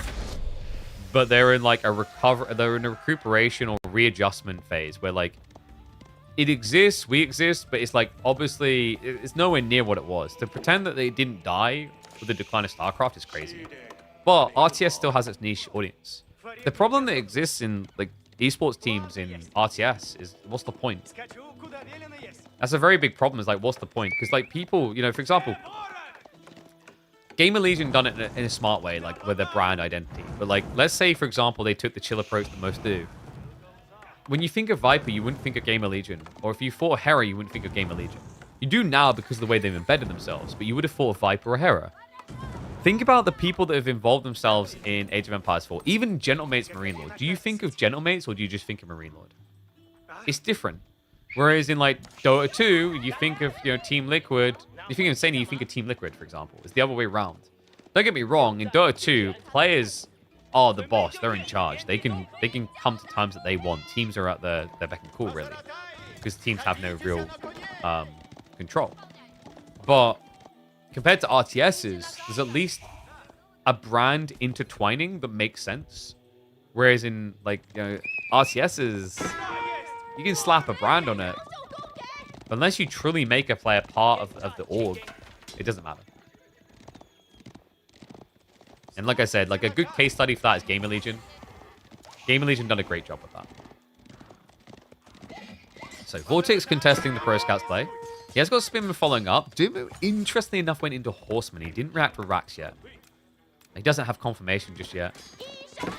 Scouts being a nuisance. Is this a Pro Scouts player? It is. Okay, yeah, he did go for it. I was about to say, he's adding in additional ones. Would have been a very intriguing way just to try and deny Pro Scouts, but the Horseman now arriving. Double injured Scout is a bad look here for Vortex. It's the duck and run. Has got the first Spinman now arriving, though. Actually, he might even get a snipe on the enemy Scout. Yeah, nice. Baits the attention. Horseman has to back off. So Archer follow-up now for Roos. Because you built spears, you're expecting a reaction into either spear or tube. In fact, Palace Guard is pretty cool for Dumu to open with here. Just one or two Palace Guard deals with the Spearman really well.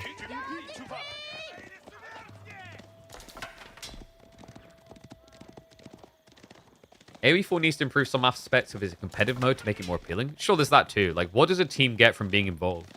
Now, this is something a lot of games, like, if they really want an esports scene to be invested in by orgs, they don't do a good job of helping with. Don't get me wrong, a lot of orgs are just kind of leeching. They don't provide anything. It's not like they're creating the content arcs. That's what, like, Gamer Legion does really well with a podcast, for example. But the point I'm going to is, for example, there's no way of placing, like, spray paints on the terrain in Age of Empires 4. You know, you can't have little banners near your base, little flags that show your team flag. Which, by the way, people would buy. Like, fans would buy. There's not even, like, a supported clan tag system in game or anything like that. These are just small examples of things you can do. Like, a good example of a scene trying to do this, I don't know if they'll succeed because I think they have other issues with the finals. But the finals, like, has literally got... Because that game is made to be, like, a broadcast, the whole meta is, like, you're on a game show. They've now got orgs like the Alliance that actually have in-game skins, banners, and everything. It's pretty cool.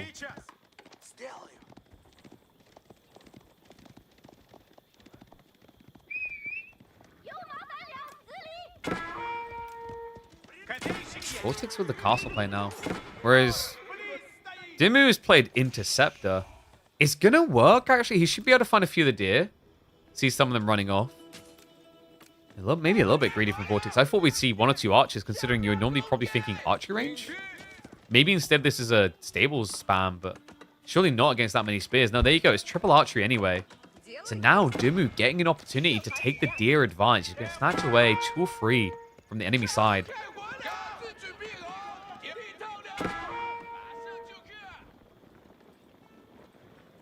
What issues does the finals have? The finals had a huge hype around it initially, but then it had a downtime.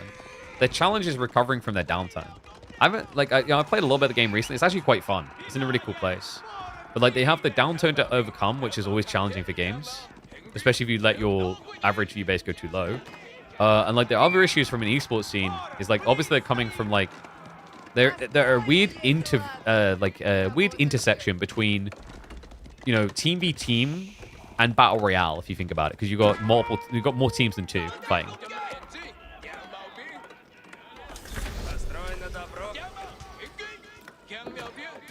Villagers back to work. Spin with a dive in.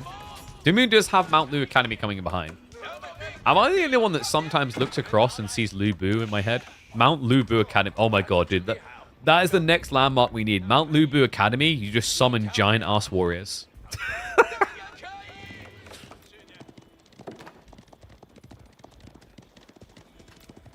Vortex is Horse Archers as expected. Dimu with a catch-up. Probably going to be looking at straight-up Lancers. I would love to see him just pump Horsemen here, though. I mean, I'm living in a dream world. Lancers are more efficient because if you go Horsemen, you're just going to get through your food really quickly. Whereas Lancers, you've got a lot of gold here. So it balances the equation better and generically feels better.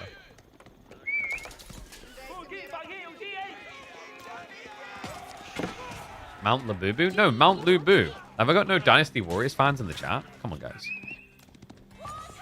Lubu, the greatest warrior to ever live? No?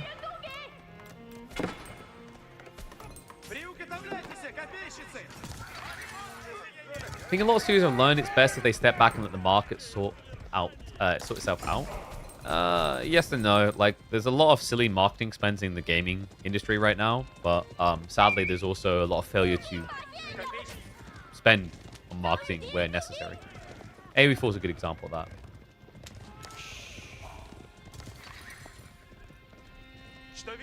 And people wondering, like, why are they not reinvesting in AoE4? Like, it's opportunity upside. Like, they could put 2 million extra funding into AoE4 than they do. But, like, what are they going to get out of that versus making just a new game? The new game could make them 100 million. Reinvesting into AoE4 could maybe see them return what they spent plus an extra mil, or maybe 2. Now, I've talked about this before, like, economies of scale logic of where, like, hey, you know, you invest in this small project and make 200% back isn't as sexy as, like, investing in this huge project and then making, like, 50% back. Because, like, even if they just make 50%, the upside is, like, we could make 400%. We could discover an entire new genre. Vortic's not really discovering an entirely new build here. Like, that Source Arch has been done before, but I love the spearman detail getting added in. Really important against these lancers. Otherwise, you just kind of get pressed a bit too hard on the map. Now, other thing that Vortex is doing really well, he's already on the relic game. That's something that's been neglected. Dumu is all hands on deck into the lancers only. TC now assisting as well. Spearman able to start getting involved considering you're diving the base. And Knight count not looking great here. Dumu shriveling up a little.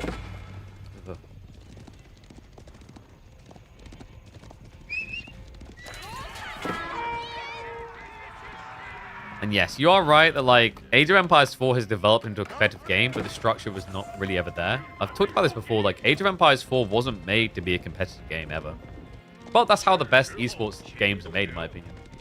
There's been no god-tier esport game that was built as an esport team from the ground up. They have to build into it. Other thing I'll say on, like, you know, where you invest money, etc., and like, how you justify and what people are doing. If you look at the meta in game development, the way it works is big studios invest big money in proven concepts. And we just talked about how RTS has been a declining genre, right? It had a high and it came down from it. It's very hard to convince people to whiz away millions and millions. And I'll tell you what made that even harder in recent years, Stormgate's failure. 40 million just being burnt is a quick way of convincing people not to. Same with Battle Aces being, like, pulled back on. Those type of things, like, it makes it so much harder. Like, if RTS is going to see a renaissance, it's going to be due to smaller studios, not the big ones. But there's long-term play that could work out for games like AoE4. AoE4's goal is to keep leaning itself as, like, a more developed RTS, while the smaller ones pull new audience. Pull my leg if we're still doing this. Lancers still only. But Vortex, I love this. Adding in Knights. He's got the Spearman. Not many, mind you. The Relic game is a huge boon for him. 4th Relic coming in. Reminder, folks, that high trade house, 99 gold on top of it. Getting bogged down on the spears. That's rough. That slows down the approach on the Horse Arch. Is exactly what Vortex needs. With +2 damage coming in. Bigger boon to be had here. Wooden Fortress to be garrisoned. Dive underneath the town center. So far in this game has managed 3 worker kills. Could he find more? Is he stuck here? Warrior Monk not even bothered with the Wallow. Just pulls it around the back. Villagers just shuffle away. They don't want to be stuck in the mud. Lancer dive is going to whiff. He forces idle time, but it comes at great cost to Dumu. Military count, army value rather, is not too far apart. But, I mean, the problem here is so far you've only achieved 3 worker kills. The 4 relics plus the high trade house more than makes up for that. Soon to be 5 relics. Dumu now in his secondary goal, which, by the way, I believe Vortex just scouted. So he has a target point.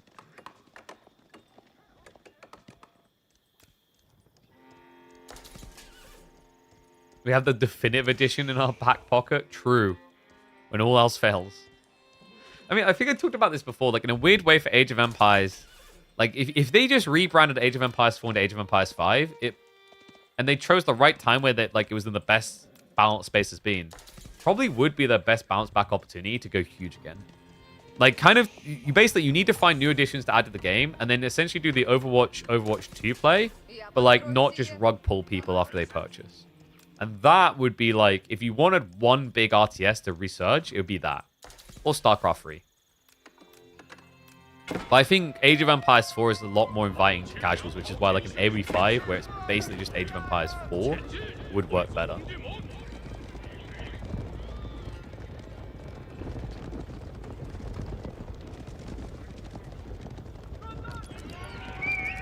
Push coming in. The Wooden Fortress is up, but this is now much more difficult. There's a front line this time. The wall on the side is going to draw some attention. Warrior Monk is going to go down, but trade-off is over here. The Warrior Monk Blessing coming through makes it harder to clear the Horse Archers and makes it much easier to cut down the Lancers. Demu, I'm impressed he got back up to 15 Lancers, but what is not looking impressive, he's still struggling to shrink the size of Vortex's army. It's still feeling like a 2-to-1 lead. Only difference now is, like, Vortex is finding the breadth to add in Knights, whereas before, it was just Horse Archers versus Lancers, where it was quality versus quantity. He's going to sneak a Knight in. Good job there by Dumu. He was guarding with a few in reserve. Will cost him a -1. And that was already 2 on top of that, so it's actually going to be 3 kills in total for Vortex in the last minute. That destroy values 3x. Welcome to Shushi and how ridiculous they can be. Like, just process that. The losses, and yet he still keeps bodying like this. Like, that's Lancer spam on Shushi for you. Vortex now with the ball secure is a big deal. Berries on top of it. Man, the confidence level in this guy. He's not convinced that the Lancer threat is that big anymore. And you can tell by the way he's playing map wide. The other cool thing about Roos is how good the Wooden Fortresses are. It takes the same amount of time to build this as it would a standard outpost. A standard outpost would only give you 5 garrison spots. You then have to fortify, which is going to take another 30 seconds. Meanwhile, for Roos, you spend 175 wood. Sure, it's more, but you get 8 garrison slots, and you get that chunky health straight away. It's a game changer. Yeah, I mean, just look at these things over here. Fortify would be 100 stone. So that's kind of crazy when you think about it that way. It's like you could build an outpost and fortify and spend the same amount as a wooden fortress, but you would be able to protect... Was it 60% less economy? 60% less economy.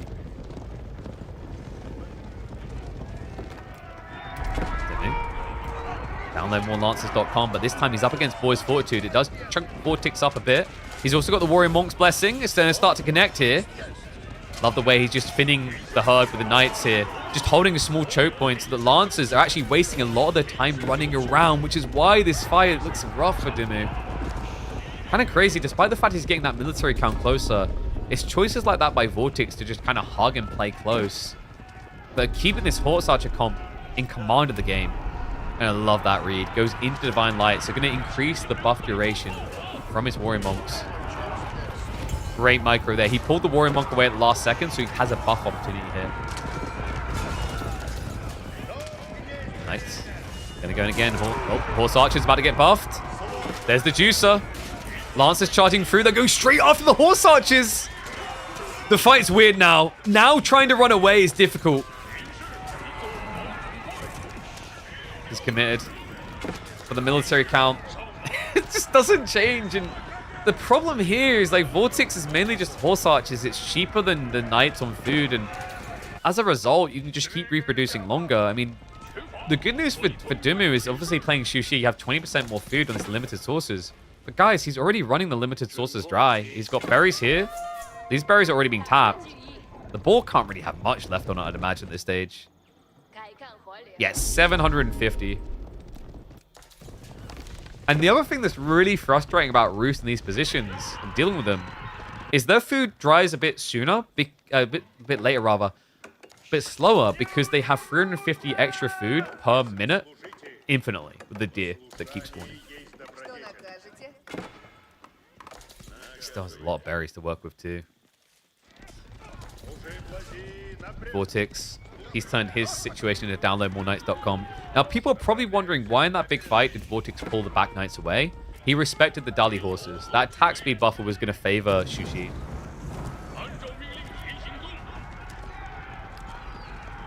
How to stop Horse Archer Knights comp?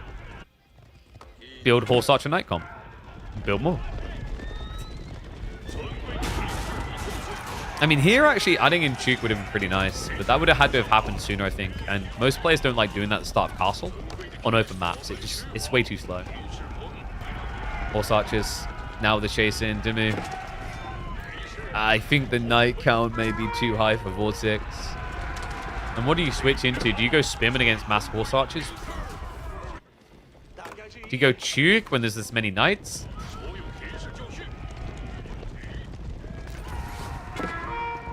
Maybe crossbowman? Pricey and very slow. I think for Dimmu, the next point of contest is walling the map. If he can wall himself in, you get some safety there. How do you wall? Like, this is such a wide dry Arabia the way he spawned it, the way he's playing it. Now we're getting closer to Dimmu's base than we've been so far with the main army.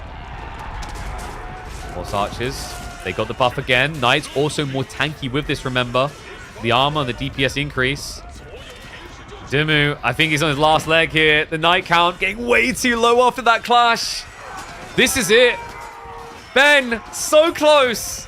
Last week, he took Anatan all the way to beat him, but it won't happen against Vortex. A 3-2 victory. Not a comfortable one for Vortex, but he'll take it all the same. Books himself a date against Louis MT. But Dimmu once again reminds us that he is still capable of battling against the best and taking it all the way. G to the G. 5-game series? Can't ask more than that. Wow, yeah, we could have had like a long game. That would have been pretty cool, but I think Vortex knows better than to let like Ben get to that phase. So, folks, that means that it is going to be a matchup between Vortex and Louis MT. A best of 7, in fact. I'm curious how that one's going to play out. Vortex probably won't let it go deep. As in, deep, hard game. But I don't think Louis is necessarily like weak like he used to be there. Like, Louis, once upon a time, he saw the late game a bit too much. Whereas nowadays, I think he's a lot better at trying to play around those early tempo timings. Obviously, he's always going to keep an eye on that prize of like deep game if he can get it. But he isn't just rushed towards anymore. Alright, one sec. I'm just loading Photoshop now. Dude, is Photoshop bugged again? It keeps doing this. It's so silly. It just crashes out. It's something about having Age of Empires 4 open that like Photoshop decides to have a heart attack. I might have to reinstall it.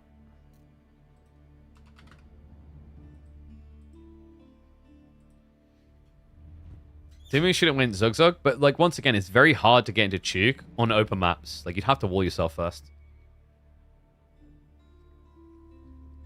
I think it's just something about when I try to open specific files straight away that it doesn't like.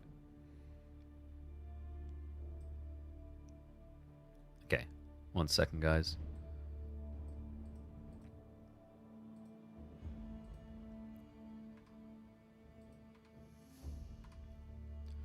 So, that is going to be a 3-2 victory to put Vortex through to match up against Louis MT. That's going to be coming up in just a few minutes. There you go, guys. If you're getting in now and wondering what's been the state of the week, you can see the results right here. Boys delivering as always. Same thing with Unreal Engine when you start Unreal AoE4 crashes. Wait, really? That's a bit of a weird interaction. Like, what is it with the AoE4 engine? I don't know. Such a weird one. Let me check. Let's see if the boys are dropped straight away. Okay, yeah, so Vortex just wants a few minutes. So we will be beginning shortly. He's just saying he's feeling a bit rough, so he just needs a few minutes. Oh, wait, did I leave it as Louis versus Wham the whole time? Sorry, guys. It wasn't Louis versus Wham. Whoops. Lol. I thought I updated that. What the hell? No one noticed. Oops. I might just start leaving it without the players' names in there. I don't know. Or some people just got like get a boner for it. Like, oh my god, I'm gonna click through. And oh, look who I've got! She brought me food. That's mine. Oh, it's yours. What is that? Sprinkle. Oh, Freya, don't spill it everywhere though. And chocolate. Yeah, Freya, I'm afraid you can't be in here, darling. We're not with that. That's chocolate. Look, you're going to get everywhere. Oh my god. Is that chocolate apple piece? Yeah. Say hi, stream. Say it quick, though. Hi, Dream. You're a mess. You have fun at nursery today? Yeah. What'd you do? What are you picking? Alright, I'm not going to pick you up. You've already dropped chocolate.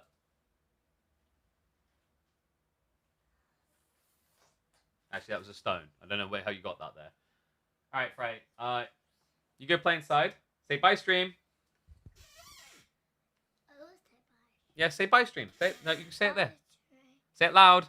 Bye, Tram. Alright, off you go. Freya, please.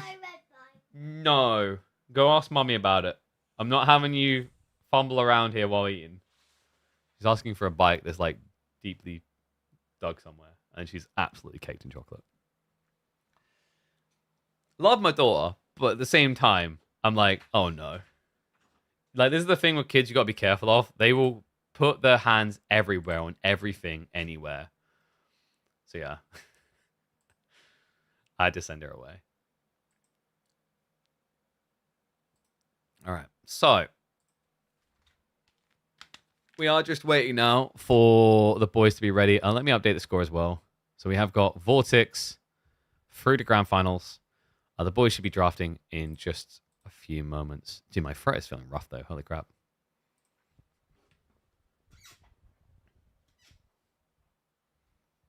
Oh, didn't we go off straight away? I mean, props to him, man. I think a well-earned rest. That was a close one, though. He almost had him. Almost. Oh. By the way, guys, if you are enjoying the streams, reminder to always check out our sponsors. You are seeing them ping in the chat from the Nightbot. Do the Nightbot a favor and make sure you click on those links. If you guys ever do need a PC or any laptop or whatever else, be sure to go check out PC Specialists. We want to buy from PC Specialists. Did you guys know? They were so impressed with me and you guys, they came back and they renewed through until Christmas. So my goal now, as a Christmas present to the community, to the scene, is to try and get them to come back in 2026. Dude, I'd be cartwheels over the moon if we could get them to sign next year for the whole year. But yeah, also on the Heroes My Magic side, definitely click through, have a look at that.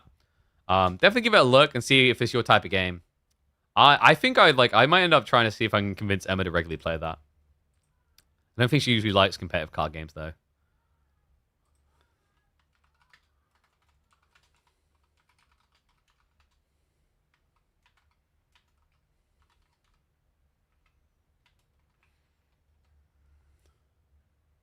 Alright, there we go. Sorry, I just had to respond to something.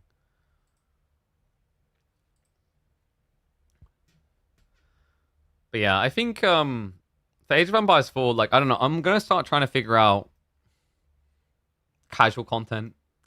We do a lot of competitive content, but I want to do something to bring more people into the scene. I don't think competitive does that at all. Someone mentioned a game called Master of Command. I hadn't seen this before, no. It's kind of a quirky, different looking game, though. Is this meant to be a little bit like the Battle Brothers one? Are there any plans for any 2v2 tournaments? I low-key missed them.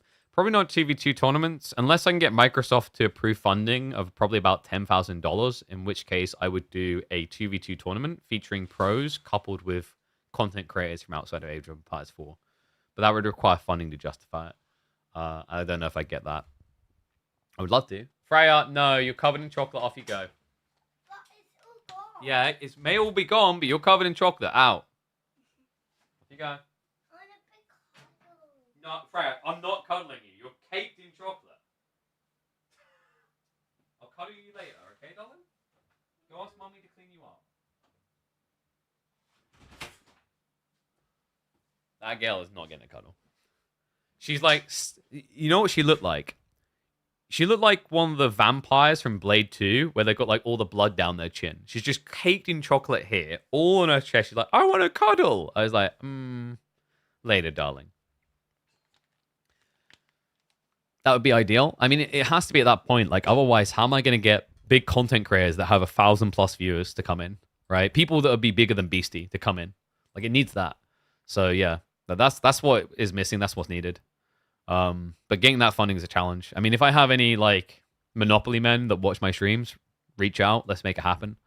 But otherwise, it's just like it's very hard. But like outside that, I'm thinking of. I noticed a post the other day. I responded to it. Like I'm thinking of trying the low Elo Legends series again. I don't know. I think it's very challenging to make work.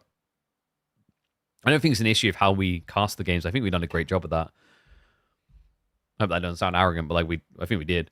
The bigger problem is just like I don't know if there's enough people that like are audience attached to Age of Empires 4 to be intrigued by it. Like the whole audience has been built up around competitive AoE 4. So trying to build that casual audience now is very hard unless you have a huge influx of players. Very, very hard.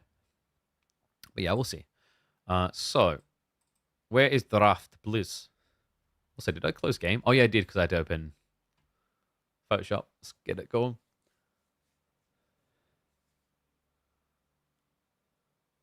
I mean, 10k coach. Yeah, that's literally what I just said. Like, that's what we're aiming for.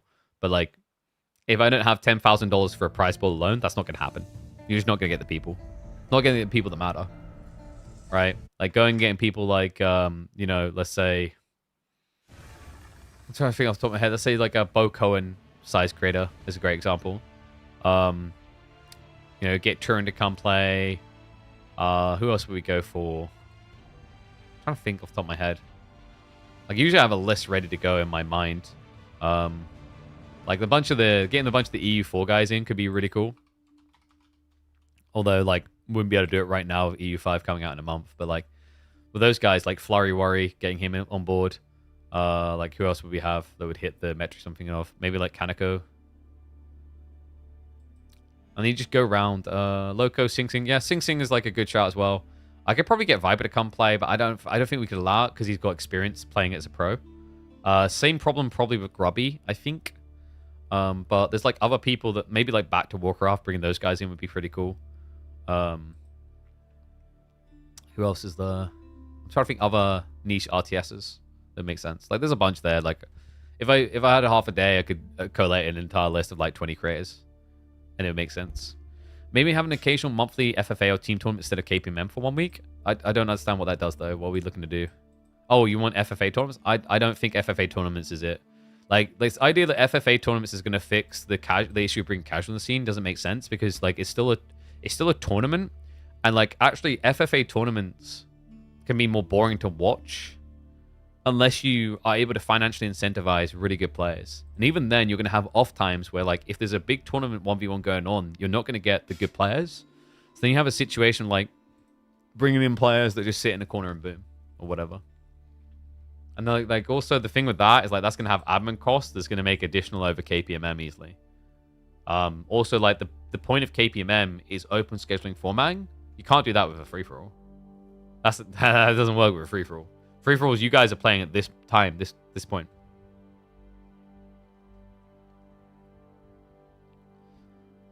All right, are the boys ready to go? All right, ready. Nice. We got the draft. So, let's get this going. We've got Vortex versus Louis MT. Civ draft coming in just a moment.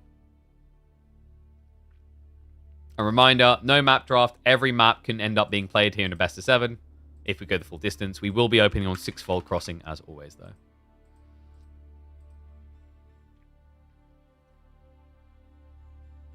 Show match where it's like Marine Lord Clem versus BC Cyril. Yeah, sure, but like, I think that's the wrong way of thinking about it. Like, that's this is what I mean. Like, that doesn't at all bridge casual to competitive. Like, what you're doing there, you're basically just trying to siphon the pro scene from another scene, which is just like, it's a silly approach. It's like, is it easier to, you know, like when energy drinks were starting to come on, would it have been easier to make like a fizzy drink and try to compete with Pepsi and Cola, or would it have been easier to create an energy drink and get a new audience sort of thing? Your goal is to find a new audience. It's like, it's much better to go and get people that aren't like a Cyril and a Clem. All right, like yeah, but I'm saying like you don't even necessarily have to think pros. It's just big content creators from different scenes. That's the only condition required. Quite often people try to put esport before growth, and it doesn't make sense. Like, what we need growth. We need more people in the scene. Like, more people in the director, rather. And then that, like, an offspring of that is that it will grow the competitive scene inherently. All right, so draft coming in. It is going to be a Chinese pick let through. Say what? But Byzantines banned out, so we should be getting Biz momentarily. Amaranth. I mean, dude, if Amaranth wanted to play an AoE 4 tournament, I'd invite her. If XQC wanted to come and play in a 10k tournament, I would invite him. Like this, that's exactly the type of stuff I'm talking about, right? Like if Storder, who does Battlefield 6, wanted to come play in an Age of Empires tournament, I would have him. Like this is the out of box thing like that, because the thing is, like, that's an audience tap that doesn't even necessarily know about RTSs, and then they could see it and be like, this is sick. Completely different. Like this whole, you know, there's tournament formats where it makes sense to go after like similar people. Like you launch a new game, like, okay, let's try and appeal to RTS gamers with an RTS. But like we're past that. So now we should be like, okay, how do we get people from like completely new lights that have never been necessarily exposed to RTSs, that would like to be exposed to RTSs in? That's a much smarter approach, right? Just go get like go get Coke Carnage to play. Yeah, Lyric used to play. I'd love to see Lyric come back. Have him in a tournament, 100%. You know, get like Rob from Diablo. Get Shiv from Apex. You know, get his Watson from Apex. I'm trying to think. Lexiav, who we raided the other day from Might Magic. Go get some of my Dota peoples. Let's get Artesian. You know? Like, these are the ways to play it. I probably wouldn't go like Dota. My goal would be to go scenes that don't have a pro scene. And like I said, once again, it doesn't need to be pro players anyway. Because once you go to scenes that already have a pro scene and they have a big pro scene, what ends up happening is you end up in this situation where they're not going to dedicate the time. Because like for Arteezy, he could focus on Dota 2 and make millions, or he could focus on like Age of Empires 4 and make thousands. Fucking K.O. don't want rats in the game. But K.O. was a perfect example of something you wouldn't target. It makes no sense. Like, why would he bother? Like, even if he loved the game, like, think, you guys have to remember the Grubby logic of, like, you know, Grubby hit the point where, like, he said that his numbers with AoE 4 were so bad that he could watch paint dry and it would do just as good. That was his problem, even though he loved the game at the time. That was his problem. So, like, you got to find someone who, they might have a bigger audience than what you get in AoE 4, but there's an enriched appeal to them that counterweighs against the potential loss of viewership. But then when you go too big, that doesn't work. When you go too big, unless they already want to play the game, you end up in a situation where it's not even worth the fun variety for them because they'll lose out way too much. Right? But that's where you create cool formats. Like, Hera done this the other week with Bros versus Pros, where he had like Ludwig and all those guys playing against him in a free-for-all. That's cool content. What's up, Siberitic? Came from getting the OG game in a cereal box in Australia. Hell yeah, dude. I think the best game I got out of a cereal box was the Asterisk and Obelisk racing game. Watching the content take the game seriously made it a completely different game. Hell yeah. But like, I think the game needs to do better at like appealing to casuals, not just the pros though. We can't get the Rock? I mean, unless you got his number and he wants to just play.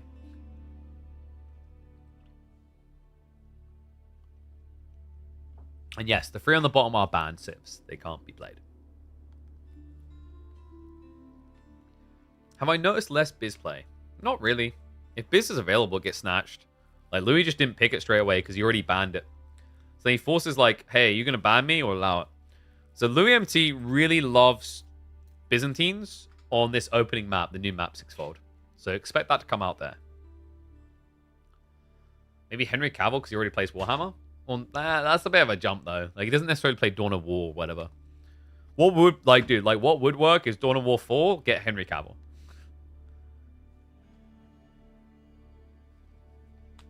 And yeah, we've been over this already. I think the Crucible, I'm agreed. It needs to be, the roguelike mode should be co-op. It's a missed opportunity otherwise. Who's the biggest celeb that has played AoE4? Unsure. Like, on streamers, we know it to be XQC, right? But I don't know if there's any others. In terms of like classic celebrities that have voiced love for Age of Empires 4.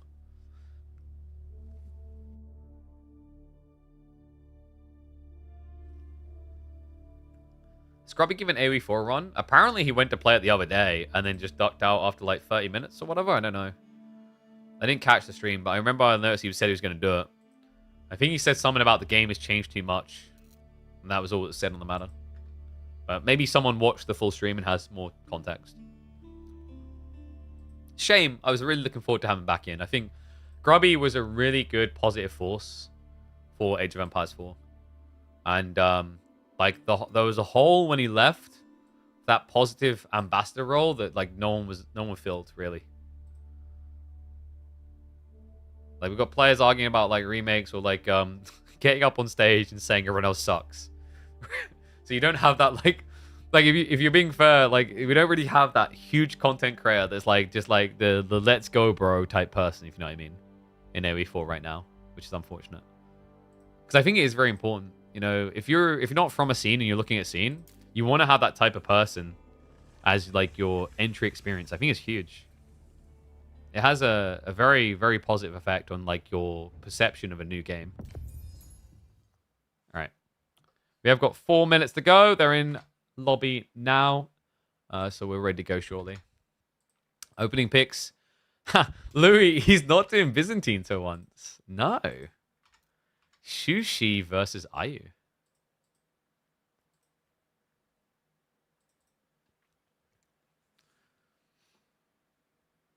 Yeah, Grubby's fantastic. Recently got introduced to AoE4 last week from a stream raid from Dota. Now I'm obsessed with the game. Nice. Who raided through from Dota 2? Who would that have been? Was it Wagga? Wagga or Singh, I reckon. Wagga used to love playing the game. Singh used to love playing the game. He was a disgusting Magadai spammer, actually. I remember that.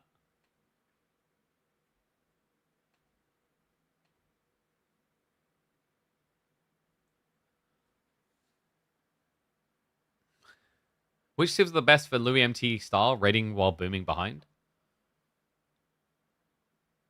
China can kind of do that. French is an obvious one. Like, you can do that with French to a certain degree. English kind of work because the king, but it's like light raiding.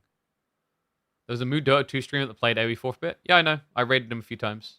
I know Moo in real life from years ago.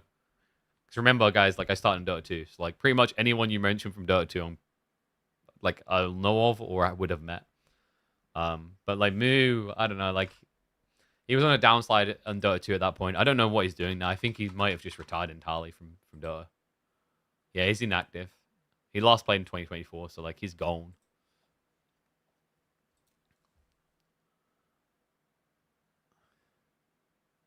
Wagga was a Malian trade enthusiast. Filthy. Well, Wagga played the game when it came out as well, though. He played a bunch of team games. I think he played a lot of HRE, if I remember correctly, or English. But yeah, like, I mean, well, Moo just didn't really get the content arc right on his conversion. For those who don't know, Moo from Dota 2, Moo Dota 2, not the Moo you know from the ladder, the Delhi guy. Moo from Dota 2 was like, he's like a champs level player. He played at multiple TIs. But, you know,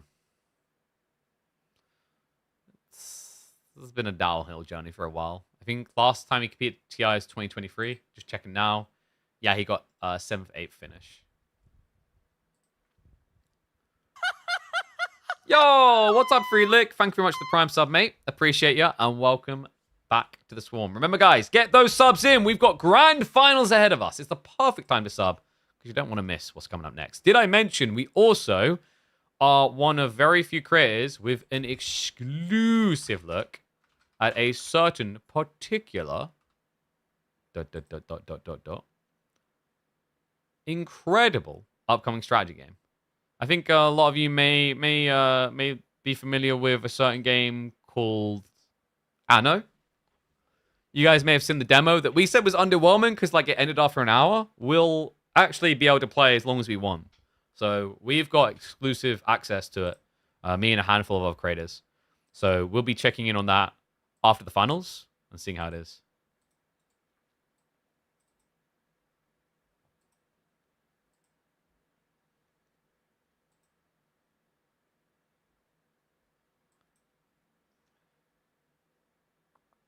Sorry, I'm just double checking some of the background.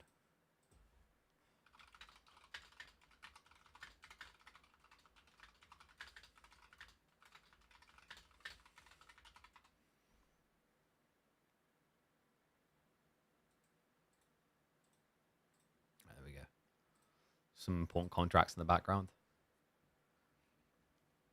But yeah. I think, like, actually, tomorrow we might see about trying Olden Era later in the day. I'm weighing it up. One of my Magic guys referred to it as addictive. So I'm like, hold up. That's got me intrigued. But I think the demo is like, you can't play it multiplayer or anything. So I don't know. We'll see. All right, let's go.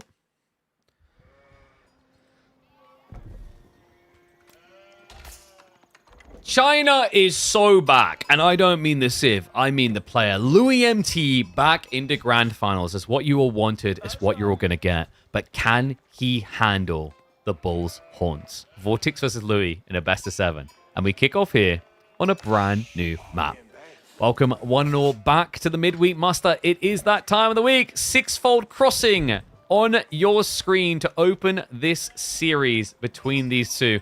A fun map. One we've been enjoying, and a surprise change here. Louis MT, up until now, had only been playing Byzantines. He just switched it up for the first time.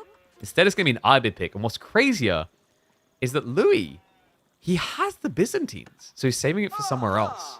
Whereas Vortex has gone for Shushi, which I think we've seen it maybe once here so far. What is up, Warman? Appreciate the raid. Shout out to Warman. Hope you had a good stream. Just in time for Grand Final Showdown. So really cool map, this. So we have got fishing towards the center of the map. It's not always the go-to straight away, though. There's a little bit of deviance in how people play this. Or deviation, rather.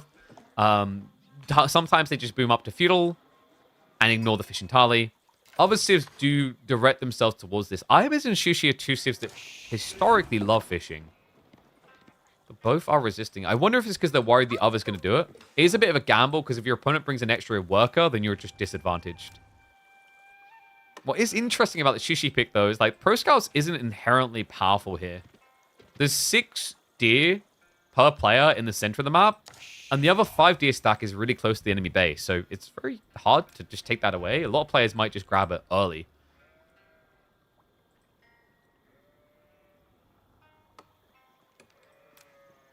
I shield for the card game and not for the video game? Hey, the card game pays me, brother. All right. I mean, I'm careful about who I choose to get sponsored by. But the card game paid up. Olden Era didn't.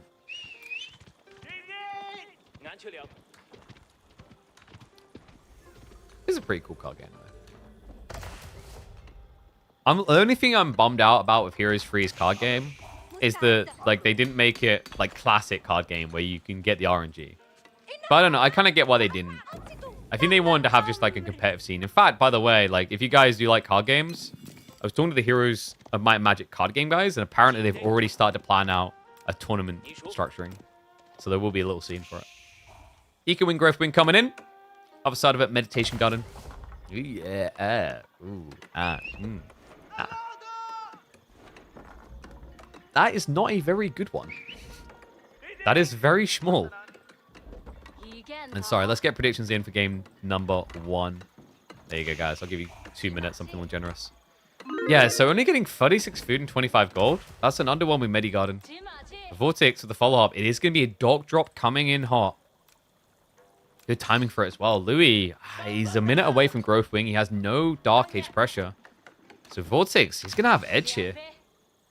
And we did talk about both these civs being kind of delayed fishermen. Shushi, historically feeling like a good one on a lot of these maps. Maps like Kawasan, for example, they've looked great on for this.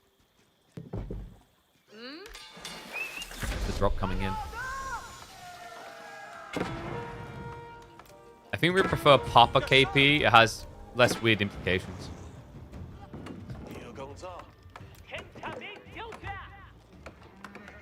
Vortex. Without it being Pro Scouts, having the fishing instead. Maybe just a feudal pressure build? I kind of like feudal pressure. Against Abbasids, you know, you just kind of chug plus spin here. What do? They don't really get to use Desert Raid as well if you go for that comp. And this map is quite linear in the push a lot of the time. Because of the value in the center. Whether you're Delhi, whether you're a fishing civ, whether you're a civ that loves deer, like there's a lot of pressure available in the center of the map that's advantageous because of the resources. Hell, if you feel that scared on the flanks, you can even move your wood supply here. Street lines aren't that small. The games have been good. For those just tuning in, bracket is like this. We just had a series that went all the way between Doom and Vortex. Louis a little bit cleaner. He got a 3-1 victory over Wham. I mean, I gotta say, Louis looks favored based on the performances we've seen out of the two players today. That's not to dissuade people from favoring Vortex. I mean, he's still the god from Spain that we know him to be. But it does feel like Louis may simply be back. Not in this game, though. Vortex right now. Archer ship advantage into Springle ship. He's only shoreline fishing with the villager, so no active fishing boats involved in the equation just yet. Louis, a whole boat behind is not a great look. Interesting, the Vortex doesn't want to make this about any land on any at all. Ooh, the one pony. So I think for Louis, this is just, okay, scare him away, but don't make this too much about water. It's more about the land plan.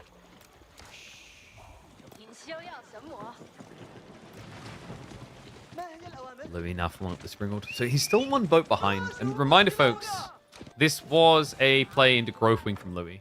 So although he's a boat behind now, he can catch up. He can exceed. At a point. Around like 30 workers. Once you go past that, that's when you start to favor the taxmen a bit more. Because it's percentile inflation. You know, if I'm buffing 3 workers at 20%, it's nice, not crazy. If I'm buffing 10 workers by 20%, it's a game changer. How do you guys predict? 50-50. Alright, that's what we like to see. People too chicken. Forward archer range. Alright, so we're getting into Chuk Spearman, which is the comp we talked about for Vortex, the scary one. It's beneficial on this map because the expectation is a linear push. If this was a wider spread map, like a Dry Arabia type one, it's a lot harder to do repeater bow combos.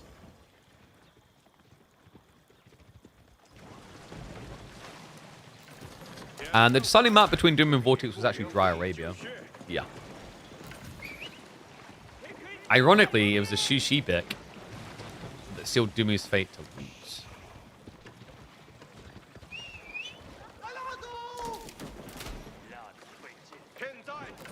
Vortex rotate around the back here. He has got a demo play available. Now, the problem with demo plays is if you come from one side, they're a little bit predictable and they're a little bit hard to get by. So don't be surprised if he actually can't get past his boats. Let's see. Okay, nice. Yeah, he can just about push past. Wait a second. Trying to bait him a bit here. Archer ship steps forward. He's chasing. Vortex. Looking for that connect point. But the Bagler's not injured. In fact, Louis, he's pulling workers to repair the Dow. Shifting it away. This is so wonky, man. It's so hard to make this work. But Vortex, what's most important is don't lose boats here. Pulls them all away. Chu continue to build, but Louis has got horsemen. The problem is Vortex is balanced between Chuk and the spears. And on top of that, he found the wiggle room now to add in the fishing boats. Has to be rushed up, but Louis did get blocked on that. It's going to be a dive pass. Spearman trying to deal with the horseman. Chuk are going to try to go for a kill, but that shouldn't be enough. Nice pull away. Louis on 2 HP. Does save himself from getting cooked there. A Chuk plus a spear for a horseman. So favorable trade for Louis. Vortex. I mean, this fishing is the game changer. It's a problem that Louis still needs to answer for. I mean, the Growth Wing has helped him, though, to compete. Add in the extra 10% on the Golden Age, and you're at least not as far behind Shushi as you would feel normally.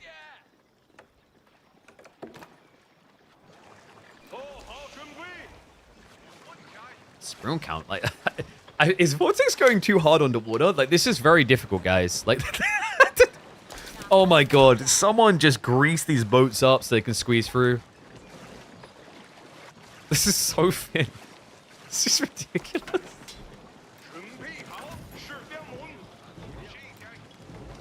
It's like trying to flood boats through Birmingham. The traffic jam's going to be real. This Vortex, the Peaky Blinders, though. He's got the cap at the ready of the shift. Feels like it. I think the shiv here comes from land, the tube plus the spearman, but props to him. Louis not falling behind where it matters most. Archer horseman building up. I'm impressed. He's keeping up reasonably well.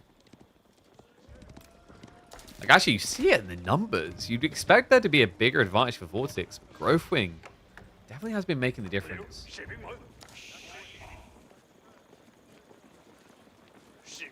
Perfect X in the middle is such an eyesore. 0-3, what is it with you this week? Like, you're the biggest negative Nelly going. Sheesh. I wouldn't want to buy Christmas presents for you.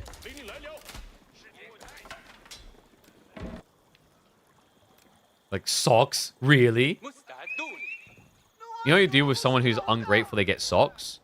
You take their socks off and you put them outside. They'll be begging for them within 10 minutes. Double archer range from Vortex is a pretty lofty investment. Louis is starting to save resources. He is on that deer we talked about. And I love the fact that he's just using cavalry to roam. Yeah, he's looking for the greed. Nice raid in here. Vortex on his gold. A little bit slow on the pull away there, but a little bit awkward. Desert Raider attacked a different worker than the horseman. Yeah, and he had archers nearby. If they'd been there, that would have been probably a double kill. At least one for sure. Rotation around the back. Who denied the gold? Louis? Oh, boy, this is bad, actually. Oh, wow. No, this is catastrophic. Louis has no gold. It's all on the east side. Vortex read this well. No, you don't have to apologize to me. I'm just like, get some positive vibes, man. You know, like, the world is often how you see it. If everything's going to feel negative, everything's going to be negative. You know what I mean? Like, manifest the good feelings. Oh, this is good for Vortex. They're panic rushing up an outpost. How has he still not lost a worker? Oh my god. The micro's so on point. He still hasn't lost a single one to that. Outnumbered on the defense, up against 8 archers and no deaths. Wow. Vortex. Color me impressed. Other side of the affair. Gets a good trade here into Louis MT's cav defending. Vortex. I mean, he's edging towards that castle timing. With the taxation behind this, it seems very realistic what we're heading towards. Yeah, even locks in the gold on the back. And a new ram coming in from Louis.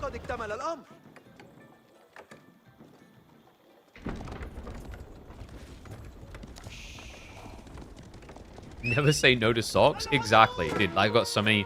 Am I learned this? Apparently this is a men's thing. I got so many socks that just got holes in. I'm like, I'll wear them. I have attachment issues. I have fond memories of those socks. Like, oh yeah, I remember going climbing wearing those ones. I'm like, it's still functioning. You know, I'm that guy who would like build a bridge. Like, let's say like I lived in trees with my family. Like the bridge would be held up like a Crash Bandicoot one with planks missing. Emma would be worried. I'm like, look, our kids could still walk across this. They can jump that far. And this is quite the leap in the jump from Louis. It's not working. The repeater bows. Easily able to scare him away. Mongol Academy now on the way. I mean, this really shows the extent of Shushi economy, doesn't it? A destroyed value is 1,000 lead. But like, militarily, economically, like all of it keeping up. And remember, like, this is in a situation where Louis had growth wing as well. So to a certain degree, you'd expect him to be able to afford to lose more workers, but taxation, supervision, it's all there. It's all good.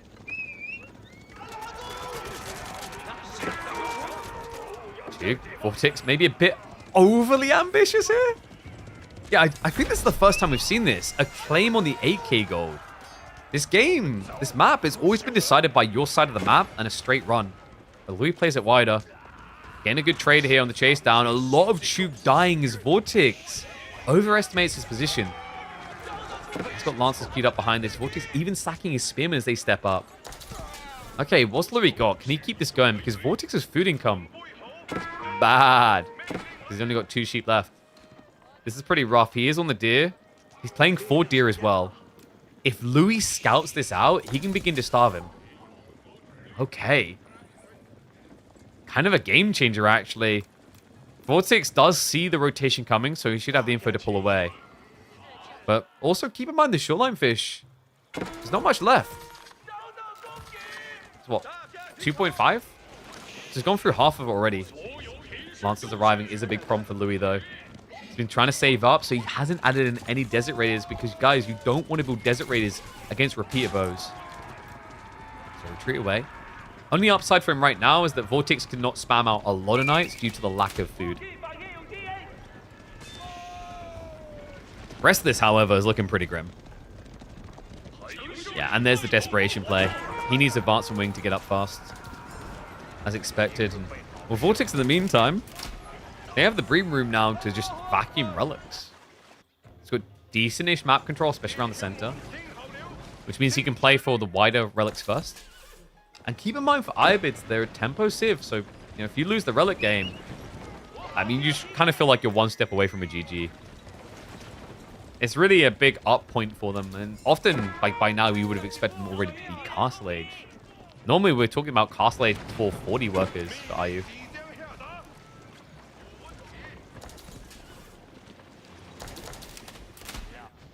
So as well, Louis about to get sacked on the gold. Vortex finding the 4. He could lead. Louis cannot afford to give over right now. He's still holding reset. Wait, is he going to try to... No, I think he's just prepping camp. There we go. Triple stables. Quadruple stables, in fact. I was going to say, I don't think you survive advancement into fast imp here. And also, to be fair, Desert Raiders are worthless against Chuk. They just get melted. So he's giving me mass camel lancers. Great against all of Vortex's comp right now. And he can't just go spearman because, of course, your opponent has a lot of archers. What is a pretty effective comp against what Ive is about to do here? Does anyone chat know what like the optimal comp is? It can sometimes be difficult on maps when they're at a wider point. Normally you do it after you've walled. But Vortex is already walled, at least his starting base. Is actually the winning comp is Spear Nesta Beats. It counters everything Louis does. But it's usually tricky to scale, and I think for Vortex, he understands that Louis shouldn't really have much food to work with. Lance is now diving in. The archers are standing their ground. What? Well, it's saving the resources, but this is expensive. There's also the idle time. 15 workers not working. More getting idled elsewhere. The ships get sunk, and Vortex, he's creeping in. I don't know what happened here. Louis, with his seek shelter. All just standing there, not gathering that entire time. So Lance is definitely getting value. Louis, the stopgap, the blocker on that gold gathering. We'll slow down this second wave of camel lancers. Vortex in the meantime. Relics are coming home fast. Horseman were trying to raid. That will at least idle Vortex off of his berries for the time being. He's pushing deeper and deeper here. Demo ship gets queued up. Camel lancers. We're trying to dive onto the archer ship. I'm going to be forced away. The repeater bows move in. Demo ship about to come out. Vortex needs to move away. A connection, but not a crazy one there. Clips free, kills free. Lancers continue to push. They've got Dali horses, which is offsetting the effect of the unease in the DPS exchange. So they will be able to fight out against this. Good denial on the relic being retrieved on the flank. Demo ship connects. A good one there. Takes out one of the spring walls, almost a secondary. We'll make Vortex slow down just a little bit here. Louis, most of his archers have been cleared. I wonder if there's a world in which Vortex switches into Spearman soon. Spearman ships also get taken down. Louis not dead yet. Alright, guys, we've got a game. Yeah, Louis surviving that is damn impressive. He still has some food issues to worry about very soon, but you can mimic that to Vortex. He hasn't got great amounts of food left over. He's got what? The berries. Deer's running out here. This berry is almost exhausted. So they're kind of similar in the amount of remaining food. Difference is Louis already got a few farms added in here. Now you can play for center. I think that might be Vortex's next move, but it gets more difficult the more camels that get built. And love that response from Louis. Prepping some crossbowmen now for the comp. I mean, that was a scary fight. Like, this is the weird thing about Dali horses versus camel lancers. Is yes, these guys attack 20% less damage, but they also attack 20% faster. So it kind of offsets the disadvantage when you stand still in a fight. And then you're just left with a situation where lancers have 20 more health than camels.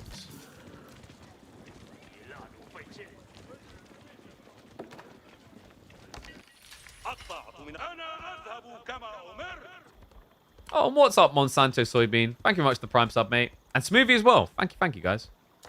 Appreciate it. Keep the subs coming in. You guys make it possible to keep doing content like this.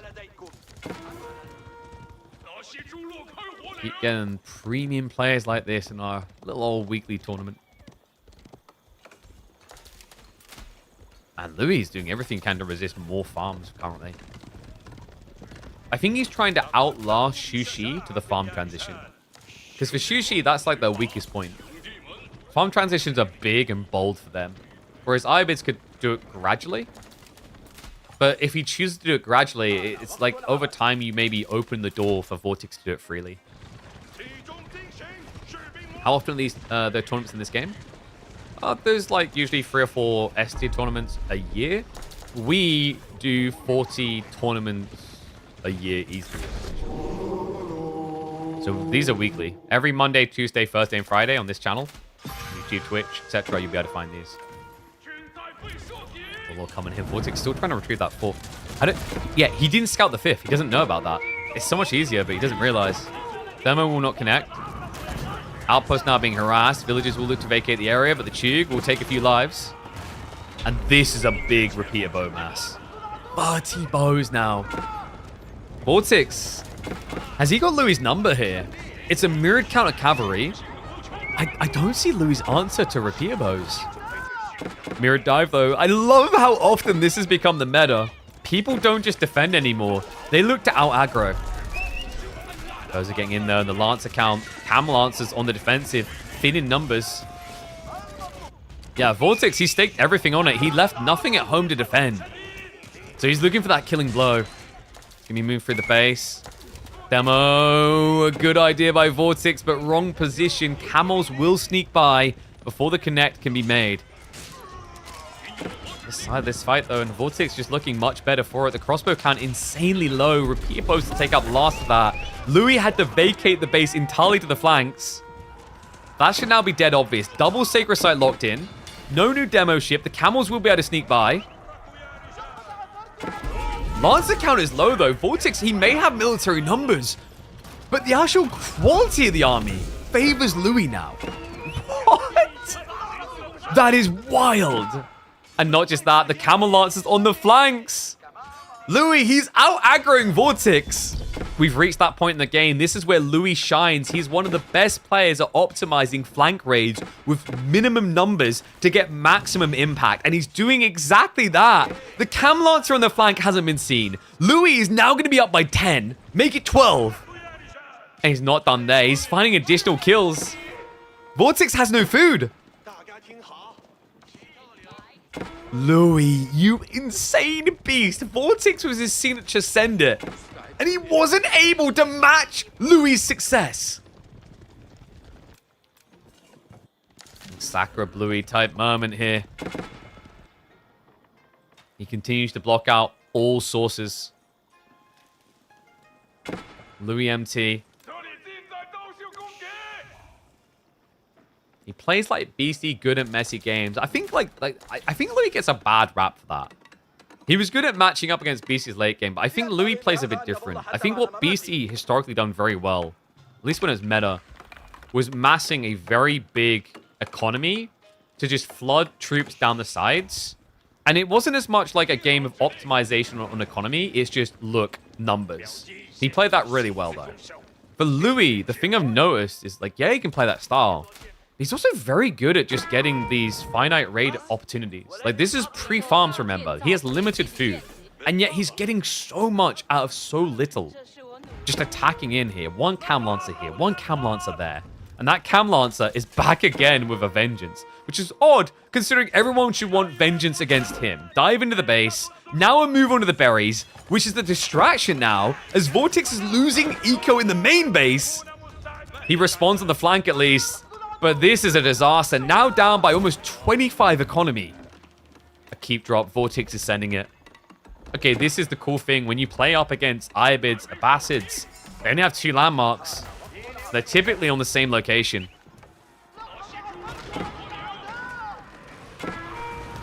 Demo ship connect is good start for Vortex.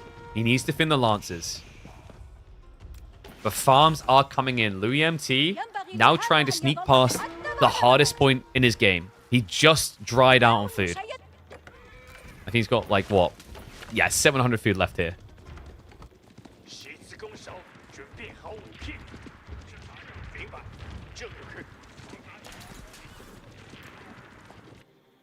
And sneak back on the Relic Vortex. He's getting that extra one in. But this is all about siege now. He can get plenty of wood and get plenty of gold. Food is the thing that is a struggle here. The demo, I love this. Look at where he placed the castle. If Louis tries to zerg this, demo ships will come upriver. Farm transition, a poor man's transition. Vortex has begun the difficult phase of the game, but he hasn't done it the way you normally see from Shushi. He knows what that would do to him. He knows how that would kill him. So just enough food to get by, just enough food to add in some crossbowmen, which makes a lot of sense. Crossbowmen good at defending a dive around these keeps. Might be even worth adding in a few spears. But the other thing is, like, when you have little food, you don't want to add melee units because they'll die too fast.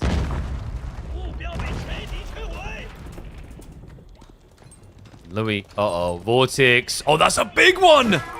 Blocks the retreat towards the outpost. Louis not reacting right now because the pings are coming in on his base.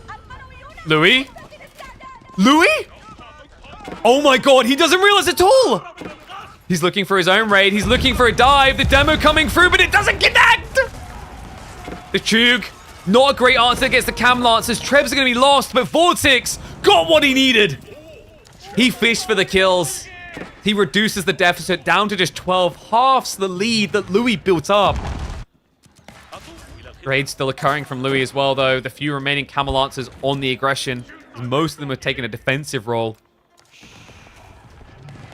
Louis MT is the hope here. His own Trebuchet is now addressing the Vortex threat on his doorstep. He still has the eco lead despite that hit. He still has the more farm set up. He's up to 21. Meanwhile, Vortex, 9.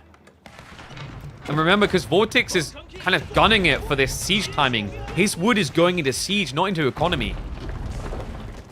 Of course, Louis has mirrored that, but he mirrored it after setting up farms. Demo ships have moved into position just to say, stay away from me, stay the hell out. It's Trebs. Now creeping up again. Now remember, there's no boats to come out. No demo ships to threaten anymore. TC now under siege. Louis loved the addition of the dervishes. Look at his army. Look at Vortex's. Do you notice something different about these two pictures? I'm not talking about horses versus camels, okay? I don't see species. No, I'm talking about the health. That's a liability for Vortex.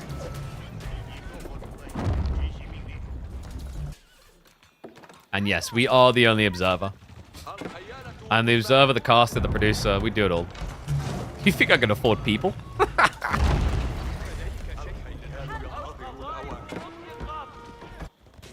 Horseman? Ooh, nice find.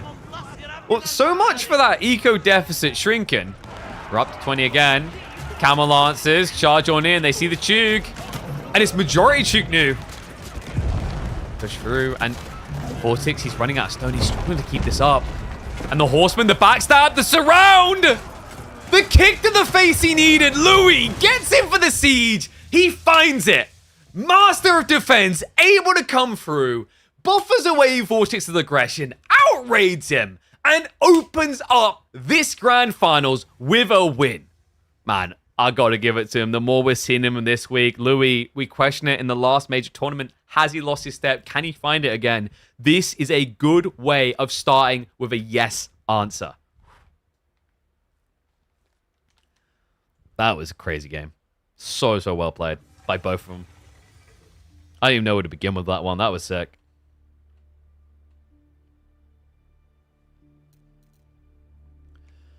And yes, Tommy does my adminning on the backside, yes. Tommy's the guy with the stick that goes and beats them when they don't schedule their games. Shout out to Tommy for that. Oh, wow. And that's only game one, guys. I said this one might deliver. I think we can agree it already is. Louis MT opens with a win. What do we call that? I don't even know what the focus point that one is. That was a crazy game.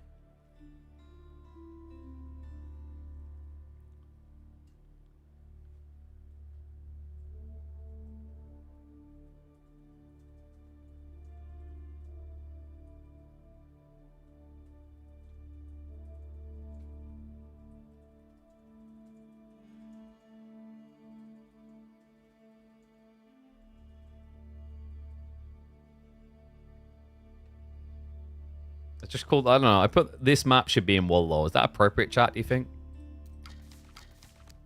Does it vibrate? Does it tickle your goose? I mean, remind me to dress up. I got a nice shot on. Why you gotta be like that? It's just rude. Alright, Knights Templar versus Order of the Dragon. We have got Golden Heights for game 2. Wait, they used EGC. Oh, wait, no. If this week we're fine. Next week, we updated it to Golden Heights OG because we realized EGC Golden Heights is apparently outdated. So G Heights game 2. Knights Templar, I said, versus OTD. Yeah, surprised that he saved that Order of the Dragon pick for the Knights Templar pick for here, right? Opinion about the fishes gets removed from the middle.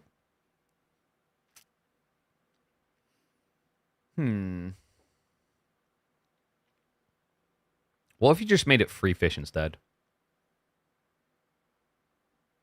Is that better? Like, experiment with either 3 or 4 fish. So either remove the central fish or remove one from each side. I don't think you need to, like, completely erase the fish necessarily. We've had a mixture of games where, like, fishing doesn't win. Like, that is a game where fishing didn't win. And the boats was a cool element where it wasn't just, like, oppressive. But, like, 100% it needs to be called Hourglass. Caillou needs to accept that his other map needs to map... Like, Caillou, just go change the other map's name. It's time. Hourglass. Or Hourglass _2.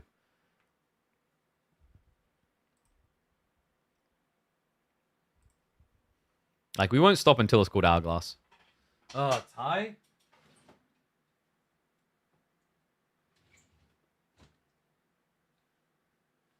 I don't know what we got.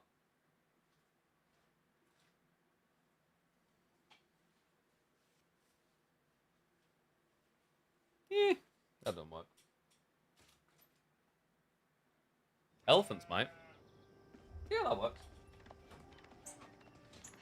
Oh.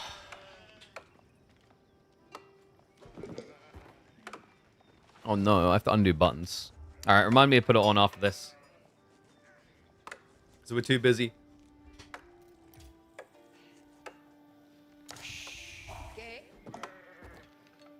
There are some civs you cheer for, and some you truly cheer against. When it's water involved, you know which one you're cheering against. Knights Templar makes its appearance on Golden Heights in our Grand Finals. Welcome back to the channel, folks. Game number 2 of Grand Finals here in week number 9 of the KPMM Season 2. Louis MT with the Order of the Dragon pick, trying to solve for the Knights Templar conundrum. Golden Heights could be a cool map for it. We have got a worker walking out. This should be a Rax drop. And it is going to be mirrored. Vortex says, I can aggro just as well as you. And he's not wrong there. Knights Templar are actually surprisingly good at playing these Dark Age aggro plays. Due to the fact that they gather wood so quickly that the Brax doesn't feel like a burden. And then by gathering wood, they also are able to eat for food as well. So actually complements Spearmen quite nicely. Order of the Dragon, their advantage is in quality over quantity, of course. But achieving that quality can be difficult in quantity. Paying double for each spear leaves you at risk of being out-microed quite well. And Vortex is something of a micro master. Look at this, though, Louis. That's a sick switch. He shifted all the way away at the end. So he checked to see if Vortex was going to go for an immediate dot drop, realized he wasn't, and cancelled it, and then backs away entirely. But I believe Vortex saw the rubble, so he knows. Yeah, he's going to find it still. So scouts it out. Has got double spear already, so he could just look to rush this worker down. Especially if Louis hangs around. You'd need some body blocks to stop this, though. It's a 65 HP villager. It doesn't die easily. So yeah, he should be able to get out here safely. This Golden Height is going to be the infamously quick. I feel like we've got a really good matchup with these two. Because Louis is not really one to quickly tap out. Vortex, like, if you give him the type of opponent he's been screaming with regularly, like, they'll come to a conclusion it's over quite fast. But I don't know if Vortex and Louis ever scrim together. They do, I think it's more rare. Dock drop now coming in. How are the predictions looking? Oh, we didn't get a predicky? Okay, I'll sort that then. So game one, a fantastic defensive strat by Louis to get through the win. Game two. Where are my mods at? I know Fatblop said he had to go. Oops. So, dock secure. I mean, this is just weird with the racks, right? It's so hard. We said about the quality of the spearmen, but it's just genuinely the difficulty of getting there. I think maybe it was... Nah, there's no way Louis was looking to go fast feudal and then just drop a men-at-arms player here. I don't think that makes much sense against the dock timing. Because the men-at-arms isn't really going to burn through fast. Like, it would have made sense if he rack dropped towards Vortex's base. But even that's difficult because Knights Templar are so lean and efficient with their woodcutting.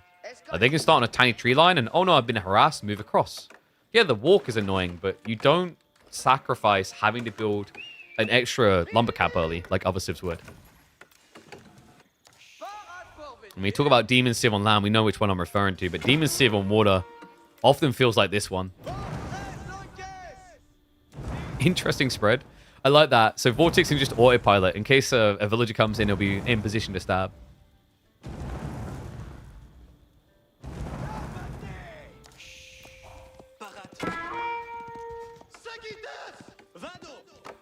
Louis. Extra farms already. This guy loves this. But this is similar to the Mongol game we saw in the WAM series. Oh, sorry, no. It was Knights. He was playing Knights Templar against Dumont Lad, I remember. He'd done something similar where he was going for a strategy that he was gathering wood for, didn't need it anymore, didn't hesitate to put it into farms. It makes sense. Otherwise, it's just sunken resources. Like, there's nothing else you can do with this right now. You don't need more Raxes. You don't need an outpost yet. So just inflates his economy early, which makes his limited food last a lot longer, which he's going to need now that he's up against Knights Templar fishing. Yeah, free boats already out. And it's going to be Kingdom of France. That's interesting. I thought he might go for Hospitalier. Just to have the extra movement speed, extra efficiency, but no.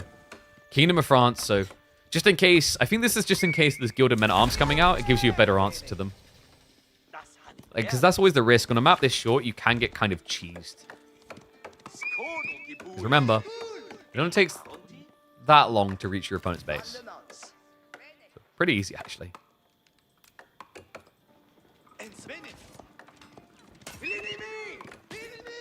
Spears being a nuisance, Louis.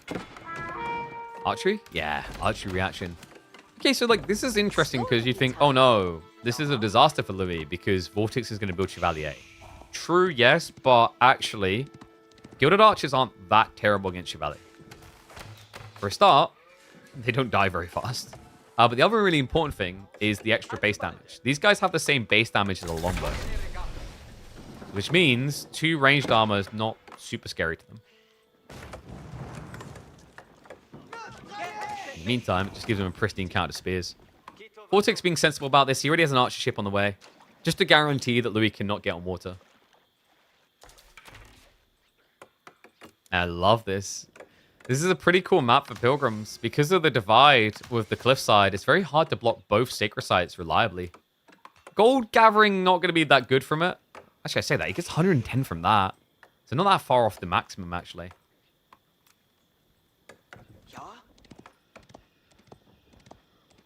Alright, how did you guys predict? Let's have a look. 86% for Vortex. These Knights Templar believers. No faith in the Chinese whiz kid. But here's the thing. I mentioned that Gilded Archers aren't bad against Chevalier. Do you know what? It destroys Chevalier. Gilded Spearmen. Gilded Spearmen that are now coming out. The damage is quite high. This is a Dark Age Gilded Spearman, folks, and it has 44 damage against a unit that has 160 HP. Meaning you are going to 4-hit kill them. Gilded Archer may be overextended, though. He's going to keep cutting back. The Spearman should come in clutch here. In fact, if he plays this right, he might even net himself the kill, but good reaction. Vortex, we talked about the damage of the Gilded Archers. That's a pretty good opening. Sure, he lost most of the HP there, but his Archers are cheaper per Archer than Chevalier. You almost killed him. Workers are going to build up. This is very difficult for Spearmen to do. Gilded Villagers just attack harder. They are much more tanky. There's not that much of a threat. Yeah, the Spearman just being ignored. Outpost goes up. Should just be able to garrison inside and snipe him. But right now, it looks like Louis is a little bit distracted. That Spearman just keeping the first Chevalier back. As Gilded Archers begin the rotation towards the tree line. Deer Blocker is going to be shut down. Louis is just completely ignoring the fishing. And I agree with it. You know, you could idle out, what, probably maximum 9 fishing boats here, or you could idle out 20, 30 as the game scales economy on land. Which one's more advantageous? It's definitely the land, because if you can shut this down, like, your opponent might have lots of food coming in, but then he wouldn't have wood, he wouldn't have gold. It is often very difficult to 360 block Golden Heights, though, unless you luck out and get a weird cut through on the cliff, which he didn't here. So, trying to rotate around the base, incredibly hard. Because if you look, the TC mostly blocks the short route. Chasing here, Archers coming out. The Spearmen, okay, they are upgraded, but they really don't feel it. They feel like they're made of plastic. Yo, Vortex running it down here. Gilded Archers trying to trade out with the Archers, but just not well enough. No, they're going to get wiped out. Louis MT was a greedy boy. He was plotting a castle play. And this just backfired. I mean, he'll still aim for it, but he lost momentum now. And in the process, probably made the play a bit obvious to Vortex.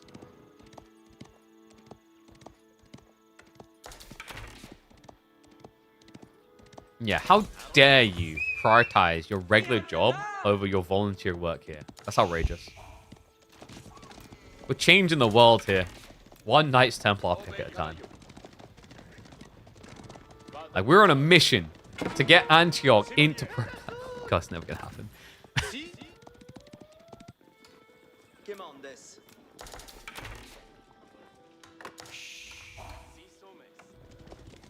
So Vortex, decent number of Chevalier. Probably suspicious at this point. He already knew that there were outposts going up. He isn't seeing a replacement army. How's he going to respond? His fishing is pretty good at this stage. He's up to 7 in total, plus the shoreline fisher. Probably could mirror an age-up timing. Louis, I'm expecting Burgrave here. Burgrave's usually pretty good. Just rushing Gilded Men-at-Arms on a short map like this makes too much sense, really. Could be he goes Spearman first just because he's paranoid about the Chevalier wave. As much as you'd like to go Regnitz, it just doesn't make sense when you lose an army like that. Like, if he had been still contesting, had an army existing, didn't lose those 4 troops, Regnitz actually is pretty good. But after losses like what he took, you just can't risk it. Dive in towards the outpost now. It is double outpost, though, and there's no undermesh. Oh my god, and look at what he's doing. Louis is intentionally just briefing onto the Chevalier. Repair crew to come through, but good target fire. Vortex has enough for the one-hit killers. Gets a second worker. Outpost about to go down. It's going to be -3 more. Louis MT looking destitute in this game. I mean, what do you do from here? Vortex understood all too well that Louis would not have any sort of defensive configuration ready alongside these outposts. Gold gathering now on the east side as Louis just got blocked off of his core resource for making this play work. So at least gathered a decent amount in reserve. Men-at-Arms get queued up. Burgrave did just complete. There will be additional MAA, but Gilded Crossbowman to assist. Smart idea up against the Plastic Knights. Yeah, it's going to be a shredder against them. We talked about the Gilded Spearman. Gilded Crossbow is just as good. Now, this outpost should be irreparable.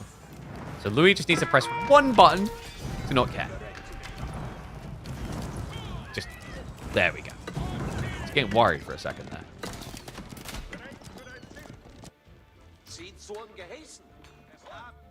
Pilgrim's creeping in again. Now Ram follow-up. So Vortex is committed to this. Does he realize there's backup gold? He knows about it. He scouted it on the map. Hasn't scouted his opponent there, but he knows there's an option is the problem. He hasn't sent anyone over. He's finally doing it, though. Chevalier and Spears coming on the east side.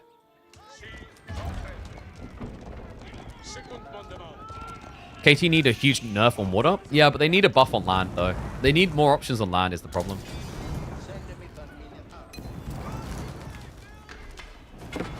Like, if they want to nerf them appropriately on water, just give them, like, a weaker form of boat. To give them the Byzantine effect. Then you don't necessarily need to even take away the way their wood functions. Arch creeping for Vortex. Does he just look for an age up? He's got a lot of gold in reserve. The Chevalier does connect onto the gold workers here. Okay, with that detail in mind, I don't think Vortex is going to age. Because now that you found that, I mean, the concern is your opponent has been gathering gold for a while. Like, surely you have to be targeting age up here. He's just the hell with it. Yeah, men-at-arms are scary, but you know what else they are? Slow. Oh my god, look at these guys. It's like that meme of the person with too much armor on to move. Wheelbarrows Louis may be in trouble now. It's not just the men-at-arms that are slow. Vortex is deterred away from a continuous dive. Retreats far, far away. Drags that men-at-arms wave away from his base in the process. Nicely done. Because this is the problem now. Louis is just react, react, react until you have enough knights to feel like you can do anything. What's up, Pokio? Thank you very much for this sub, mate. Appreciate you. Let's keep those rolling in, guys. It's early days in the finals currently. Vortex definitely in a good position to take a point back, especially with this follow-up now coming in. There you go. The food drop-off forced. And it is going to be Angevin Empire, a very popular pick on water maps for Knights Templar. Interesting that he did not want the crossbowmen. Genoese crossbows would have been decent against the men-at-arms.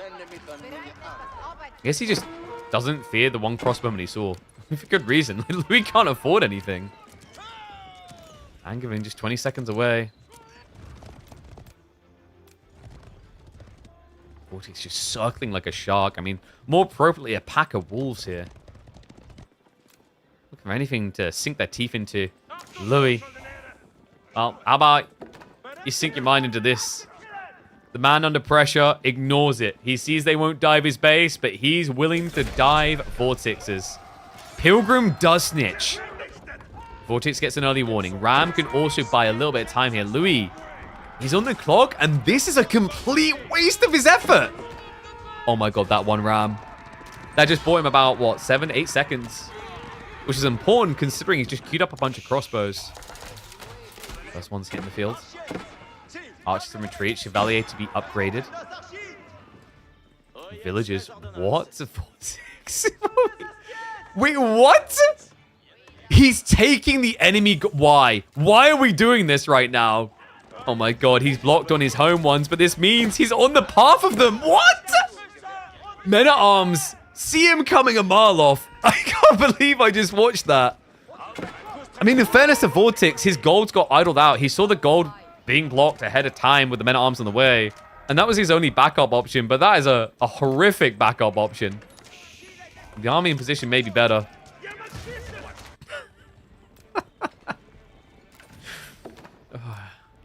Thank God that wasn't launched. The MT of the gold crossbowmen arriving on the gold workers. Will end up dead. At least take a worker with him. Men-at-arms are going over there as well. Vortex, I mean, it's quite a lot of idle time for him, really. Workers who had to run back here. The workers shifting out on the east side to block and deny the opportunity to Louis. This has become such a weird game, man. Vortex just going to do a ring of rosies and return home. Vortex. I think he doesn't have to be that worried now. The crossbow count is getting pretty high already. Louis, yeah, Vortex is not going to get in there. That could have easily been free dead Chevalier. Okay, but they did get info. They saw that there's a big focus on wood. They saw that there's more gilded archers, if only one. How did this game get past 10 minutes, I think is what some people were wondering. Like, some people probably write it off as already over, but I feel like I've seen Louis come back from worse. It's kind of impressive that he's even put himself in a position to remotely look like he's still in this. And the men-at-arms coming in strong, man. And now with some map control, ball could be on the agenda. Type of booster that a guy who's down by this much economy needs. And fish. Okay, it's not being fully tapped. So yeah, Vortex still has a lot of food to work with here. It's only the first one that's exhausted. And Vortex, I mean, it shows you the power of this on Golden Heights. 15 fishing boats.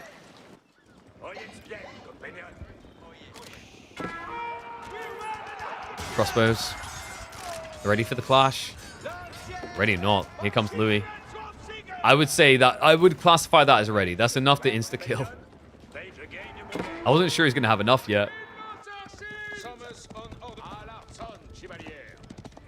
Louis looking like he needs more time, actually. Doesn't have the veterancy for the archers. Been struggling to get on the gold. Means he also doesn't have the scale armor to deal with archer crossbows. Like, actually, if Louis just had gilded archers with scale armor, that's pretty good. Unfortunately, Vortex sees it early, reacts early. Horseman switch. Perfect answer.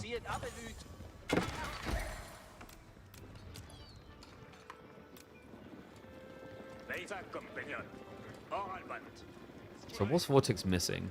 With this type of eco lead, you'd think he'd just go for fortresses. But he knows this is still a men-at-arms timing really at heart. Nice sneak across. Chevalier. I'll illuminate the back, but this is outpost vision of HRE Order the Dragon. They see everything. Nothing gets by them.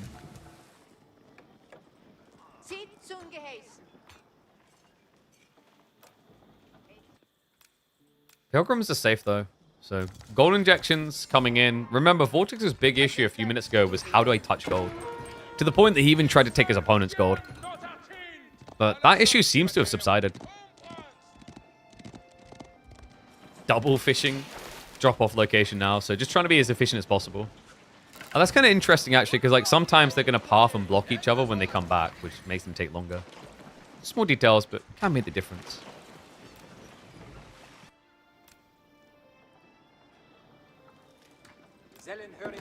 It's kind of crazy looking at this game, and I'm still thinking, huh, Louis could win a direct fight. But that's the effect of Gilded Archers. Like, he gets this count up to 10, 15. Look pretty strong. And, you know, yes, I know Horsemen counter it, but that's where the Gilded Men-at-Arms are kind of crazy. These things are like melee Gatling guns when they get to stand still in a fight. Remember, they attack for 17 damage every 1.12 seconds.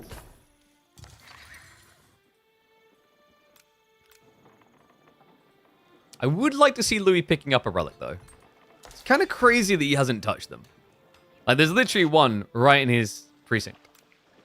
Maybe he just doesn't think it's worth it for the one. But the other reason it's worth it for Louis is the Inspired Warriors. Inspired Warriors is a pretty big deal here. The percentile increase, really good on the men-at-arms. The armor in general, really good.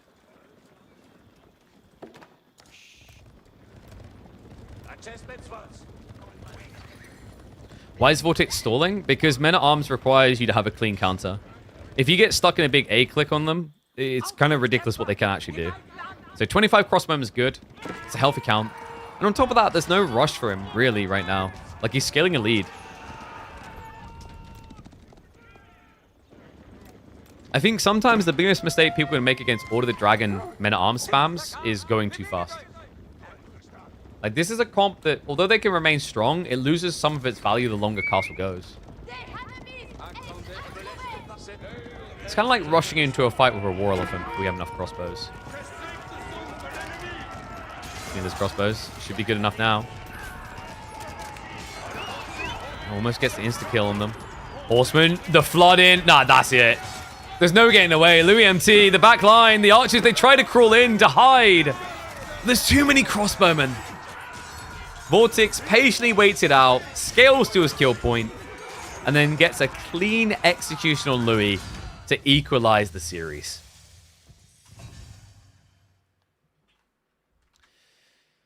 Whew.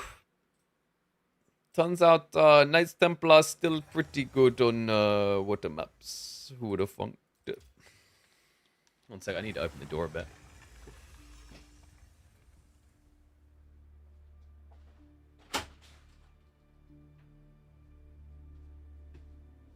throat is so sore, man.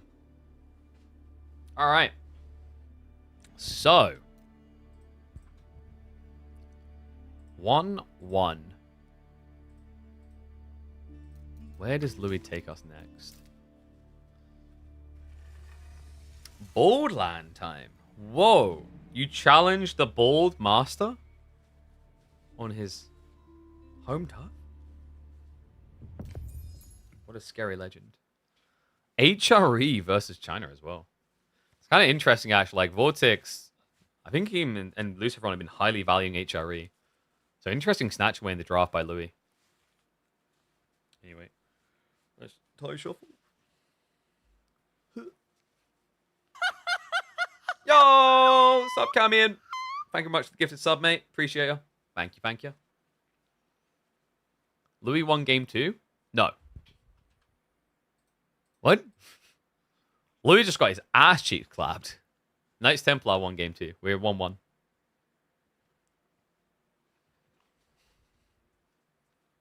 Alright, there we go. How do we look? Oh, mate. The brown on the maroon. That's a good look. Look at me. Fashionable, baby. Yo, what's up, Jet? Thank you very much as well for the sub. Keep those subs pumping, baby. I want to treat myself to, like, you know, a Porsche this Christmas. We're going to need a few thousand more subs at least to get the down payment, but it's a good start. Keep them coming, baby.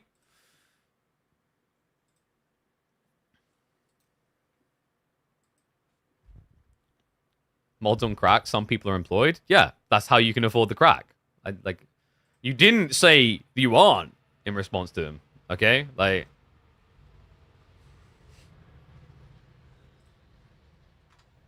in fairness, like, nice try. How much will the spectator tickets be for London Wallow? Haven't a clue. I do not work at Red Bull.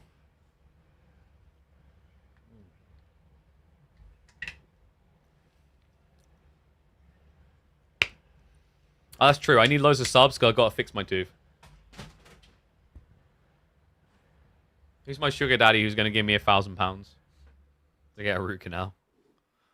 Otherwise, I'm probably just getting that bad boy yanked.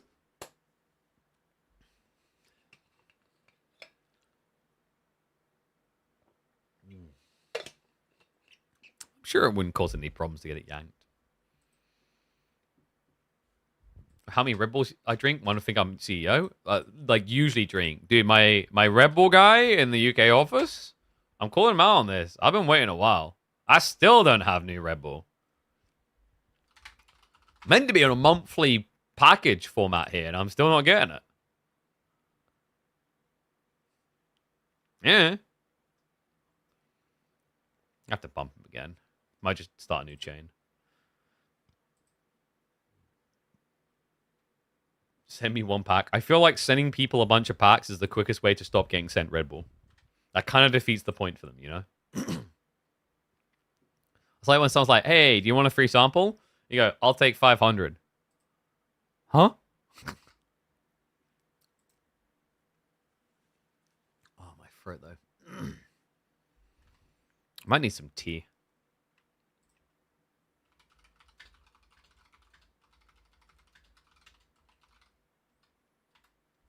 Message Emma. See if she'll help me. Cast and host? I'd love to. Like, honestly, I mean, when they reach out, I don't know, I'll see. But, like, I'd love to do interviews for AoE2 and then do, obviously, casting for AoE4. Makes a lot of sense. Obviously, we've done a little bit of Age of Empires 2 this year. Was hoping to do more. All right. Wait, there's free sample Red Bull cars? I've never seen them in my life. But I'm in bumpkin territory, so we don't get that. All right, you guys ready for this? Y'all ready for this? It's always in my head. Bald land we go.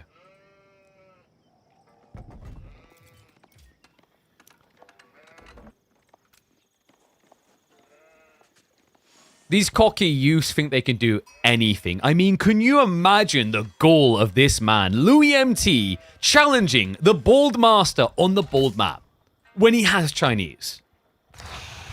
That, my friends, is a high hill to climb. Vortex in game number 3 of our grand finals, folks, in the midweek muster, our $20,000 esports circuit, and he takes to China on a map where they've looked pretty darn good. Bald land, great for the pro scouts player due to the wide amount of deer, and a lot of them at that. But HRE, also a decent pro scouting civ, and also not bad at denying pro scouts either. The other interesting part is, like, if you covered the names and said they were both in this game, you would think that Louis had China and Vortex had HRE, because him and his brother Lucifron have actually highly rated the HRE civ on pro scouting maps recently. We've been seeing it a lot, actually, out of them. Like, most of the time, they go Arkin into PS. You know what's even funnier? Is, like, if this was Anatan or B, I might actually expect a Mindwork build, but I'm pretty sure Louis is just a staunch believer in the classics. How's this other sheep all looking? 9 sheep. Other side of it, it's already 12 for Louis. Okay, that's actually really impressive. Wait, oh, wow, he done this different. I think Vortex saw him, so Vortex cut, and Louis saw him, so Louis cut his own corner. You don't normally do this. This is an unusual scouting pattern from Louis. Look at the minimap. Most pro players, as you can see from Vortex, leave their own corner until last. He went straight in there, covered it, got himself 6 or 7 sheep, and then rushed out.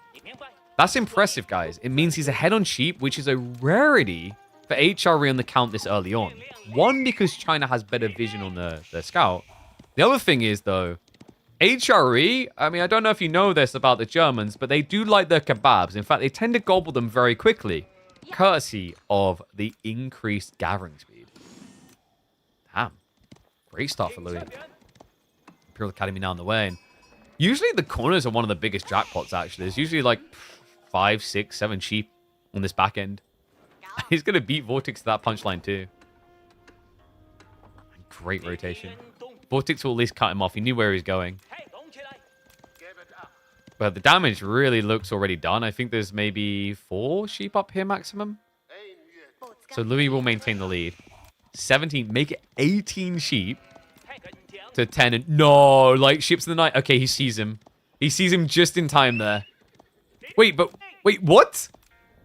Was he trying to not be seen there? Okay, so yeah, that's smart from Vortex then. So he gets to drop off his sheep, because I think he was running low. He needed to go back. What Vortex done there, guys, that's really cool. He used the extra vision from Tang. He saw Louis early, and then he pulls away to try and not be seen. So that instead of Louis now going north to collect the rest of the sheep, Louis is probably assuming that Vortex went north on a wider rotation, so that Louis will now go back home to drop off his sheep. Which he needs to do soon anyway, because as you can see, he's starting to eat berries. What a cool little detail, man.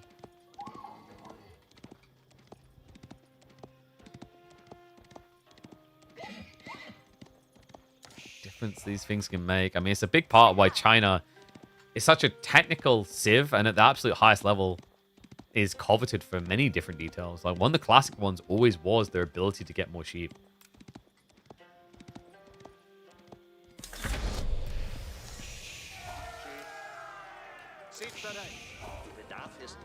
So Pro Scout should be coming on both sides. You can tell Lou's already going towards it by the amount of gold he's got. And Vortex, I mean, I would be shocked if we were looking at a Chinese game where that doesn't happen.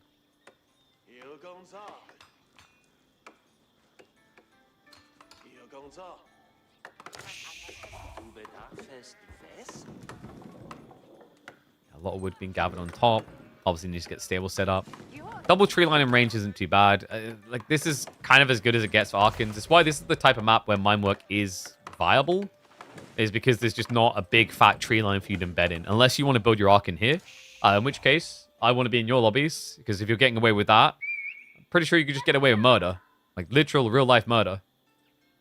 You could even leave your fingerprints there. And yeah, it'd be fine.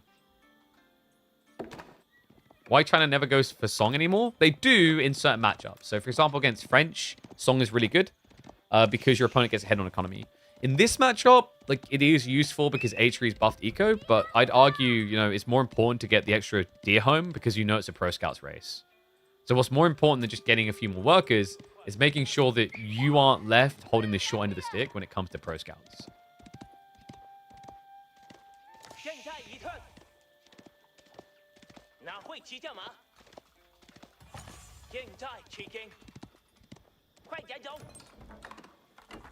Louis Rax beginning.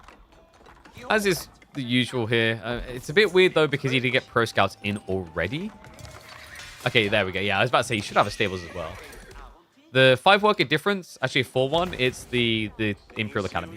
Remember, China always does these no IO openings. So they just wait until they've got the feudal landmark, and then they're essentially adding in 4 economy units. Which is why they always look ahead like this. Rax reaction now. This is good for Louis, though. Like, racks on racks. I actually quite like HRE because of the movement speed. You have to be a little bit careful about the blow. I think if China gets their way, they're much better for a direct push because they should just be able to get a lot more spearmen out faster. But when you turn into these microscopic raids here, there, these little counter pushes between 2 spears, HRE has an edge because of movement speed.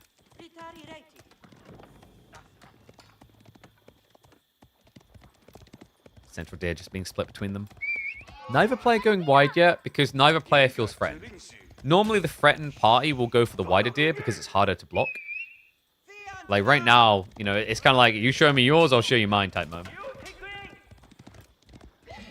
I'm like, whoa, your army's that small? Okay, I'm just going to keep playing center. Vortex with the ego chow. It is going to be archers. Yeah, so the cool thing about doing this instead of doing spears, if you just on spears, the movement speed matters. If you just do archers, sure, movement speed is still good for HRE to back away. Like, you run away faster, but, you know, this isn't the fatigue bully in the playground. If I run away faster, I'll be better off for it sort of thing. You know, I can just avoid him all playtime. Like, there is a point at which the bully's going to corner you here. And if the archer ball gets too big, which with China inflated economy and production can, you're going to get shut out. Because another scary thing here for Louis, this is not your classic fat tree line map. With these small tree lines, your problem here is going to be that China gets 20% more of the limited wood. This tree line, 20% bigger. This tree line disappears 35% faster. You know, this is like the argument between my hairline and how I'm going to look in my 60s. And some other people in the scene who have just given up on trying to maintain it at this stage. They're like, you know, like some people are like, I'll rock the bald instead. The irony of this analogy, this is flipped roles. Vortex is our bald man in this one. Louis with the spry hair. Oh my god, could you imagine if Louis turns out to be like one of those early balding people? We just predict the future, like, you know, 7 or 8 years in advance.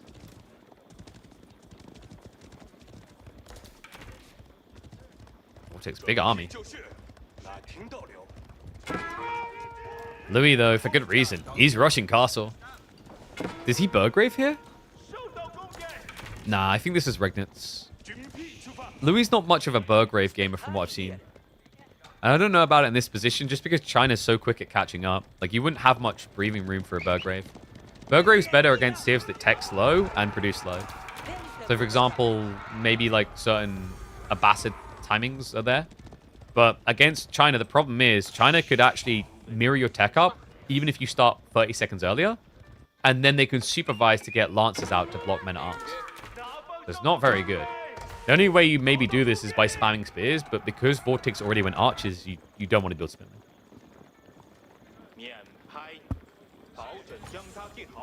Once you go bald, you're the danger. This is true. In a haircut fight, you've got nothing to lose.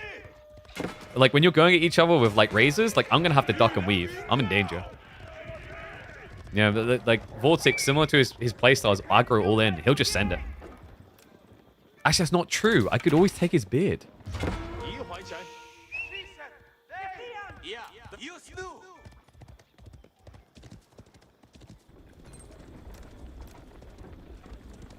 Vortex with the 1 ram. He's going to force Louis off the gold, actually, so kind of worth. But he has got that back gold. Horseman already in position to do something about that. Knights have started to be queued up by Louis MT, but limited gold to work with now.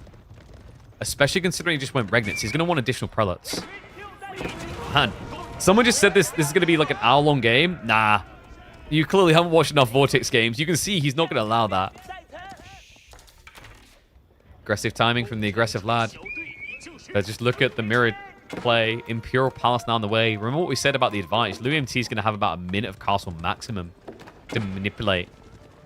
But, like, he hasn't got an army to upgrade existing, whereas Vortex, he's not too deep in the hole, but he can get veterancy in 24 seconds.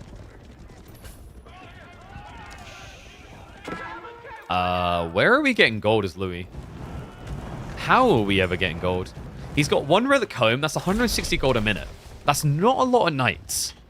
And that definitely doesn't leave wiggle room to get veterancy for archers, which I don't even know if you want with this tiny tree line.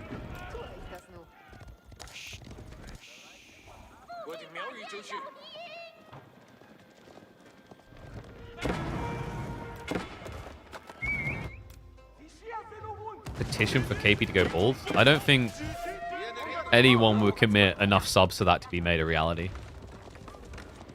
I'd put a high price tag on that. A very high price tag.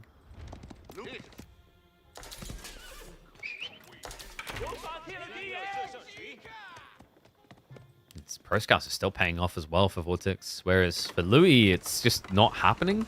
He's trying to get back to it, but it feels like it's been a slow process. His upside is going to be relics, which he's doing a good job of creeping out towards, actually. He dodges the death. Vortex on the far south side. Starts selling Mev too. I might actually be able to afford that root canal. That's where I've been going wrong. Vortex. I just love this choice in the Imperial Palace. It's so good on this map. It blocks raids. This is a very hard map to stop you getting raided because walling's very hard.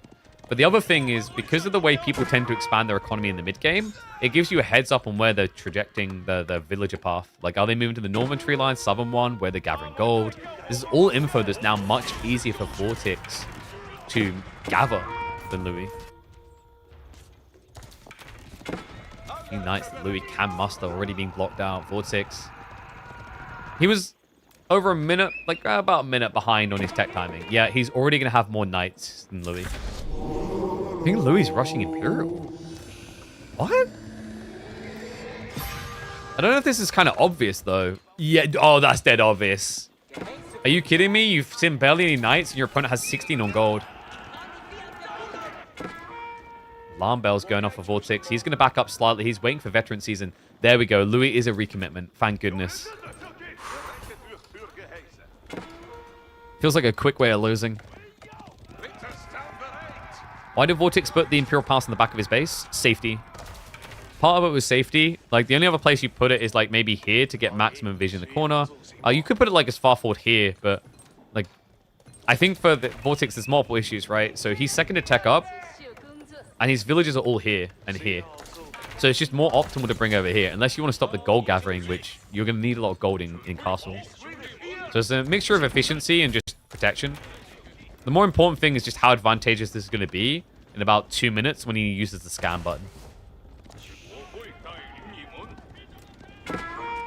That point, you probably rename it the scam button because it's probably going to scam Louis out of a chance in this game. His tree lines are running thin. Gold about to get blocked out again. We've been here before. However, Louis this time at least does have 3 relic regnants. The knight spam continues, but Spear Archer count pretty high for Vortex. And he's even pivoting now. Okay, no, he cancelled that. He was starting to set up crossbows. He repairs force, switches into a different building. Cool idea here. You know, if you're worried your opponent still has good eco reserves, just take out the production buildings. Remember what we said about wood. That's the thing that's going to run out for Louis first. The size of this army for Vortex. The power of the Chinese taxman. This is why I don't live in China. They'd rinse me dry for everything I have. They're just too efficient. Good Lord. Dive coming through now with the Lancers. Louis forced to react, but his army's out of position. Most of the knights are on the other side of the field right now. Oh, what a timing for Vortex. Louis not in position to return damage. It's going to be a shuffle around the base. The chase continues. Louis, without wheelbarrow at 15 minutes in against this dive, is disastrous. Does get scouted out on the rotation of the knights. So now Vortex can prep more spearmen to hold in reserve. Archers continue around the back. They're finding the workers now. The body block's coming through to slow them down. The movement speed is atrocious. Louis, this is the killing blow. He can't get away. Vortex with the faster moving archers is already on top of him. End of the road for game number 3, but we still have some way to go in this best of 7. But for now, as is always the case, China will come out on top. Just the civ, not the player. Decent effort by Louis. Vortex just one step ahead. His timing magnificent here. Did not allow the wiggle room for Louis to get online. And that early aggro pressure just to block the gold felt like it sealed the deal here. You know, Caillou himself, who created this map, the best way he said it is like he feels like the map is designed in a way that you should be safe in the corner. There's not much to gain in the corner. That forces you out quicker. And as always, it feels like in the race between gather quicker or gather more, more is better.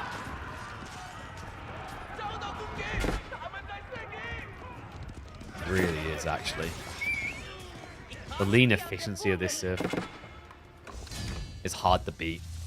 Because Louis just lied.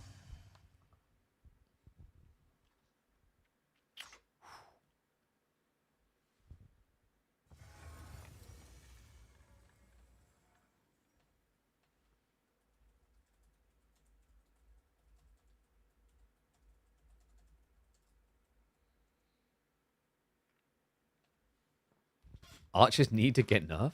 Maybe it's an archer problem. Wait. How did that become an archer problem with China?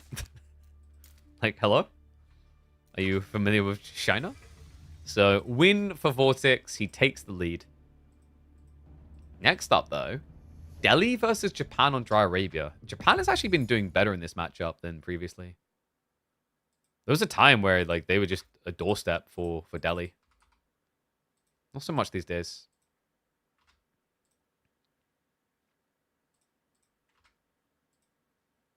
Let's mark that all in. Oh, I need to make a milkshake. I'm getting hungry.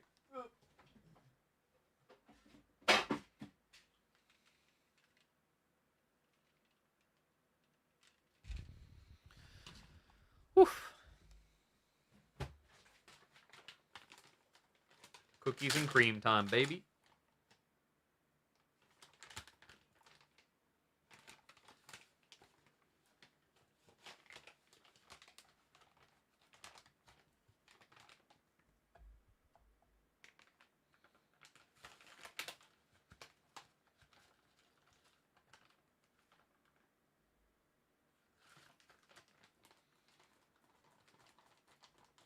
Anytime a civ has a good eco, they pump archers. Well, yeah, because like feudal pressure archers, right? But in a pro scouts meta, in some ways it should be harder because horseman is more viable. But that's just Chinese things, man. That like archers have always been decent for this like feudal all-in timing. I would argue that like horsemen have been appropriately like buffed though. Like horsemen is proving to be better at shutting that down than they ever have in the history of the game. It's not as much of like an insta game ender as it once was. Oh. Is this leaking?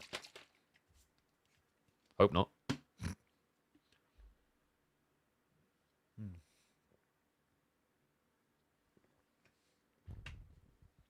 Might have to get some unhealthy snacks. We've been live how long now? 5.5 hours? I haven't had dinner or anything before the show. I had a sandwich. I almost forgot to have that. Oh my god, I don't want to think about if I hadn't had that.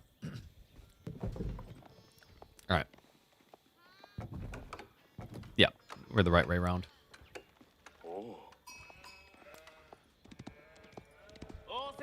A historically disastrous matchup for Japan nowadays seems to be playable. And what better way to be shown how you might beat Delhi than by watching Louis MT. Welcome back to the channel, folks, for game number 4 of our grand finals here between Louis MT and Vortex. We hop into Dry Arabia to see if Louis can keep us going deeper in the set, or if Vortex is going to be edging ever closer to that match point. A Delhi versus Japan. Matchup that just used to be a catastrophe, actually. Like, unplayable. Completely unplayable for Japan. There was no way to win. There was no way to function. Their only build back then was the fast castle build, which just didn't work. But now, a new take on life. We have these Dark Age rush openings. We have some potency in their feudal timings. There is hope. You are even going to see that Dark Age rush up against Delhi of all civs. It's weird because the more I've watched it, the more impressed I've been by it. Like, in theory, it's a type of build that should not be good. Because all you're doing is, what, idling out the food gathering slightly while they try to stab you. You're slowing down the tech timing into things like military efficiency. But that's it. Like, at worst, usually what this type of rush does is it delays piety. Because military efficiency is often going to be done by the time you arrive. You see, like, it's already got 55 seconds left. And your spearman hasn't even started attacking yet. But the thing it does do, as you're now going to see with this dive onto the gold, is it stops you spamming the crap out of scholars. That's the idea. The first spearman there, scholar comes through. Louis knows the number, though. 3 spearmen. 3 is the golden number. He's going to make it 4 to be even better. The reason why 3 spears is important is 3 spearmen are capable of outdoing the healing. Healing by default, I think it was, if I'm correctly, it's usually 7, and then it goes down to 3.5 in combat. Well, 3.5 health per second, and a spearman is going to do 7 damage every 2 seconds at best. So it guarantees that you can get some clear. Vortex, got to be careful with the scholar placement. If he gets too close, he'll become the liability. Shifts out from Vortex is good. Getting close to that front line again, Louis. He's tempting it. No outpost rush, though. It's just spear spam. Full 5 should be good enough to deny this. So Vortex, why is this so annoying? Well, we can see by the gold, he's not going to have enough to spam out extra skulls at this rate. The other problem is now it forces you to rethink whether you're going to open Ghazi. Most of the time, you're going to open archers here. That's a bit rough. It's slowing down Delhi's tempo timing. Any game where Delhi can open Ghazi is a good game. Extra spears in there, scholar. This position getting weirder. Oh, the pathing! Not again! It's always this, but no, Louis, the positioning there, he didn't get the body block. What is it with pathfinding on outcroppings and veins? Always so cursed, but Vortex avoids the ultimate curse there, gets away, no workers going down. And Dome of Faith now on the way, and I think we can agree this says everything it needs to about how good Dome of Faith is right now. The fact that he's been rushed in Dark Age and he will not be able to touch gold in a rush upon age up, yet he still goes for the Dome of Faith. It's kind of wild. I don't want to say Tower of Victory should be buffed. Part of me wants to say like just another rework in some way to how these buildings function. That maybe Tower of Victory needs a rework entirely. I just don't know what you do with it. And oh, you cheeky boy. Did he really... He switched the berry workers into the corner. That's sick. Vortex. With a miracle creep. And the optimization on this. He's not going to skip on scholar production at all. Does Louis realize? No, he... Oh, man. He's just splitting the deer to remove food options. This is bad. He doesn't know at all. Vortex realizes he put too many up there, though, so he'll shift a few back now into the berries. Now, if Vortex is paying very close attention, he knows exactly where the spearmen are at all times. He just needs to watch the deer. It's a little tip. If you ever find yourself at this level, like this is the type of thinking people have at this level, just check the deer, see they're spreading, wait for that moment. Once that starts happening is when you need to get a bit paranoid, and boom, the moment it happens, Vortex pulls the villagers away because he no longer feels safe. Great game sense by him. It did get him the extra gold gathering, though. You know, normally you feel comfortable playing this build if you have at least 4 scholars. He's close to what he needs, right? He's going to need... Is it 255, I believe? So we need 1 more drop-off if he wants to get 4. Oh, sorry, not 85. It's 80, isn't it? Yeah. So he just needs... Oh, even less. At least 24 gold. What a cool build. Not build, but like a cool usage of the map there.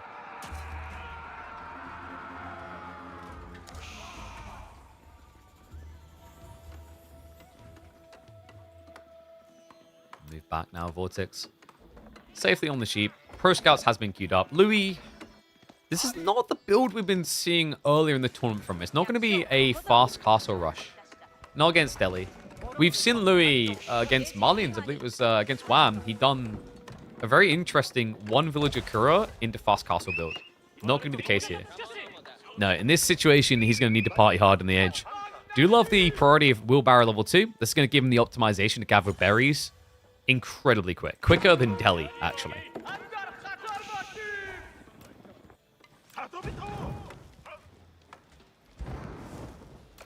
Scout, just keep an eyeball on. Louis, it's going to be the horseman build. Oh, double stables at that. So, are we going to get one drop off on stone? Because like this is very optimal. If you want the timing on Uma Bannerman, you can pull a few workers here because the Kura is actually a universal drop off. So you could get the stone for a quicker timing on your daimyo. But I think for Louis, he doesn't mind just gathering the gold because he's going all eco techs and probably looking for those blacksmith techs. In particular, the undermesh and melee are really good here for spear plus horseman, even Bugation. Is the synergy with House of Learning and Broken Elefanto? I mean, yeah, there's like loads of details as to why Dome of Faith feels so good. The weird thing is actually like House of Learning and Tower of Victory go together really well. The research speed might not be as quick, but Tower of Victory, House of Learning gives you what basically feels like a cheesy build into Mass Men at Arms.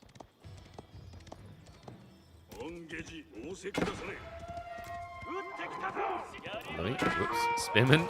Nice target fire. Vortex ignores the full HP one. He's like, nah, I just want as many kills as possible. I want to go Ghazi. I want this gone. Now, interesting thing about Horseman versus Ghazi here. If you prioritize melee tech and you go for Uma Bannerman, you actually compete with Ghazi damage.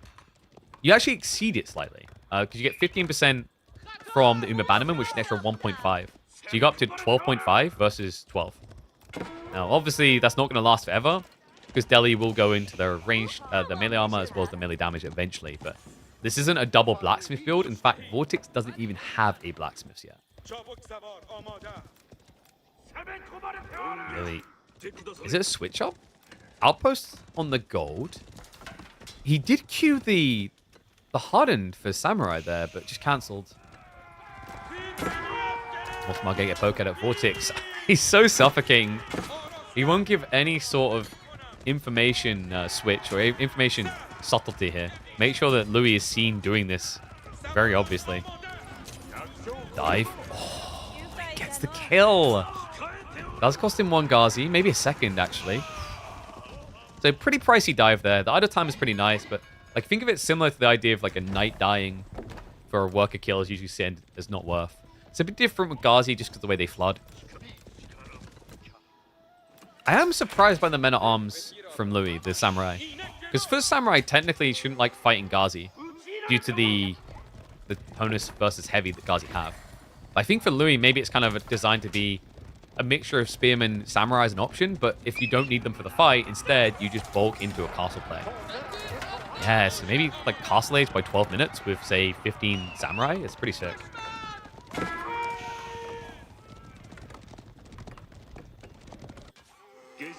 Good gathering as well, Louis. With this anchor on the gold, yeah, dude, this is turning into a castle play. It's way too many people on gold for anything but. So pump samurai, probably got up to about 12 to 15. And then you move the army across as you tech. Because veterancy comes in quickly that way anyway. It only takes 30 seconds, but if you Yorishiro drop, even quicker. Waiting like 15 seconds for that.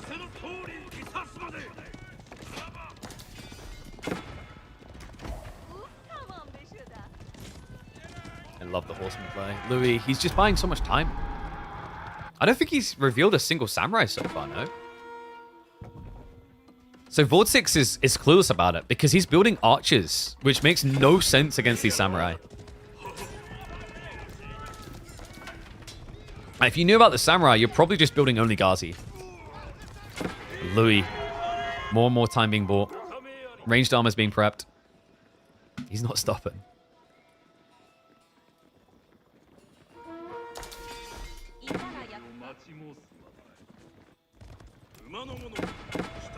Surely Vortex has got to see this. Like, how do you hide the slowest moving unit this long? And there it is. He gets the info. Vortex, is this an oh crap moment? Or did he reveal it soon enough?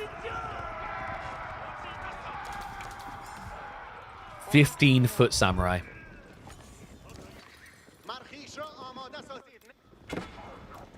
Louis, I thought he might just turn this into a tech. No, it's not a tech play. After he gets revealed, and he knew he was revealed, he sends.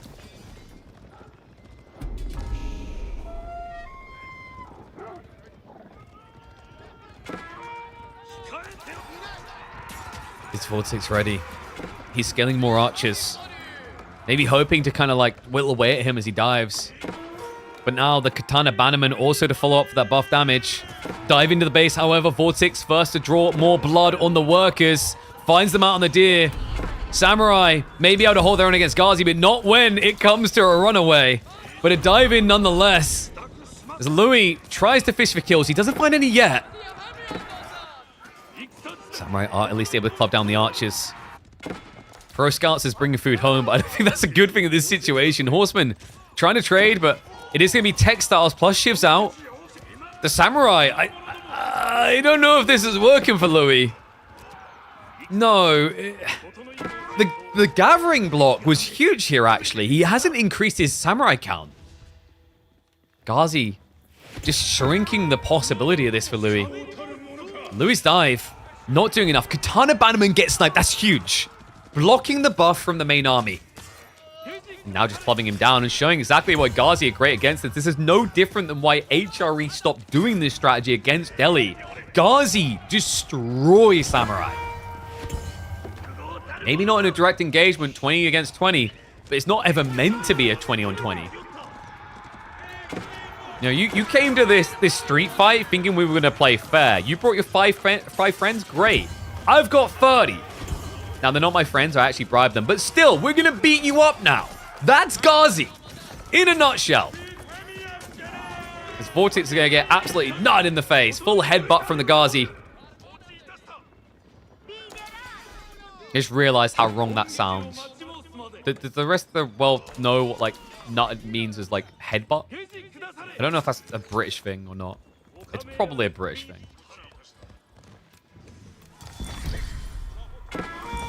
I actually don't know what Louis does now.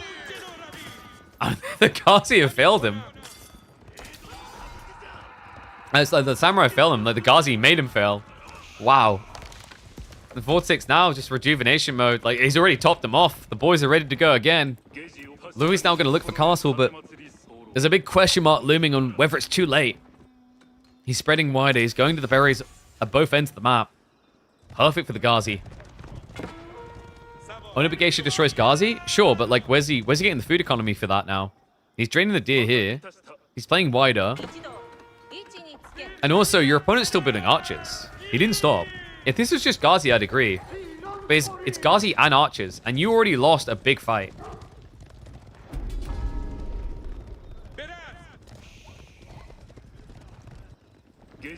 It's crazy how effective this used to be. Like, HRE would do this a lot of the time against old school Delhi, but it stopped the day they introduced Ghazi.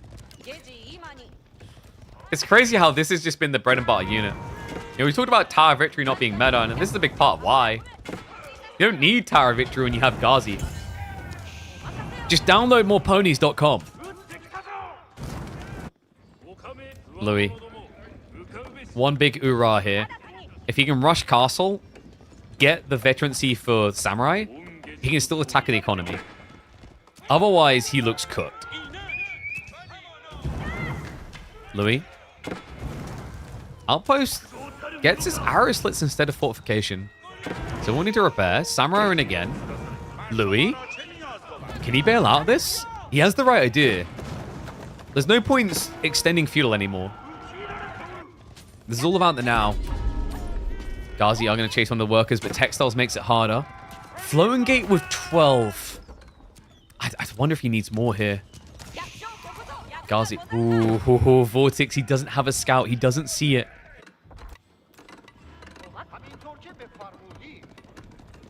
Samurai coming back around. We'll find the berries. Vortex with a big army, though. And while you're teching, this may not be the place to be. I mean, Louis, he's starting to rush it a bit more. Now 17. I think the 12 was a little bit greedy. I almost feel like this is the type of build that requires a me or Micah moment. You know, the let's pull 30 villages for a floating gate. Sounds crazy, but pretty effective. Alright, Louis. Castle Age achieved. Veterancy immediately queued up. 28 seconds away. Ghazi are going to rotate towards the base again. Archers left on guard at home. Vortex likely to start stockpiling now for his own age up. Good time as well. He's already got 14 scholars. More workers to go down as the raid comes in underneath the TC. And yeah, we need to go, Louis. Like, coming back home doesn't change anything here. What are we going to do? Run around in circles after the Ghazi? That's like me challenging Usain Bolt to a race. Like, yeah, I can keep up with you. I got this. But there it is. Veterancy for Samurai. Katana Bannerman's there as well. He also got auto upgraded, so not an easy snipe. Workers on the front line are getting idled out. Vortex, he's getting ready for his own age up, but the timing for this could collide for a dive. Louis approaching the base. 18 Samurai plus their Bannerman. Raid in the back does connect. Vortex building a healthier worker lead. But is it all going to be for now? House of Learning with 13. Vortex drawing the archer fire on the west side means that he's going to get chased away from the tech up. This is smart. Vortex, Louis realizes he's being baited right now. Is that going to be enough time, though? Vortex, he cancels it. But the ruins are seen! Samurai to get in the way. Can he actually body block this? No! He'll club one or two down. The rest get inside, though. And now that House of Learning being rebuilt on the west side of the map. Louis, is it going to be quick enough? Mounted Samurai are now coming. Louis MT. He does it. Vortex cannot wiggle his way out of this headlock. It may have looked dicey. It may have looked shaky. But never doubt the last of the Samurai.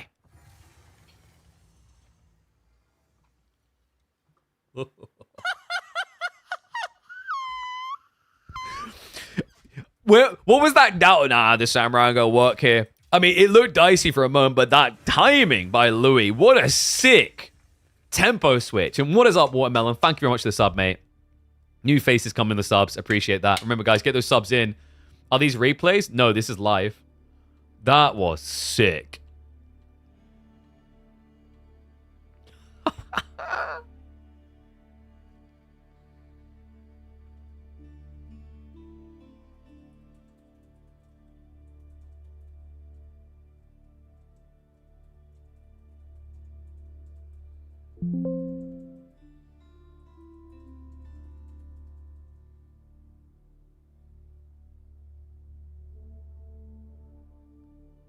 Wow.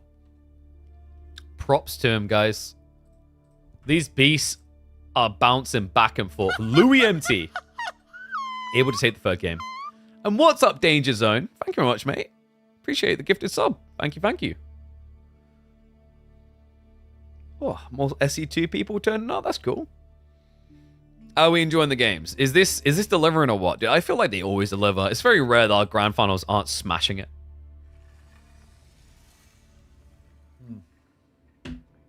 Cliffside next. Mongols versus the Ottomans. Alright, I'm pretty hyped about this one.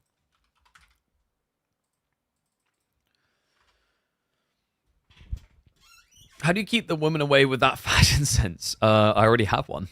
That's how it works. I mean, no, I don't. Curly hair. Who wants to be my wife? No, it's like, yeah. I already have one. That's the way. Then you just keep your eyes on the prize.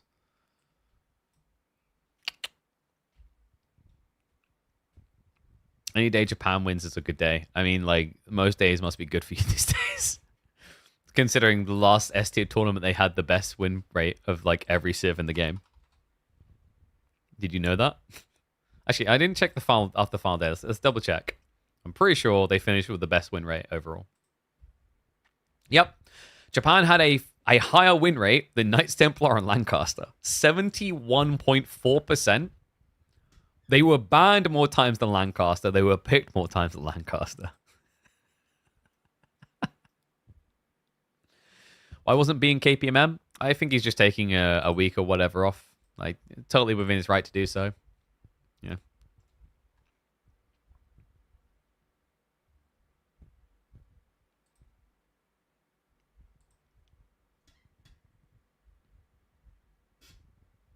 KPMM delivers? Hell yes. That's the one that keeps saying. Like, you know, they think I'm just doing to pump up my own channel. I'm telling you guys. I mean, yes, it pumps up my own channel. But like Mondays, Tuesdays, Thursdays, and Fridays, this channel's live. This is where you want to be. This tournament always delivers, man. We very rarely had like an underwhelming grand finals. Even when we have a 4-0, sometimes it has these epic spins. But outside of that, even the earlier rounds, actually, like this week, I mean, we had some pretty cool ones. We had was it Mahodo versus Miyamika set, I think it might have been. We had the Corvinus versus Lash set early on. You get bangers. KPMM grand finals are quite... Yeah, right. Like, I saw someone respond to my like idea for the Warlord to be a best of 7. They're like, best of 7s are usually really stompy. I prefer best of 5. It's like, bro, you need to check out KPMM. All right?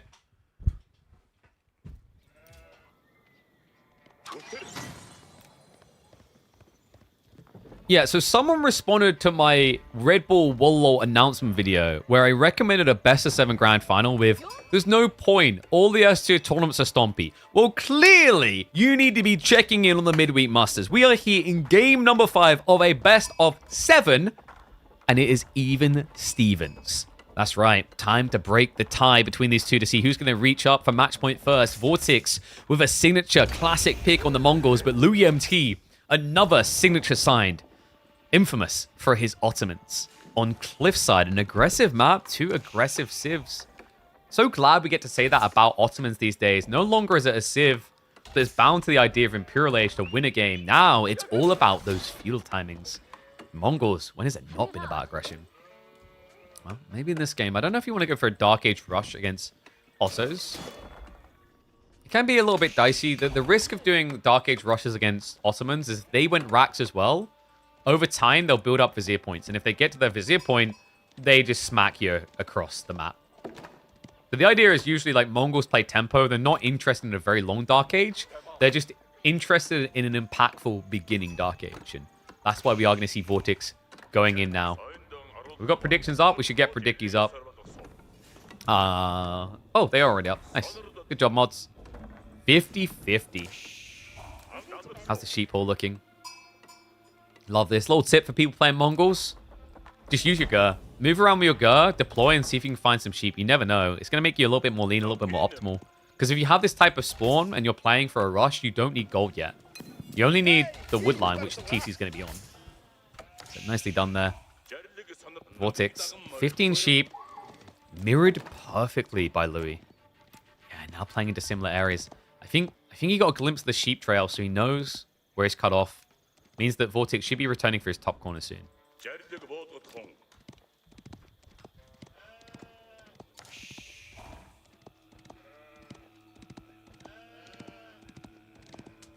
Curiosity is always bad the week before an ST. Well, ours is bad before an ST tournament? Not always, actually.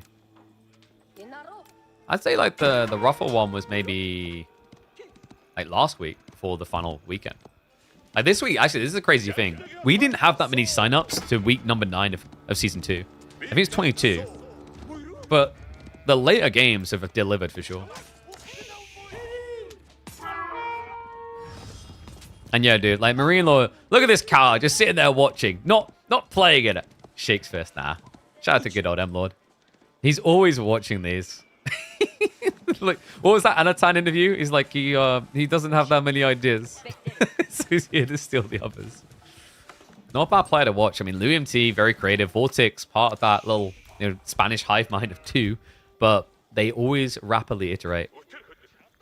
Always been a fan of Cliffside. I don't know. There's something about this map. The moment it's introduced, I was so on board with it. Was it the same time as Gorge they brought this in? I think so. And I was so hyped at Gorge at first. But I remember over time, Gorge just kind of burnt me out. Where like it got very repetitive to the point that people knew how to get late game.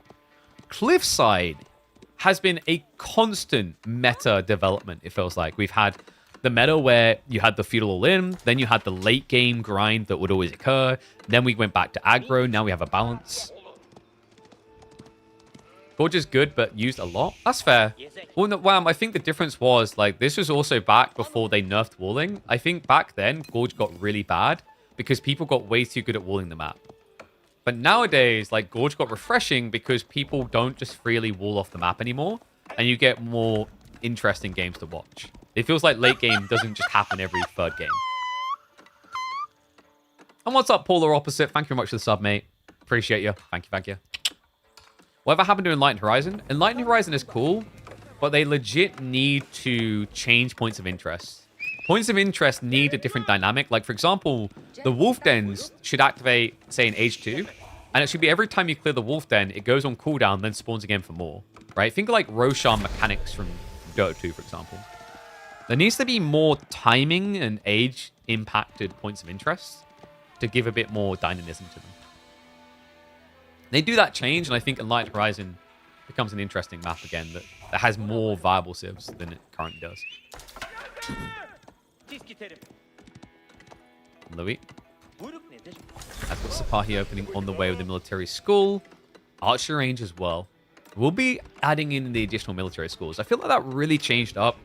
You know, you go back maybe, was it 2 months ago? Military schools weren't really believed in the feudal age as much. A lot of people just wouldn't even add them in. They were more focused on getting army faster. I think what happened is people got better at dragging feudal and optimizing around not losing troops of Ottomans. And in that situation, a few extra units for free makes a whole world of difference.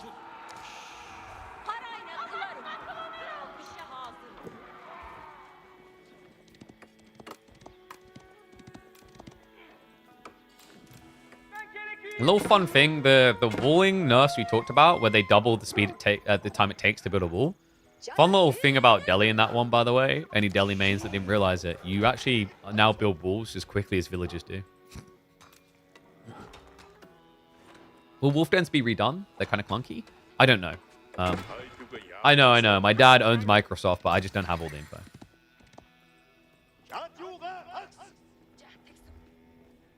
Shame the devs haven't iterated it more. I'm hoping that's just because the big DLC, and then we just get them at work. Like, my ideal world is they already are changing some things about POIs and introducing new ones with the DLC. If they don't, I think that's like a ball dropped. Because I don't like this idea of like treating point of interest like a failed experiment. I think they were actually a successful experiment. Very refreshing. They just need more divergence, and they need more opportunities in games. Right now, points of interest in Age of Empires 4 are far too linear. So, Magadai.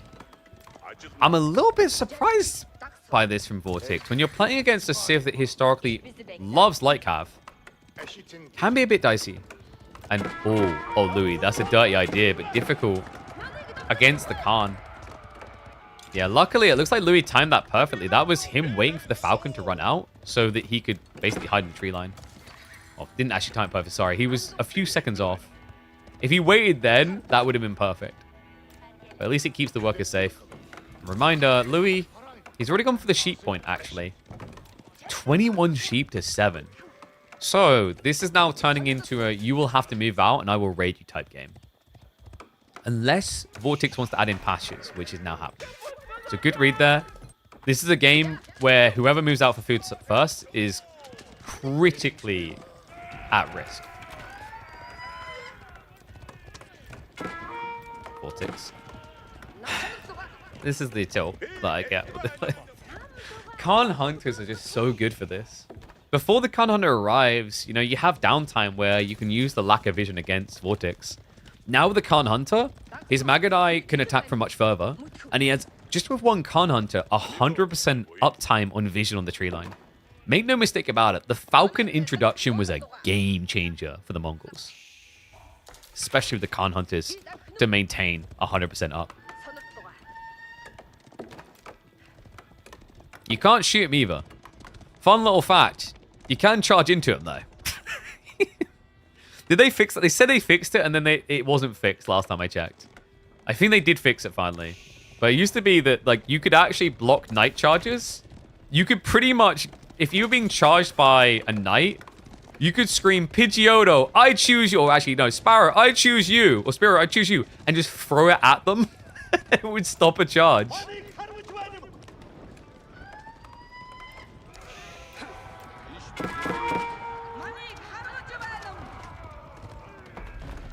Ball coming up from Louis. About that. That's a no-no moment. And oh, the gap makes it even easier. Gets the kill.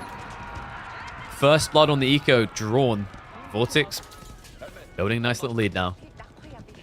Needs it, considering there are going to be more military schools gradually coming in. Second point shouldn't be too far away. Louis has moved to the backup tree line finally.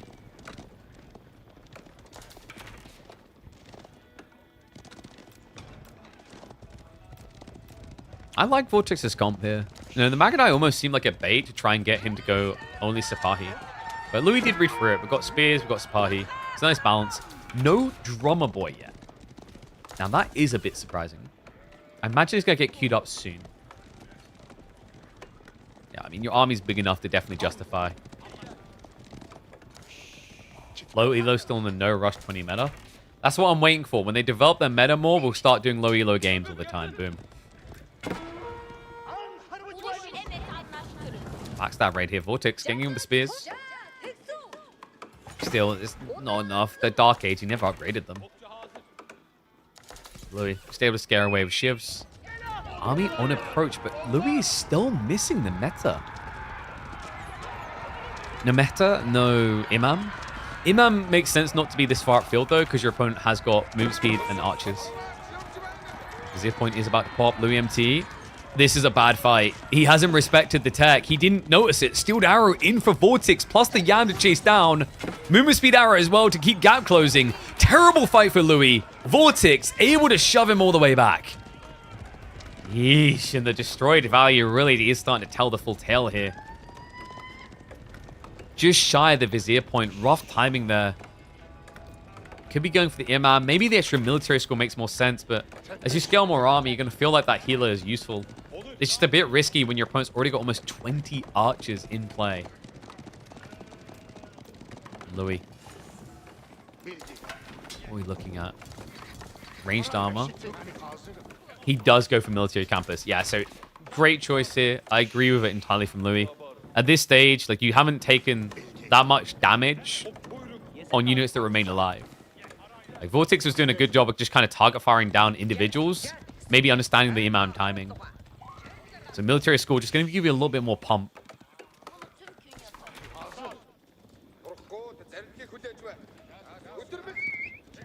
A Kinji? Hell no. We like winning games.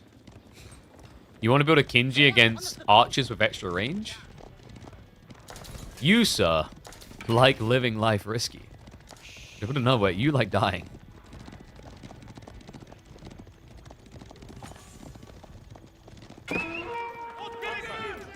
Archer's stepping up. This is actually a good fight. Vortex, he was rotating with the Keshiks. Good back away, though. Remember, they're moving at similar speed. The moment he reaches the Yam, now, he gets away. And this is where Louis needs to be quick on the reaction. Villagers will shuffle off the tree line, but without wheelbarrow, that looks like loss is waiting to happen. Maneuver speed is available, so Vortex, he can dive deep here. Continues the chase. Magadai with the target fire down. Spearmen are going to come with the backstab, but an easy get out there. Vortex losing maybe one Keshik maximum. Worth for the idol and the workers. Just a smart play. Vortex never really overcommitting. And Louis, apparently it is now time. Drummer Boy is on the way, and the meta coming in. So Louis needs to make a move soon. Vortex, on the other hand, I see a world in which he just Kurotais. Kurotai really good on Cliffside. It's a short map. It's great because it lets you reach your opponent's base quickly, but on a map like this, you know, normally going Castle Age is very punishable because of how short it is. You have a Kurotai, you're not punishable. Because you essentially already have Castle Age damage on your units.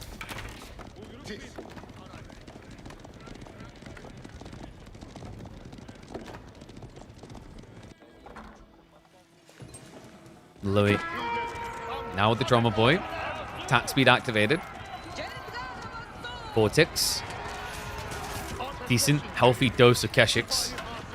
Start a step away. It's just so difficult. Like, this is the thing you're up against. Extra range, extra movement speed.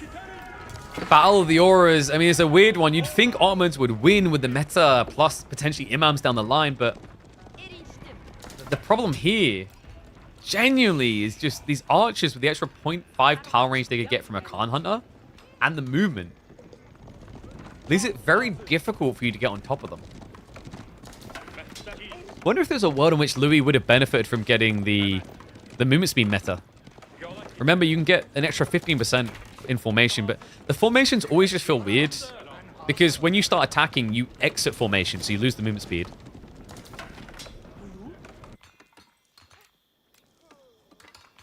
And there it is. Louis might just be dead here, folks. This is brutal. The timing coming in here. And I love that. Do you see what Vortic's done? Punts the Falcon out, keeps an eye on the gold. He's going to know the exact moment that Louis panic rushes for attack up. He didn't actually leave one out there, though. So maybe not. It was a cool idea, but he knows the tech is not happening now is the point. Tech up, complete. Vortex cues up the veterancies. He doesn't need them to win a fight, though. He just needs Louis to be forced into a commitment. Like a debt you can't afford to pay. And it's going to be a blood debt at that. Outpost gets harassed, but not even take it down. Louis on the clock. Vortex. We've been here before. Vortex seeming like he's in the position to control, but Louis wiggling out. This time, though, it feels more empirical, more decisive. Veterancy for Keshiks came in. Khan Hunters to be sniped, but archers. They're going to start a step away. Kurotai's moving up. Louis only has a small window here. The body blocks Vortex. He can't get the juice damage. Sapai tried to steer off, but they had to pull back towards the main engagement. Vortex. Did he jump the gun? Louis, now the recommitment. Buff comes through. The meta giving that aura. Is it good enough to beat Kurotai, though? Defense arrow activation for Vortex. The upgrades are in.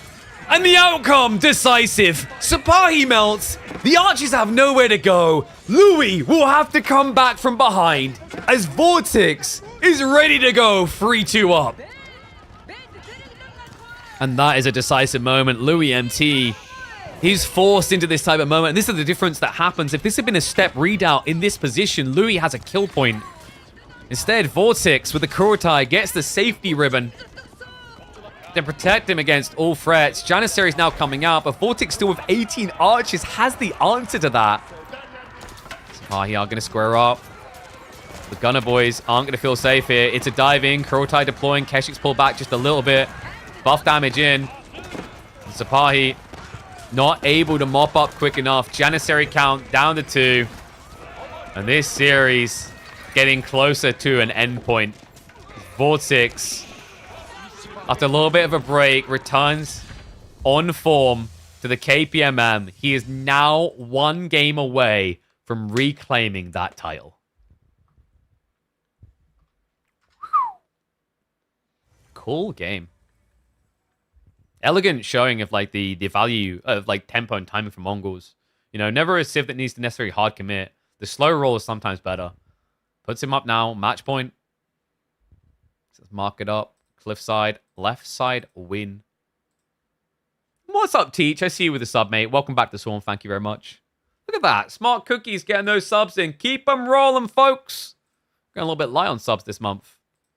Maybe people forgot that we're back. We had a holiday. We're back in full swing week after week after week. In fact, I'm pretty sure we'll be the first tournament on the DLC as well. Ooh. Oh, that has a ring to it. I like that ring. Next up, Gorge time. French versus Rus. Classic picks for this map.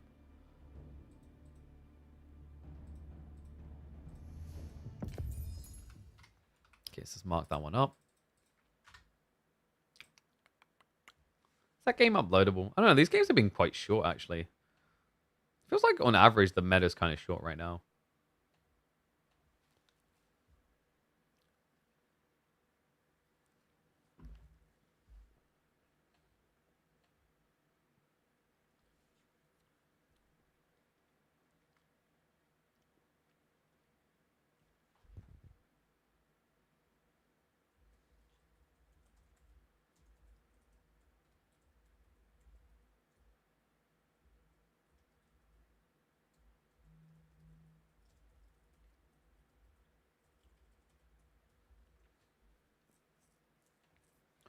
Am I thinking of doing a new Civ showcase when the DLC drops? Maybe.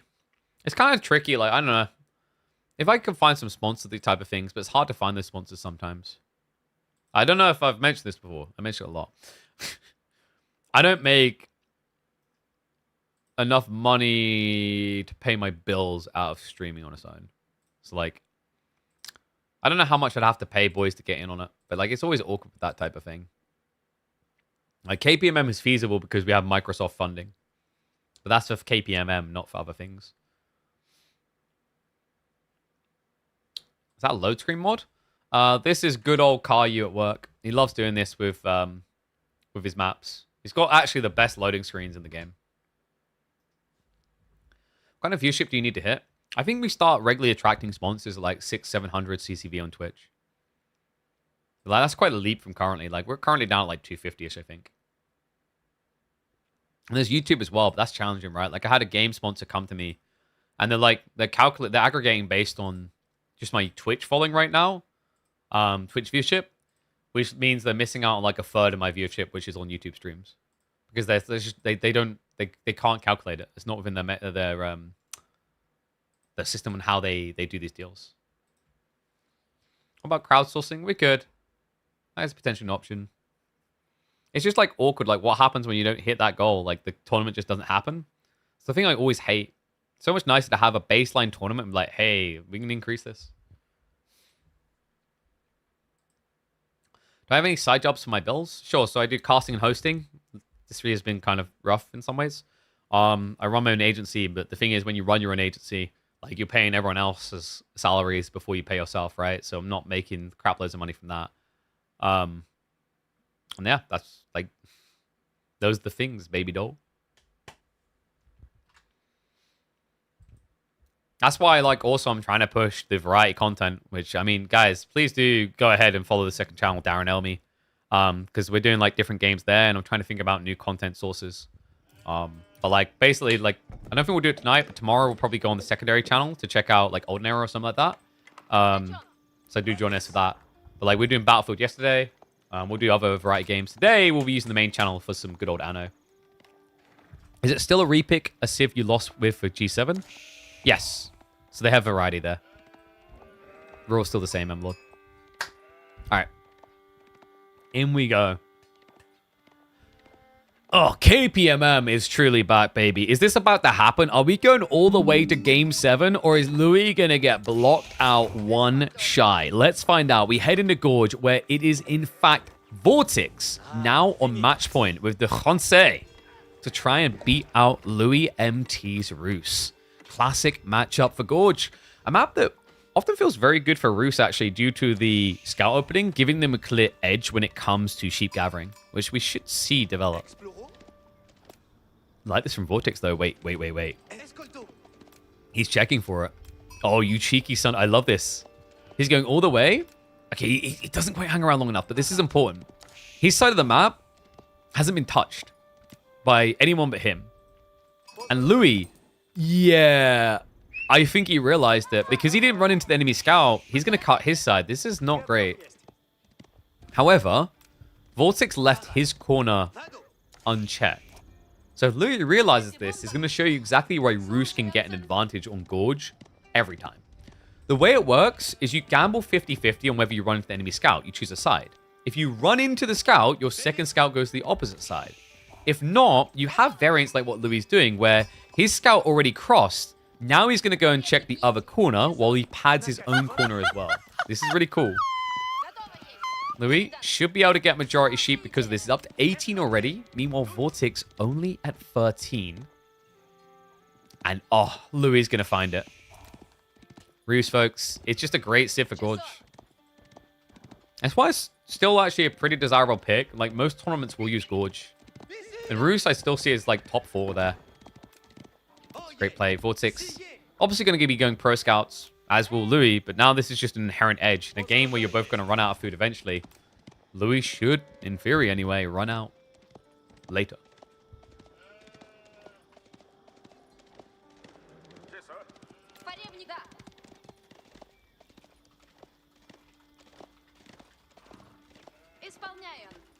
Then why else is Roos so desirable in Gorge? I think it comes down to the timings when you breaking out your base. Like, Pro Scouts keeps you in for a while, but if you think about what quickly happens, you hoover the deer, you split it 50-50, and then you start thinking about things like boar, gold, you know, these loose resources. And that's where Roos really thrives with their raiding cav. the horse archers are usually able to kind of intercept you. Not to mention, because your tree line spawns it back, all the other vital resources like gold, berries, deer, boar, they're all going to spawn forward and out. You see with the gold all the time in particular. It's just opportunity galore for horse archer spam. And this was already kind of encouraged a long time ago. Like, Rus was discovered to be good because of the old meta before walling got nerfed. Their walls were incredibly impactful, being doubled health. So you just wall off the map and feel safe. But obviously that element has at least subsided. Another thing that's really cool, like it feels quite hard to Dark Age rush on Gorge against Rus. Because normally Dark Age rushes prioritize the forward resources. So berries for Byzantines, gold for Abbasids. But Rus don't do gold. So your only option is the hunting cameras at the back, which can feel like a bit of a gamble and very hard to reach sometimes. At least quick enough.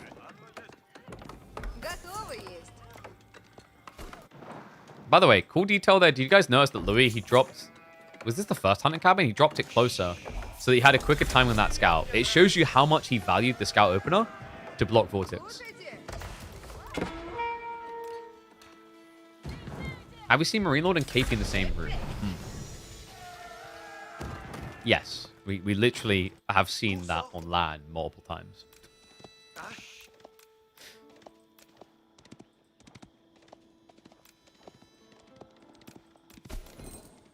This is such a pain in the ass. I think you're using Rus the wrong way.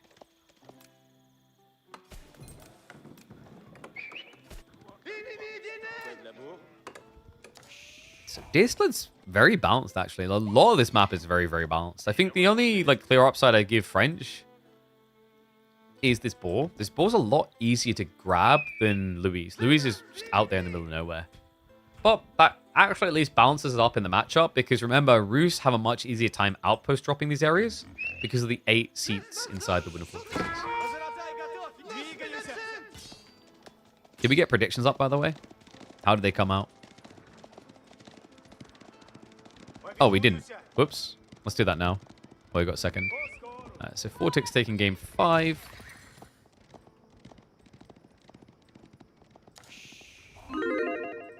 There you go, folks. I'll give you 2 minutes. A little bit of a deep prediction, but the game is very even at this point. Extra stables being added in. Louis has done something interesting here, though. He stopped at just 3 scouts. Normally, we expect like 4 or 5 or whatever. But no, he prioritizes the racks instead. As is often the case, this is why French has remained a really good seer for pro scout timing, even when they're up against things like China and Rus rather. The logic is that your opponent gets forced into Spearmen because your French knights are so good.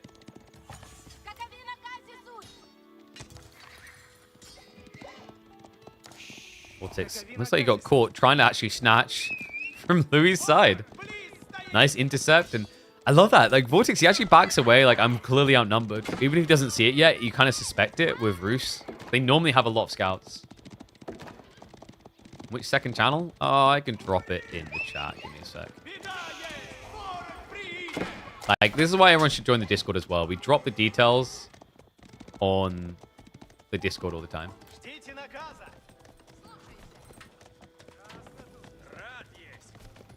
Like, actually, that's like the number one thing I need to... someone has some cool ideas on that. I need to grow the Discord more. So, like, I've been talking about this, like, when it comes to social media for gaming, actually the best platform for gaming for social media is, in fact, Discord. It's the one worth growing. More than, like, Twitter, Instagram, whatever.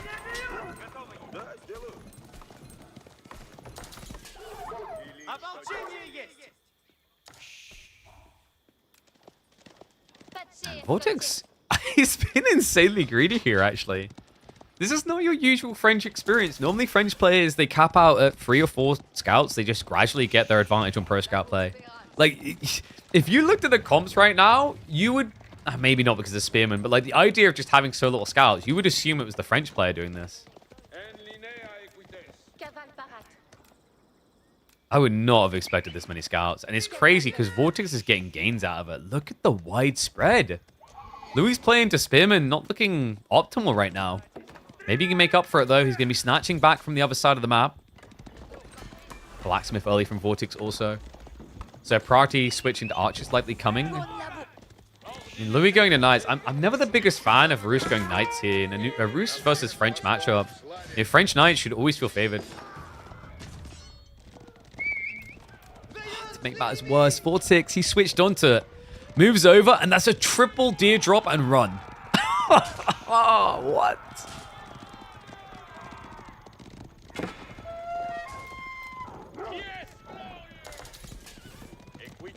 Any tips on growing on social media for a historical fencing club? But that type of content, like, you could lean between, like, news on Twitter or maybe just the fancy posts on Instagram. But, like, personally, I'm on the fence. Anyway, Louis, mass melee. Well, if there's one way that you can beat French Knights, this is it. He has revealed the spears, though. Surely Vortex saw them.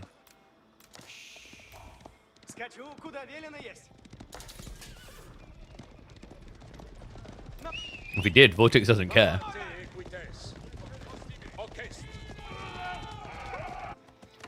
And why would he? The amount of he's got in this game.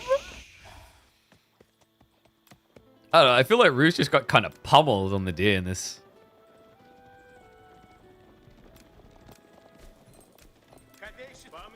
Louis now what? Prepping for castle?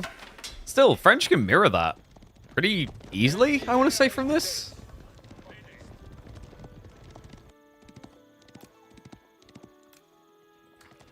Vortex. Deer getting dragged home. That's everything. It's just like, what, 1 or 2 pockets left for Louis to finish, and then just a race of time on deer. Louis, he's leaning harder and harder in his spears. Vortex, please. Like, sir, there is another unit in the game. Nope. It's interesting. I actually asked Vortex in an interview, when you're in this type of position, would you build other units? And his response was... So that was pretty conclusive.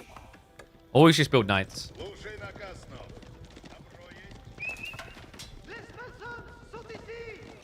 What's interesting about the boys' fortitude detail, by the way, is the extra 25 health is nice, but if Vortex just goes cantled saddles, he mirrors the advantage. Alright, trade house now on the way. Get your numbers in, folks. Louis, that's a pretty fresh tree line. Vortex not too far behind on triggering his own tech up. He's just going to keep scaling more knights. It's not a bad thing to do here, especially considering, Louis, what? You've got 2/3 of your spearmen rather out the base. Vortex. Oh, that was close. The jaws were closing. Louis just going to back off. I think he realizes it's a bit risky. Like, if this is not all the knights, he's going to get dove in a moment, because this was all the spears. Vortex just waiting for his moment to pounce, really. Night raid from Louis is going to get mirrored away by French knights. Perfect number for it. Right by, dive in. The wall's coming out. Louis just trying to trap him. It's working, but it's coming at a cost here. Vortex says, sure, let's do it. Let's dance. Loses, what, 3, 4 knights? Does get 5 worker kills, though. Gets out the other side. High Trade House was slowed on the tech as well. And it buys the time, and look at that. I thought we were getting Guildhall into scale, but no. Vortex, of course, with knights only. It had to be. Royal Institute on the way, but not just that. He's getting archer ranges. Is this arbitrary or him admitting the spearmen are a problem? Arbitrary aren't a bad answer to spearmen. And it also just destroys any Roost Knights. Vortex. Kind sir. Wait, Louis didn't believe it. He's like, oh, yeah, he's going to react. Gets the one and gets away. This is rough, though. Which is ironic, because Louis is starting to look like the underdog. Vortex with the age up. 12 knights already getting vetted. And Royal Institute. Just a matter of time before we get that bloodlines. However, he will need to secure a new gold. Vortex. Has he gone a little bit too greedy here? I mean, he's not going to have bloodlines in the next minute or two. Probably 3+ minutes away. The Spearman Wave now arriving with veterancy as Vortex is only getting the first archers out now. Oh boy. You know that kind of like, if you believe in it, commit to it type thing. He didn't believe in it anymore, and this is a pretty late switch. Not to mention the location. The greed. Vortex, he wanted a castle drop here. So Louis able to deny the archery ranges. Raid on the other side. Knights are going to get inside. Won't be able to do a lot of damage. I think he found 2 kills there. Still doesn't need a crap done.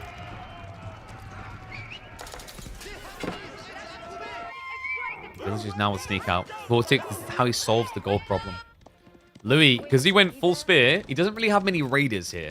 He's not checking for the greed. In fact, he thought that maybe Vortex was creeping left. Relics will be a good piece of news for Louis, though. First monk on the way out, second one being produced. He is on guard. Vortex has got cantled saddles coming in. Reminder, this is the one that increases your damage buff from 3 to 10 the first 3 attacks of a fight. As long as you attack fast enough.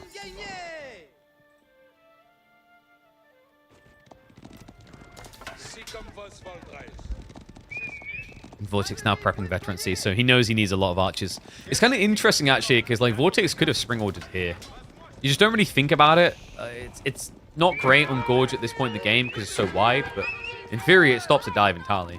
It's just, once it stops the dive, your opponent just laughs at the fact you have no mobility. But, oh my god, talk about no mobility. Louis, where's the wheelbarrow? Oh, forget the wheelbarrow. This guy needs a stretcher. An easy club down. The Knights, it'll cost him 1. The Vortex has to be over the moon with that. Now 16 worker lead. Dive on the other side, not as impressive. Few Knights are going to leak in. Vortex shuffles away. No textiles either, so could end up being easy losses. There's just not enough bodies to truly block. Gets baited off by a single worker. I love that sacrifice there to buy time. The Knights are coming home. We've got even more spearmen now from Louis. It's the only play left. When you're losing this much economy, you can't mirror knight to knight. Crossbow switch and your opponent's going archers would be dreadful as well. Yeah, it's like weird when you have this many spearmen with worse economy. If you go crossbows and your opponent's already countering spears, he's building archers, which does do well against both.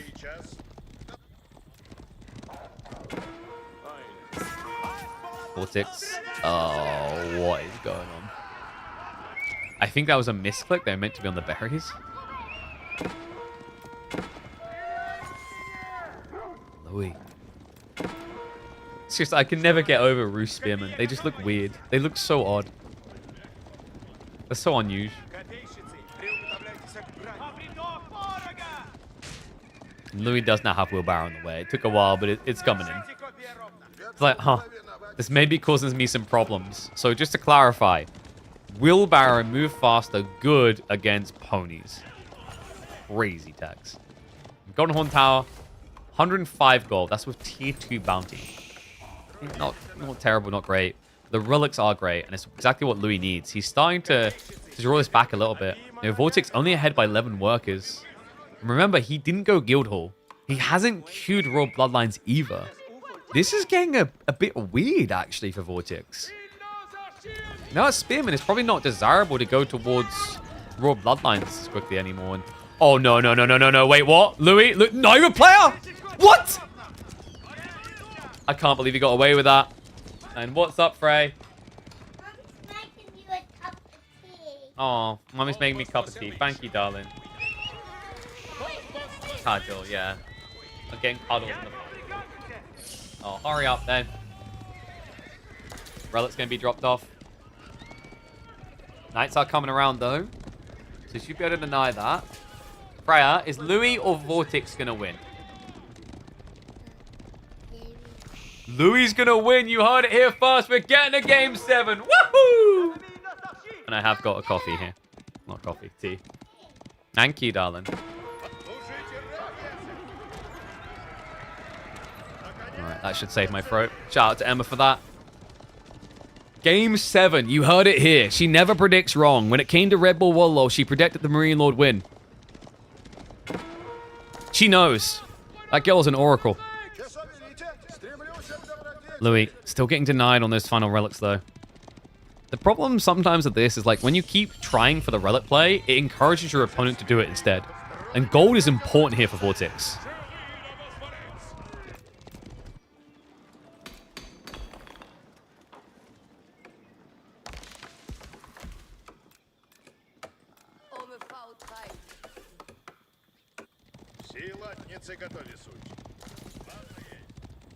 Louis MT. How are we looking here? He is at least getting another scout. And what do you mean predicting Marine Lord win daring? Don't make me pull up your predictions. She's a 3-year-old girl and she got it right. I hate to crap on you here, but she's probably going to outrank you in like this 5 years' time.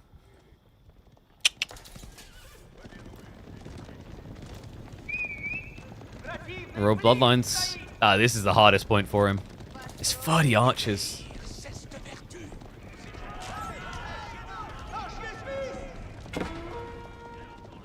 I don't know if Spearman can carry him against this many archers.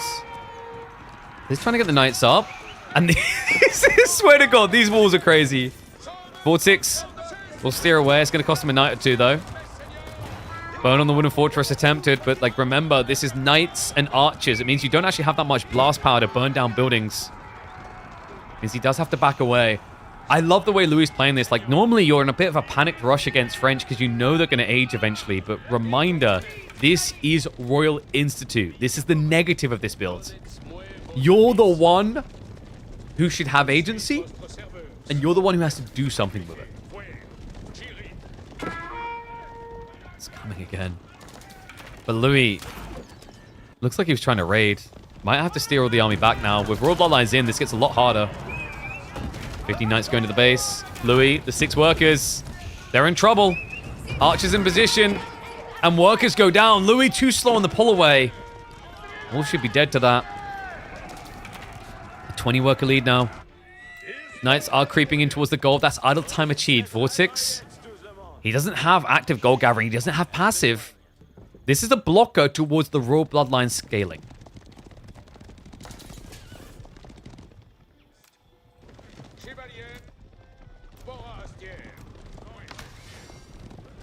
Horseman switch up is... Wait, what? That has to be a misclick. Yeah, he meant to queue up more archers. I don't think he meant to get horsemen here, guys. Like, there's zero reasons to build horsemen.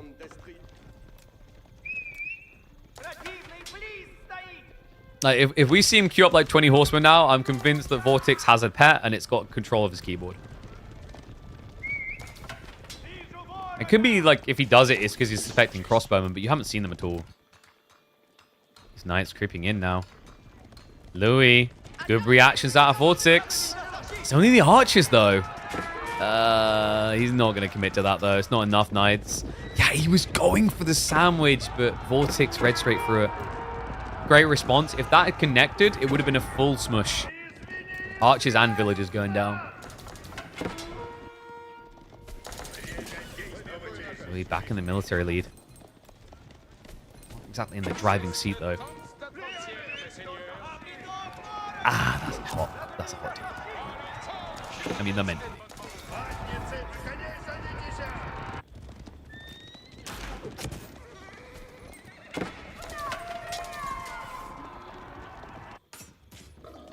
Ball. This is what I've been waiting for. Vortex doesn't know about his boar. And it's a gamble because he didn't scout both corners. It could be in either one. Oh dear. So he's in trouble on food a little here. You can see it in the numbers as well. Remember, Louis also has got the deer spawning on the high trade house to keep him more competitive. He also has a few farms in already, which is another thing that Vortex is missing. Oh, that's a big problem. Louis now also getting the boys' fortitude. It's not exactly Royal Bloodlines, but, you know, it makes you feel like you're at least competing a little. 310 HP now. That's 255. Let's definitely close the gap. Cantle saddles to open that gap up again in favor of Vortex. Knights do go in. A little bit hesitant to dive. He doesn't see what we do. That the Knights, the French, were pretty far away. Dive by on the ball. We'll scare, but we'll not kill. You can just feel it. It feels like this is just one good raid away from GG. But both players fully switched on and in. Louis again. Vortex. Oh, this is a double convergence. He jumps into the main. He pokes at the buildings. And now he sneaks in onto the goal. The reaction too slow. Vortex loses 2. The archers still scary enough. But you see how Louis can make this work right now. Vortex is in total mode with Knight Archer against Mass Knights. It's the Spearman that got him freaked out. Great strike in response from Vortex. Does get in on the tree line. And instead of going for the Wooden Fortress, they go weird. However, Spearmen are coming. Vortex will be quick enough to pull away, though. This is so tight. It's actually crazy that Louis is still competing. 20 workers down. He actually has the Knight lead, believe it or not.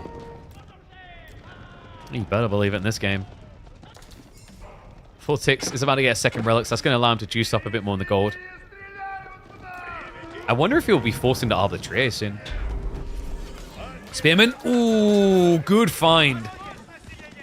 Grabs a few Knight kills. That is a very dead monk. I don't think he was expecting there to still be a relic here. Louis, is he doing this? The gold is about to run out for Vortex, and then he has to run all the way cross-map to the AK. Now, he has found the boar. That's an upside. Downside is the east side of this map is not secure at all. And the boar is polar opposite to your gold now. Louis making a believer. There's people in chat like, I can't believe I ever banked against Freya. She's got a 100% prediction. What a beast. Knight spears. Louis would benefit from pulling back just quickly with the Knights to get his spearmen in, but no. Yeah, it's kind of weird actually. Like maybe the Knights just go past instead and you surround. Still, decent exchange. I think he killed 3 Knights, lost 2. What a play. What a Giga Chad.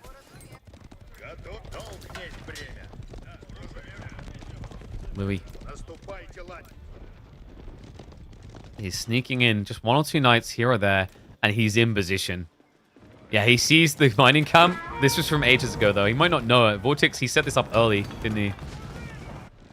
Vortex, he looks like he's had enough of this crap. I'm just worried that the Raw Bloodlines Knights are not all they're cut out to be here. It's 22 to 40 Boys Fortitude Knights. And things to get worse here, Divine Light on the way. So it's going to be a full juicer, full buff for the Warrior Monk onto the army soon. And considering this is against mass archers, that ranged armor in particular is going to come in handy. How many farms is Louis up to? 15. 15, the boar. He's still got the berries. There's no doubt about it. Vortex is running out of economy first. Food income already shows it. Oh, he's inviting him in. Opens the door, says, come on through.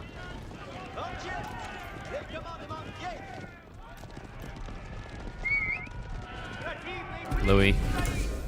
He's looking for that full surround. Best way to deal with archers. Don't let them use their range to kite you, to kill you. The Knights, the Spearmen come around the back now. Look at this surround. This is disgusting. Louis trying to get every single angle covered to guarantee that Vortex will not be able to get that bulky front line of Knights. But you know what? These Knights are clapping hard. They found the workers again. He's got a key drop. He's looking for a secondary. Does peel off the Knights to go in. He's teasing this. Louis, is this the moment? It looks like it. He's had enough. Jumps on in, baits the Knights the other way. The backstab comes through. Louis from all sides. The chase is on. The archers, they're not clearing fast enough. They're actually overkilling right now because they can't A-click. They have to target fire. Chases with the Knights. Tries to keep that blocker going. And now, wait, what was that misclick? Vortex, he slid into them. He clicked the ground. And now he's going to get pounded to dust. Louis, what a play. The Spearman mass too big. The Saint's Blessing activation across the board. And no doubt about it. Across the board, it is required to go all the way. Game number 7. Louis showing you how you crush the French hopes. But maybe it was just always so easy. I see the 1,000 IQ people in chat going, of course, Roos won. I mean, this is a game so predictable that even a 3-year-old could call it.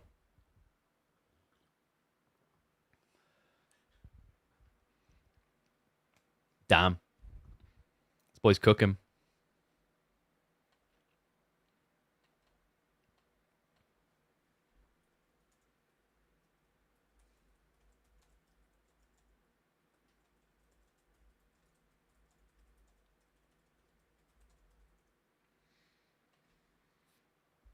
No outpost, no walls. I think he just felt like he was confident he didn't need it. Like, he had good armies. Like, it's one of those polarizing games where you just feel like you're in control for so much of it. Louis, man, I feel like he done a really good job in hiding the mass. And no, there's not your bottle. Not going to tell you who it is. But they want placement, they sponsor me. It's like a residual bottle, actually, from a previous sponsor.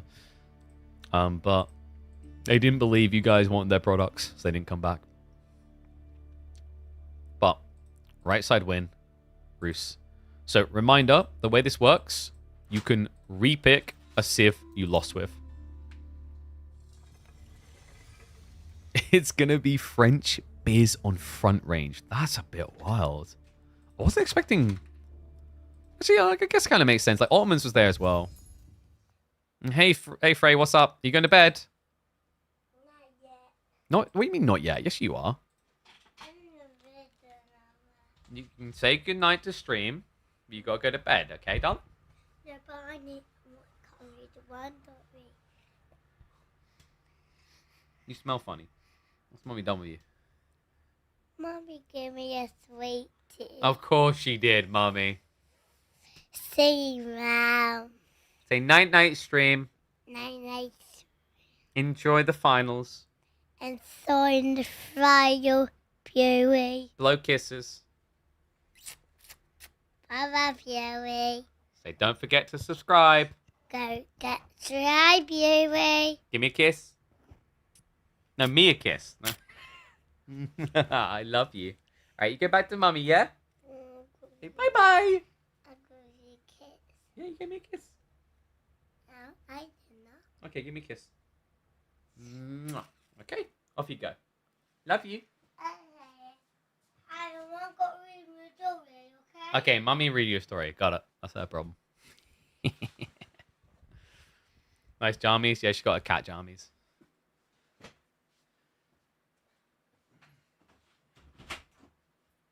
Have I tried Fred picking the horses? Might have to endorse Gamma. I know not to do it myself, though. A cable company to sponsor you for cable organizers? Sure, if you can get them to do it. You can go hunt that one, though. You seem to be the one bothered by it. She didn't add honey. That's hot. I got a sore throat. That's the number. Damn it. Robust tea without honey ain't so nice, chat.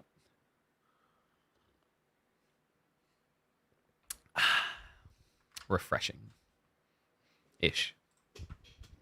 Classic Emma move, right? Right. Alright. Okay. Let's get ready to go. Did we even up? We did. You asked for epic grand finals, I've got them for you. And you're probably watching this on recording. You missed it live. The whole series, the whole way. Vortex versus Louis MT, as it's meant to be. Deciding game number 7 here in the grand finals. Louis MT with the Byzantines, and Vortex with the French ball opening. Oh, yes. This is what we like to see. A bloodbath down to the bitter end. And you may be noticing by the draft, these picks were already used. But that is courtesy of our system, folks. Reminder that you can reuse civs you lost with in the final game. Yeah, we do that on purpose. We don't want it to be linear where, you know, now, okay, obviously you're going to use English. And I'm going to have to use... What would it have been? It would have been Order of the Dragon? No, it would have been Byzantines, actually. Yeah, so Louis did use the Byzantines as final save, but it means the Vortex gets a bit more flexibility. I'm just not a big fan of, like, the deciding game potentially being a complete stomp because of the draft. Like, it's cool. I get it. There should be an advantage for getting there, but there's nothing worse than, like, having a deciding game and it's like, oh, yeah, it was just one on draft alone. Like, sometimes it's unavoidable, but you want to be in a position where you can say, okay, there was a chance. You don't want to have, like, those impossible to win matchups. Who's favored here, though? I think French can usually feel pretty good, especially on this type of map. The Byzantine choice is a little bit awkward for Louis because of the design of front range. Reminder, front range is a map that does not have much in the way of safe food. See by the spawn. You've got 3 deer nearby. You get 9 sheep per player spawn. So usually you split those, and then that's it. Move out for goods. South side is pretty good for Byzantines, which is why we've seen a few picks here. Typically, all your berries or most of them anyway, spawn in towards this corner area. So you get a lot of optimization around systems, and berries are good. But what has been more impressive quite often is this boar play. Boar plus the deer in the center. You know, it rewards the player that pushes out, and aggressive civs have thrived on this particular map. I say that. We did witness Scarlet Devil beating Wham with English on this map the other week. So maybe not 100% always guaranteed. Yes, quite often.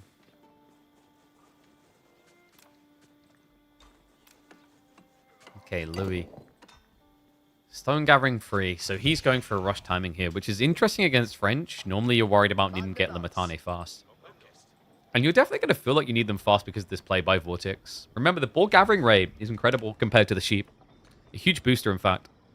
You gather from it 0.15 food a second faster.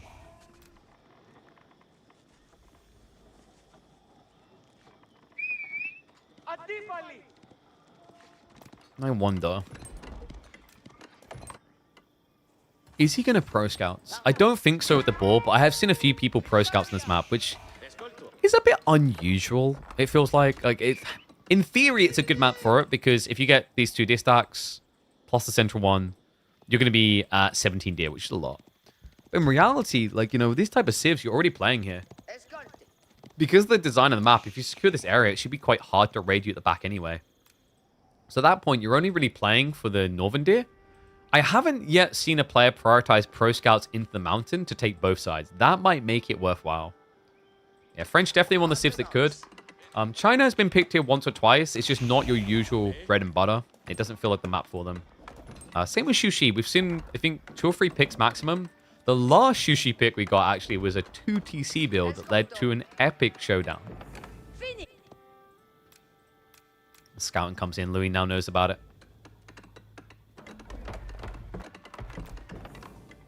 Systems getting chained in. Probably looking at, javelins here for pressure play. If you want to play defensive, longbows actually feels better than jabs, even though the camel follow-up. But if he's looking to deny the boar, it could make more sense just to get spears plus javelins rolling.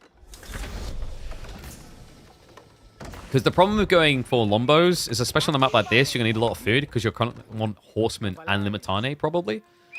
That's not cheap. And remember what we said, food is the more limiting factor on this type of map.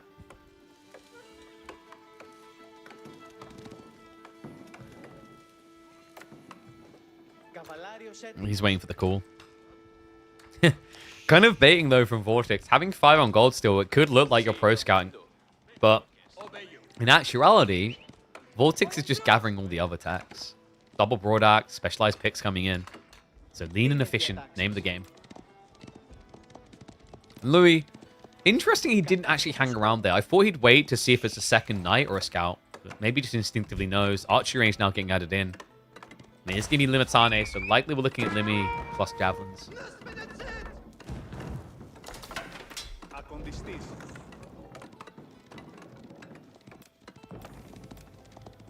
Even the Twitch live streams are recording?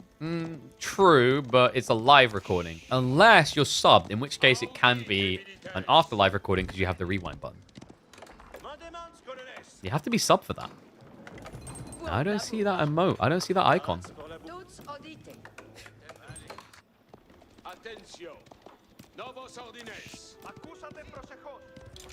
Yeah, you just see how drained the sheep is already. Louis is holding on at 7, but Vortex actually pretty good at 9. He didn't touch them. Yeah, he shoved the deer instead and obviously played boar. So it's just giving him a lifeline. I like the way that the Vortex is treating that vital resource. Like, the sheep is a backup plan in case things go wrong in the center. It shouldn't be treated as a chieftain first.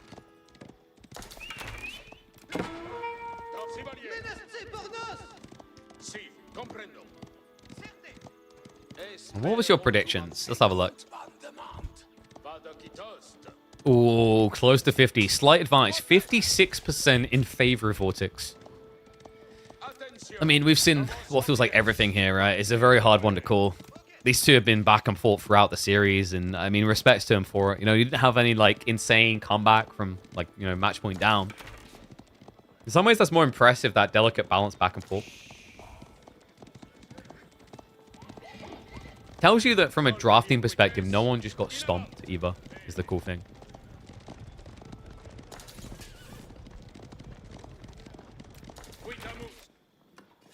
Louis. It's going to be the Lombos. Okay, so horsemen as well then? Or maybe he just thinks Lombos can be archers. I think that's tricky though, because now if Vortex sees that and just doubles down on archer production, I think you get swamped here, don't you? What's Louis thinking? Because remember, horseman's not cheap on your food. Love that. Vortex with a quick charge in. Doesn't take any damage. Any real damage. That's the Limitane. That player's not really paying attention there. That could have been quite nice to Vortex on the auto attack though, because the spears were going to attack the scout. Remember, it's always ideal to have your scout absorb the shot. In fact, little tip for people trying to up your French game in the early game. First scout, first knight, see a spearman, send the scout in ahead. That forces a brace, that gets the attention, that gets a melee. Your scout won't die straight away, but then what happens is the spearman can't brace against your knight charge. Meaning you will beat the crap out of that spearman. Louis now shifting downwards. We have got the 8 stack down here. Outpost is secure. He's also got deer behind this as a variant option. But there's that timing. Steeled arrow. And double merc pump. So Louis, he was stockpiling. Which is interesting because he made the choice into Western a while ago, no? What scares me a little... I mean, you get these mercs out quickly. Can you keep scaling up to like a core count of 30 here? Mathematically, with the amount of berries nearby, you should be able to. Just a case of whether you're going to take damage on the way. Like, if you get dinked away at, that's when Vortex will be favored. Reminder, the dinkage is important here, because if neither Civ hemorrhages economy, despite the fact that French build work is quicker, Byzantines hold on really well. With the system buff at 22%, soon to be 26%, that means economically Louis is ahead. It should remain the case as long as he doesn't lose workers. Biz just has to wait for castle and it's GG. The castle is harder sometimes than you think, though. Because if Vortex keeps scaling knight count, by the time you're teching, then he could have 12, 13, 14 knights. And you could be very lacking in your defensive. So that's the biggest challenge, I think, for Louis. Is like, yes, castle's always the goal for Byzantines, but depending on the position of your opponent on the map, it can kill you. Especially with the way he's being forced to use the safer food first. He wasn't able to play the forward.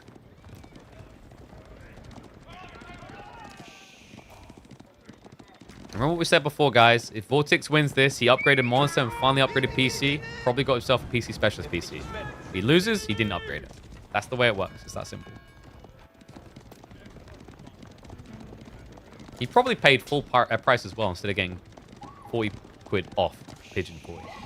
Silly boy.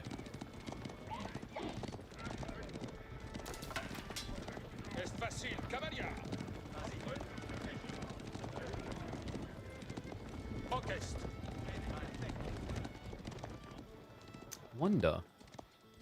Is there a world in which Vortex just ages up as well? Don't know if I'd say his count is high enough just yet. I think he's still got some way to go here.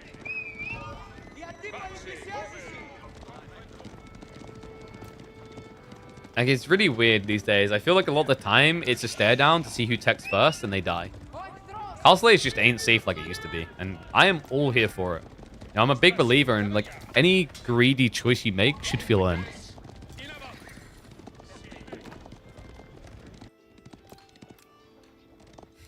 Love that. Vortex just trying to creep in. But Louis, he done a great job with the positioning of the buildings to see. So he should know about that raid. He should and does are two different things. Vortex, he creeps in onto the goal. That's going to be a strike. That's going to be 2 kills. No wheelbarrow, actually. So Louis could easily lose a third. Chases on him. We'll need that third connector. It is a big dive, but Vortex doesn't care.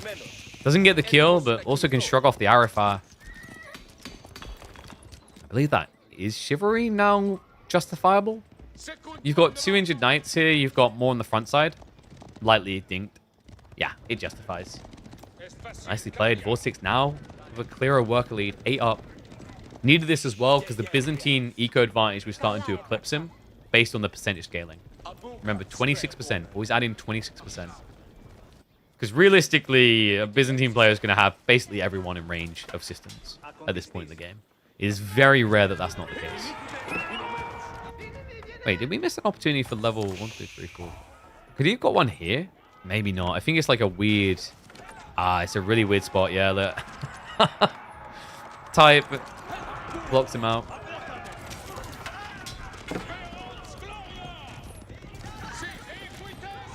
Flash coming in, Knights, Vortex. Short range charge! No brace! Vortex, he's so good at this! And it's exactly the breakthrough he needed! The buff damage, the maximum lance charge, and it gives him the breakthrough. Louis MT, Limitane erased. And with that, his hopes of winning KPMM may have just been dashed. Vortex keeping a healthy dose of archers alive. Spearman count fully reset. And Vortex now ready to go to the Castle Age.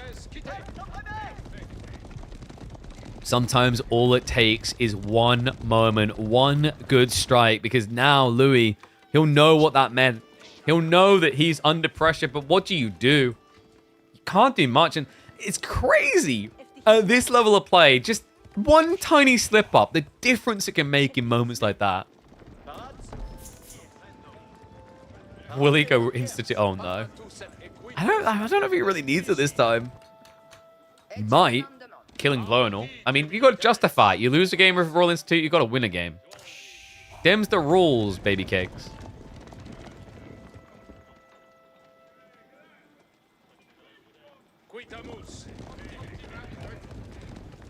Guildhall.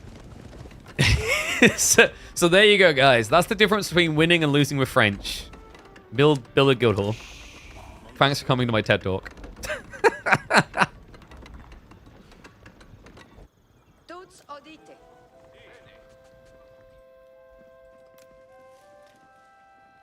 Well, someone asked me what I think is like the most kind of tempo balanced Civ right now. Like not too crazy, not too weak.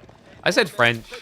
I think at pro level, you see how it can still shine through, especially in certain matchups. But I reckon after the next patch, I think French is going to level up a bit again.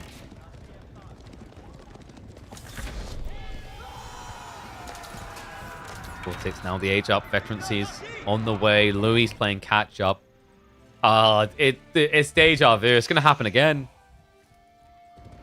It's going to be a fight over the exact same location. And likely to play out the exact same way.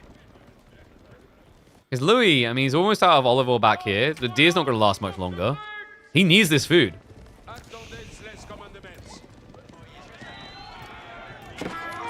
Vortex needs that sweet, sweet game 7. Knights now juiced up. Veterancy for archers. Just 20 seconds away. Bides his time for it. But that does give space. Louis MT with the hopeful Golden Horn Tower in the corner.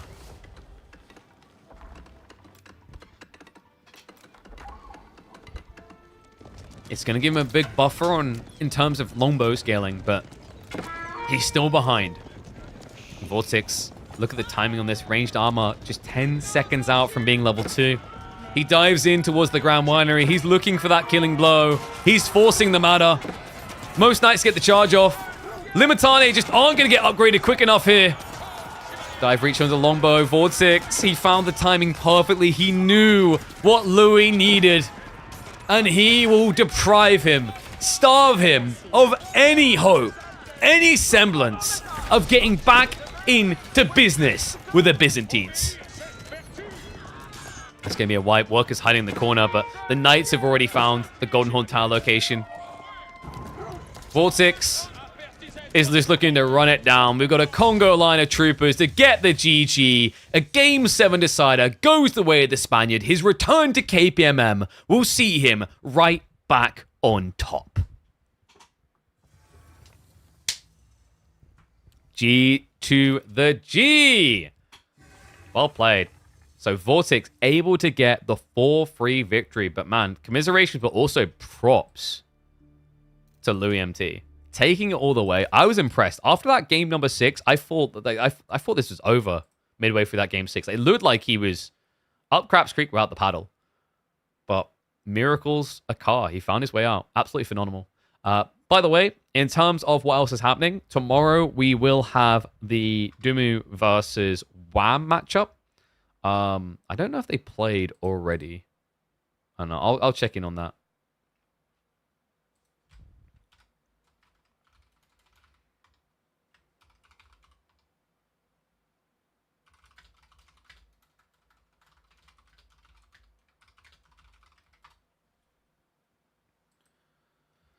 Yeah, big props to them. So Vortex, he will maintain that title, but I got to give it to Louis back on form, man. That was impressive from him.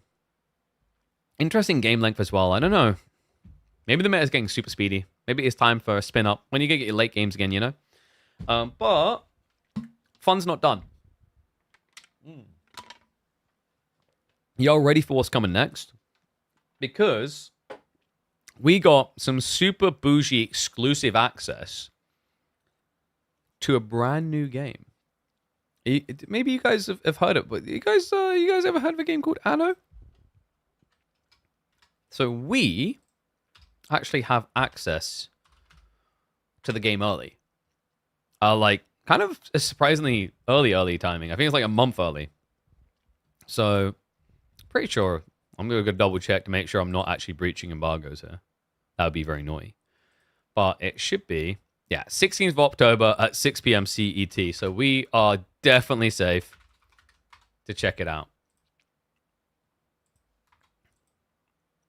Definitely, yeah. So, what we'll do now, I think we do this on the main channel, right? No hit and run? What are you on about? What are you talking about, Willis? So let me update the details, guys, and we'll hop across onto Pax Romana. Because I don't think many people got early access. Actually, I'm weighing up. Do we do it on the main channel or the secondary?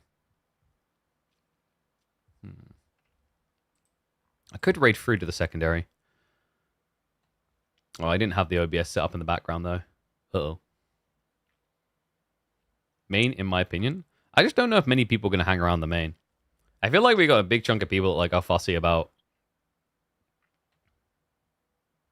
literally like the moment you don't do Age of Empires.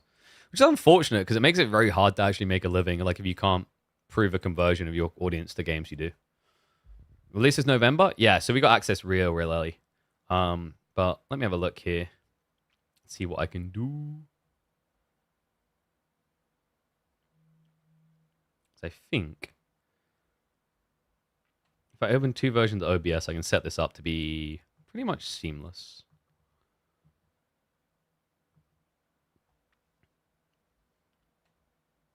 Uno momento.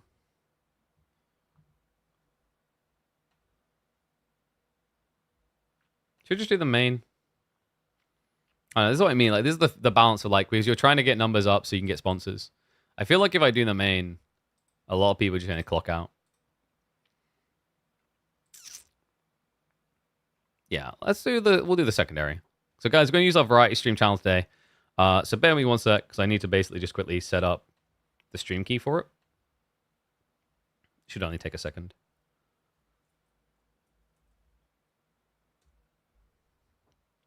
I'll clock out anyway. All right, GG Scarecrow. Appreciate you, buddy. No interview today. Give me a second.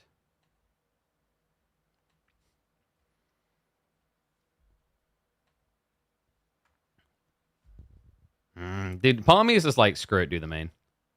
Let's just, you know what, screw it. We'll chance it. Hopefully, you guys, like, I mean, to me, I see it as like, surely this is a game you guys are interested in. Like, if you're truly a strategy person, then like, it just makes sense. This is a game you're interested in. So, what I'll do, I'm going to end the TikTok and restart the TikTok, because the TikTok definitely needs to be updated. YouTubers, I need to restart YouTube as well anyway. Let me start up the game either way. We'll get ready to roll. This is the full release, by the way. So we got early access.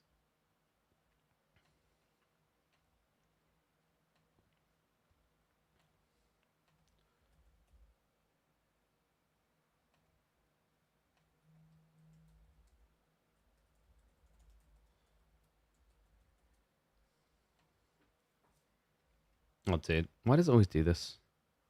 Always craps out like that. All right, fantabulous. So let me quickly start the stream for TikTok. And then YouTube, I'm gonna start a new stream for you guys as well. So give me 1 second. And then Twitch will keep them rolling. Okay. So hopefully people hang around support. It's always appreciated. Schedule a stream. I just realized I don't know if I have the extra thumbnail I need for this. Let's have a look. Should do. Go live thumbnails. Did we not create another variety one? I could have sworn we did. Sorry, bear with me a sec, guys. I guess I could just not use a thumbnail as an option too. Wait, can you not use a thumbnail? Like, where's the no option to unload your thumbnail? What? What? One sec, chat.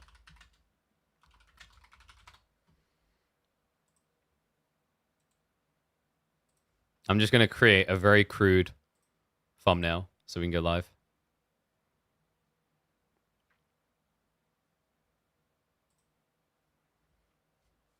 Oh, I just realized. Let's come back to this for a second. But yeah, reminder, we will be back tomorrow with the third place match anyway, so don't worry. We have new doses and doses and doses and oodles and boodles of content coming. But bear with me a sec. This is taking long. Oh, didn't hit live on the TikTok restart. Let's go ahead and hit live on the TikTok restart. Dude, it always switches its audio on. So aggressive. Like, chill, baby boo. So, just need to quickly open Photoshop. Dude, can Photoshop just stop with the... Like, it's such a crap program. Seriously. It just doesn't work. All right. Force crash. Restart.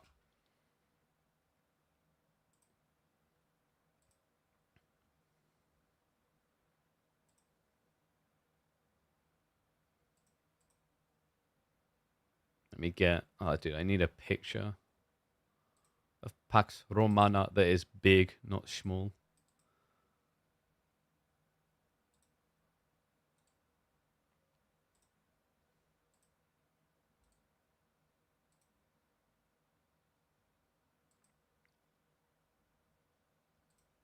Sorry, guys. Thought I had this set up already, but apparently not. What's going on? Dude, it won't even let me drag files into Photoshop right now. It's being so weird. Like, why? Super janky.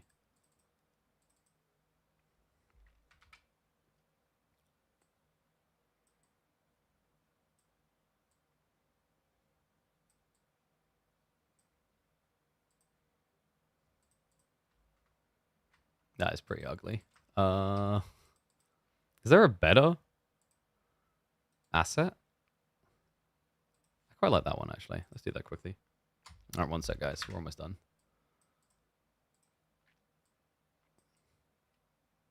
Alternatively, I just like end the YouTube and just come live on Twitch, which is going to be quicker. Do I just do that? So YouTube is going to turn the nose up like, hell no. We ain't coming across to that filthy platform. Whoa, whoa.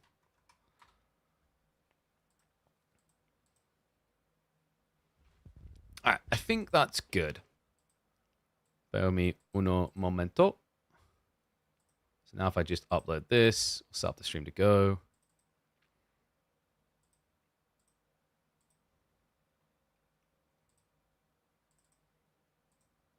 Yeah, like I changed plans last second. That's why it's a little bit scuffed right now.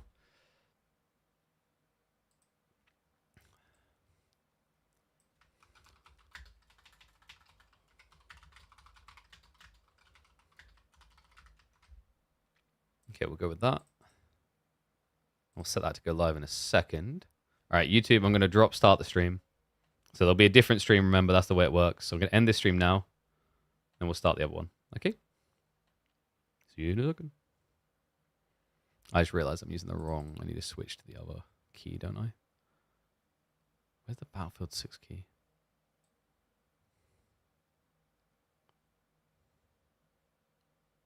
I have so many keys showing up on YouTube Live. It's kind of crazy. What?